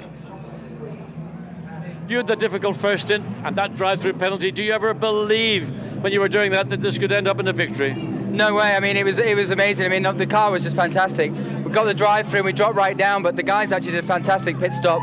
It gained us 2 spots in the pits. Andy drove a great stint. And going to the front, and Stephen at the end there was fantastic. So it was a really, really great team effort. All the guys have worked so hard for this, and this is for them. Andy, you showed us in Monza what the car's capable of, but today it looked even better. Absolutely. I mean, we've worked on the car from Monza. That was our first race in Blancpain, and I just can't speak highly enough of obviously the car and the Bentley have given us. But Team M Sport Bentley have practiced and worked so hard since Monza, and they've perfected everything. We've been pretty hard on them, and they've just come back and responded like true world champions, and they've just been incredible. So I'm just so happy. Well, gentlemen, I hope you have a great evening this evening. Forget the wine gums, take the real thing. It'll be really good. Well done. Smiles all round, thumbs up all round, and is this the first of many wins this year for Bentley? Paul Ricard next, then 24 hours at Spa, completely different type of race, and the 1,000 kilometres, the Blancpain 1000 at the Nürburgring. Okay, well, what about the second place story? Because Andy Soucek and team have got a bit of explaining to do. They're with John now. Andy, for so long you had control of the race, but the Bentley just ran you down. Yeah, I think he was just too quick. My lap times were actually good. I was asking the team if my pace was good. They said it was, but apparently the other was just flying. So I couldn't really hold him, and finally we had to give up. But we are leading the championship, and we got some good points, so we're quite happy. Kevin, you had a very, very good opening stint as well. What were your thoughts? Well, I thought at the beginning that we had a good car. I could make it to third position after the start and then overtake the Bentley, and then I had the same pace than Alvaro, so I thought, okay, we can make it. And then, yeah, at the end we got a safety car, which also, yeah, which was not really optimum for us, but the Bentley was really fast. Congrats to them, because they had a good car, and but we won't give up, and we'll be there next race. Kevin, you had a great middle stint, and it all looked like it was going to be comfortable victory. Yeah, I actually heard on the radio also that the gap was getting bigger, and I was like more than 20 seconds ahead, I think 25 seconds. So I was just trying to make no mistakes and keep the gap, but unfortunately we had safety car, and Bentley, yeah, I think Bentley did a great job. They did drive through and still they won the race, so that's amazing, I think. And next time I think we must push a bit, and then maybe we can challenge them. Well done all three. We made a very exciting finish to a 3-hour race. Congratulations. Thank you. Exciting finish indeed, and they will go to the podium for second place. Third in the end, Laurens Vanthoor, Cesar Ramos and Marc Bosseng. And that was a result that came out of nowhere as well on the last lap indeed. Vanthoor getting himself up and past Greg Gilver as the McLaren drivers Happy for the championship, says Andy Soucek. That's, I think, clutching the positive out of what was a race that got away from them, really. But the same is true for number 98, because Alvaro Parent, who dominated that first stint, ending up with a very disappointing result for that car in the end. Let's catch up on WRT's story as well now. Lauren, a hard day for WRT, but third place in the last lap. Tell me all about it. That's fantastic. We managed to do very good pit stops, and then in the end I was just attacking like 110% to try and close a gap. I did it in Monza, but I couldn't pass, and here we could pass third place. It was very, very fair between me and Guevara, and it was a close move, very close. But it worked out, and I'm really happy. We did a couple of good races, but we didn't have the result which we deserved, and now we finally on the podium, and hopefully it's the beginning of more. Cesar, for a long time you were stuck behind a Mercedes-Benz, and you were quicker in the lap, and you couldn't get past. Yeah, it was a shame in my stint. I couldn't do anything more. I really felt the car was really good, so all I hoped was for a good pit stop, and then for Lawrence to go and have a chance, and he had the chance and he took it. So yeah, I'm really thankful for what he did, and we are on the podium now. Really good. Happy for the team that the guys did a really good job. 2 wonderful pit stops, and yeah, we are third. It's not first, but still we are really, really happy. Excellent. Mark, opening laps are just manic. I mean, how anybody could get through the laps without contact, without losing position, seemed impossible. Yeah, I got a hit in the right hand. I had to go through the S's in the first corner. And yeah, it was just amazing. I was happy to keep the car on the track. Unfortunately, it deserved this drive-through penalty, which just put us a little bit back, but the safety car came out and Lawrence did a great job in the end. Well, it's a tough day for WRT, but you guys got up on the podium. Well done. Thank you. Yes, number 1 also had its drive-through early on, which of course lost Mark Bosseng some time, but they fought back. And Laurens Vanthoor, who is very, very highly regarded within the Audi GT ranks at the moment. There's some debate as to whether it's him or René Rast who is the quicker. And there are some people that would tell you it is, at the moment, Vanthoor just edging René Rast. Well, what about Pro-Am? It was Florian Strauss who brought the car home. Let's hear from the Nissan drivers. Florian, congratulations, you brought the car home in the Pro-Am trophy. Yeah, thank you very much. I just had to do the same like my teammates to do a good job, bring the car back. And yeah, Alex did an amazing job in the beginning, which was, key for our race. So we had almost, could avoid any big, battles for places. So we didn't lose too much time there. Nick then just almost saved the place, and I come back out in second. And after safety car period, we were in first class. So nothing to lose for me. I try to keep it safe. It's always exciting because you're between all the cars, and of course you don't want to slow down too much. Maybe scared about other cars getting back, but yeah, it's a big team effort. We were close in Monza, so we are now pretty happy to pretty much now go over there and have some nice party today. Alex, you had a difficult start at the Cops. You got squeezed a bit on the inside, but the Nissan's here when it counts. Yeah, absolutely, and it was a shame I couldn't get past the Porsche into the first corner, but at the end of the day, it didn't really make any odds. At the end of the day, I still led the class, which was the goal, and so pleased for everyone involved to repeat the performance we did here last year, and to come home with the wins. Really, really good. We were fast in Monza as well, and didn't really go to plan there, but really, really chuffed to get the win here. Excellent. Nick, what are your thoughts on the podium for the first time in a GT car? Definitely feeling really good about it. We were running good at Monza, and had a little bit of an issue with fuel, but to come back and get first place here is absolutely amazing. And Florian and Alex put in some great stints, and I just had to try and hold position and bring it home. Well, you're certainly being chased by the Aston Martin behind, and Mark Poole and Florian looked like they were really tough at the end. Yeah, absolutely. I mean, it looked to me like Joe Osborne did a really, really good stint. So all good credit to those boys. Really, they did a really good job, and looked like the safety car didn't really pan out for them, which is that's a shame. Sometimes it works for you, sometimes it doesn't, and I guess that's racing. Well done, guys. Thank you. And second in the class was the Mark Poole Aston Martin. A good job by Mark in the last stint to bring it home, although of course it was leading early on with the efforts of Joe Osborne. Well, let's have a look at the overall result. We'll do classes in a bit. The Bentley is the winning car. That's the main headline from Silverstone, as Guy Smith, Andy Merrick and Stephen Kane come through ahead of Andy Soucek, and the Kevins, Est and Kuyus. Mark Bosseng, Cesar Ramos and Laurens Vanthoor rally for third ahead of Stefan Ortelli, Edward Sandstrom and Greg Gilbert. Then it's Lucas Wolf ahead of Sergei Afanasiev and Steph Dusseldorf, Primat, Verdonk, Schneider rounding out the top six. And it worked much better. In seventh, that being the Alexandre Primat, Gregoire de Moustier. So much more grip. Car that fell away in de Moustier's middle stint. As the drivers make their way now out onto the podium for the AM class.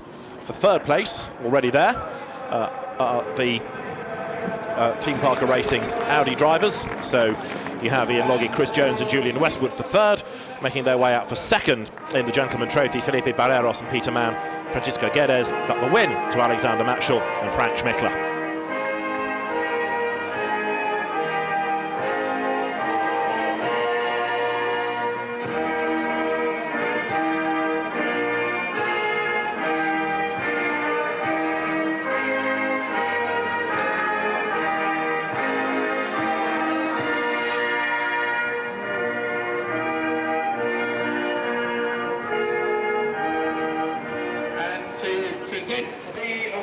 So Frank Schmickler in the middle, along with a very, very happy Alexander Matschel, who is new to racing at this level. He's done the VLN for a number of seasons, but came to Blancpain last year at the 1000k race at the Nürburgring, the Blancpain 1000, and enjoyed himself. And so an effort has been made with GT Course by Rinaldi to run the car this year, and a second victory in a row for those guys. The trophy's already presented to the Brits, to Julian Westwood, Ian Logie and Chris Jones. There, the trophies to Peter Mann, to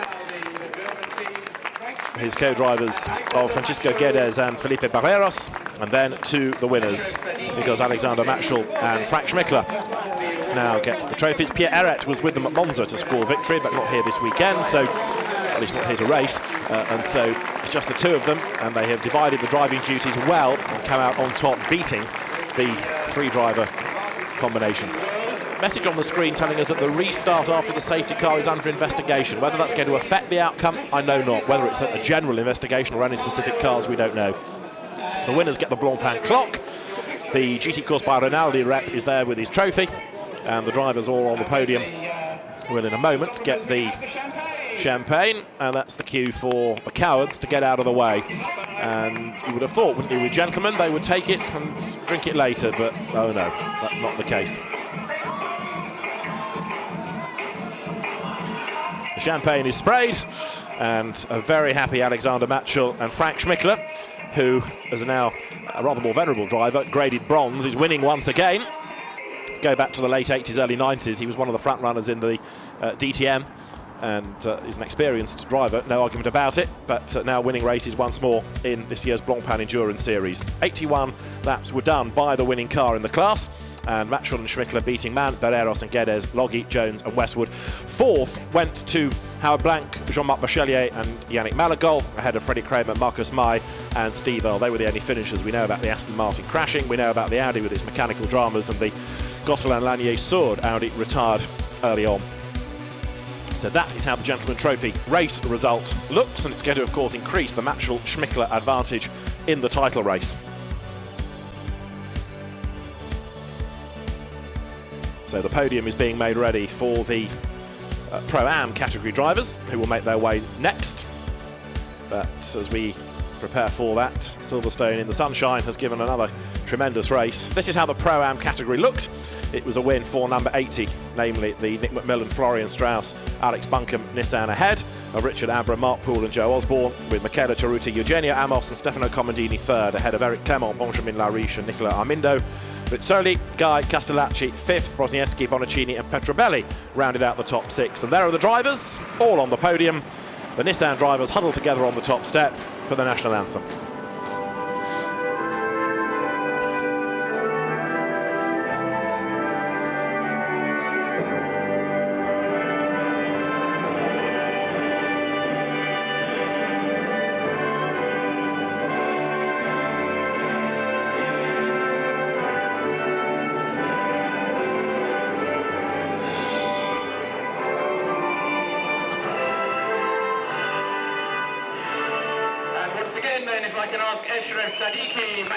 So the British national anthem played because it's a British team, RJN, which is Bob Neville's team, that runs the Nissan. And Darren Cox, who is Nissan's Motorsports Supremo, is here and has been a very interesting spectator watching how his cars have got on. There is Bob Neville, in fact, in the red top, standing on the podium. A happy man. And of course, when you bear in mind that the drivers, 2 of the 3 that have won this category, are new to racing for real this year. I know that there are races, or a race, as part of the driver evaluation in the PlayStation GT Academy that Nissan runs, but there's nothing like the real thing. This is very much the real thing. There is Florian Strauss receiving his trophy and a happy man. Alex Buncombe is the man in the middle. He's the professor, if you like, out of his team, because he's the more experienced driver. And with him there on the podium is Nick McMillan. In the black overalls, you've got Joe Osborne, Mark Poole and Richard Abbott at the far side. And then you have Eugenio Amos, trophy in the air, Michele Taruti now, and Stefano Comandini is there in the white overalls. And this could be a rather more excitable podium. In fact, Eugenio Amos scampers away. Bob Neville says, please let me through. Come on, please. I don't want to get all wet, but I think Bob's a bit stuck. So he's got to try and force his way off the podium. But Florian Strauss, in the meantime, has been watching how drivers spray champagne. The MP Motorsport guys are just doing it amongst themselves, so to speak, because I think Mark Poole got the soaking as Le Patron, Richard Abbott and Joe Osborne ganging up on him. But the Pro Cup is where the overall result has come. To make the point again, Bentley winning by just 1.2 seconds. Guy Smith, Andy Merrick, Stephen Kane on the top step, Andy Soucek, Kevin Est, Kevin Corius for the second step, Mark Basseng, Cesar Ramos, Laurens Vanthoor for the third step, ahead of Stefan Ortelli, Edward Sandstrom, Greg Gilbert, Lucas Wolf, Sergei Afanasiev and Steph Dusseldorp, and then Harold Primat, Nico Verdonk and Bet Schneider rounding out the top 6. 7th was the car that led early on, the number 98 McLaren that Greg Wilder Mustier lost the time with, but then in fairness it wasn't just down to him. Alexander Premat had that spin and cost it a load of time as well. Frank Stippler was next in the class with James Nash and Christopher Mies. And on to the podium for third place, Laurens Vanthoor, Cesar Ramos, Mark Basseng. For the second step, Andy Soucek, along with the Kevins, Est and Corius. But then the biggest cheer of the day is going to be reserved for Andy Merrick, Stephen Kane and Guy Smith.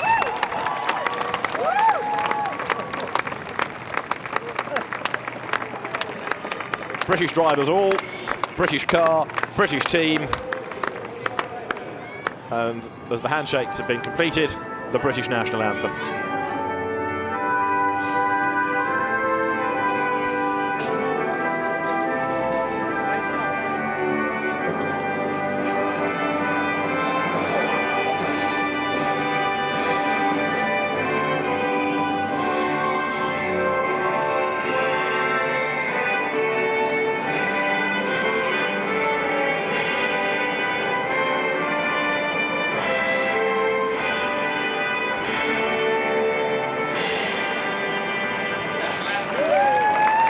Smiles of the weekend you have just seen on the podium as the Bentley drivers put their regulation Pirelli caps back on. Friends, family, engineers, fans, supporters cheer below. And the trophies are given to the third place drivers, Laurens Vanthoor, Cesar Ramos and Mark Basseng. And the car that's engineered by Adam Hardy came good, didn't it, in that last stint, with Laurens Vanthoor underlining why he is very much one of the top Audi GT racers. There for second, Andy Soucek, Kevin Corius, Kevin Est. And trophies for the Bentley boys. Guy Smith, Andy Merrick and Stephen Kane now gets his trophy that's about as big as he is. They are absolutely and understandably over the moon. It's been a great drive by all 3. And to reinforce the point, this is a car in the infancy of its development. It's a score of victory of this magnitude so early. And on merit, I keep making the point, they didn't luck into it. It wasn't that cars fell off and they ended up going from 7th to inherit the win. That was done on outright pace, driver ability, a good car, and therefore all on merit. Bentley wins at Silverstone, and now the champagne.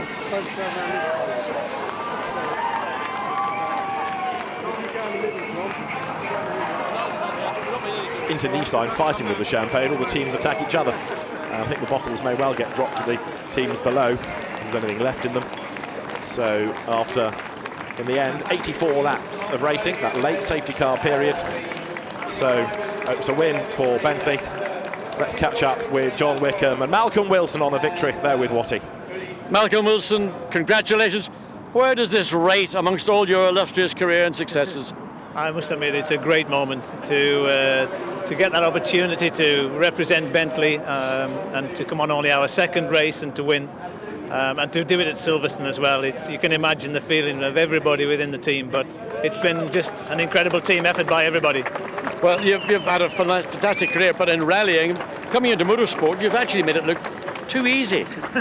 I can assure you it hasn't been too easy. There's been a lot of hard work by a lot of people, a lot of commitment, dedication, and it's really down to them guys. And of course the drivers have done a fantastic job today. John Wickham, you and others, Alistair McQueen, good old boys, we're all part of that club. Your contribution's been invaluable. Well, I've been there, I've watched it. It's been 2 years in the making, from the concept car to this. Fantastic result at Silverstone.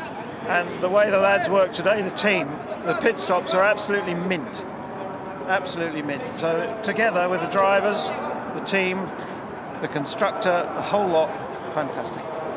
John, Malcolm, many congratulations. Enjoy the evening, I'm sure you will. Might have one. Thank you very much. Well done, thank you. Cheers. Well done, Malcolm. Smiles all round from Malcolm Wilson and John Wickham. As we look back on the highlights of round 2 of the Blancpain Endurance Series that began with a McLaren in the lead and an Aston Martin, that of Andy Schultz, in the gravel at Beckett's on the very first lap of the race. Jerome D'Ambrosio was attacked by Stefano Comodini. That BMW still got to the podium, whereas for Bentley had a puncture. Ryan Ratcliffe was given an assist by Renat Salikov. He went off the road, and then when his tyre went down, he had a big off going into Copse Corner, and a rather sore and shaken Ryan Ratcliffe, lucky to get away unscathed. Guy Smith was given a drive-through penalty for overtaking, allegedly, under a yellow flag. He served that, and it looked as though the car's race had been ruined. In contrast, number 99 was looking pretty strong. It had had a good run in the first stint, and the car made its way out of the pit lane for the second stint of the race before its sister car. But it wasn't long before, after Kevin Est's first stint, Kevin Kuyas put himself through on the inside of Gregoire de Musquier, who then fell away over the remainder of his stint. And into the mix came Andy Merrick, who brought the number 7 Bentley into the game. First, he swept past the Stefan Ortelli-driven Audi. That gave him third place. Then he set off 27 seconds back in pursuit of the second-placed Gregoire de Musquier-driven McLaren. And he made his move at Brooklands with about 3/4 of a gap when he started, and the place when he finished. He came in a little before the end of the hour to give way to Stephen Kane.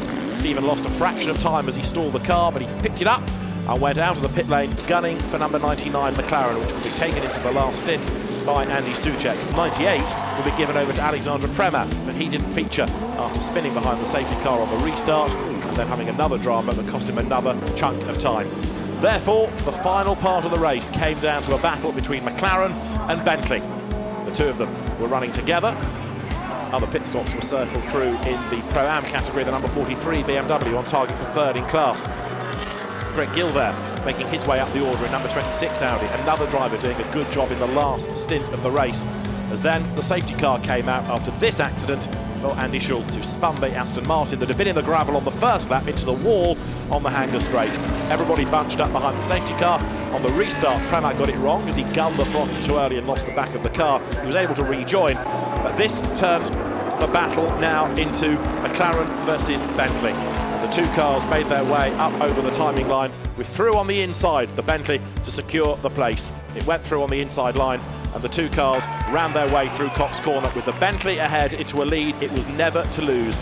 Stephen Kane came through to score victory and to give Bentley its first GT3 victory after an amazing race. Next stop is Paul Ricard, but from a Bentley 1 Silverstone. From John Watson, David Addison and Jack Nicholls, goodbye.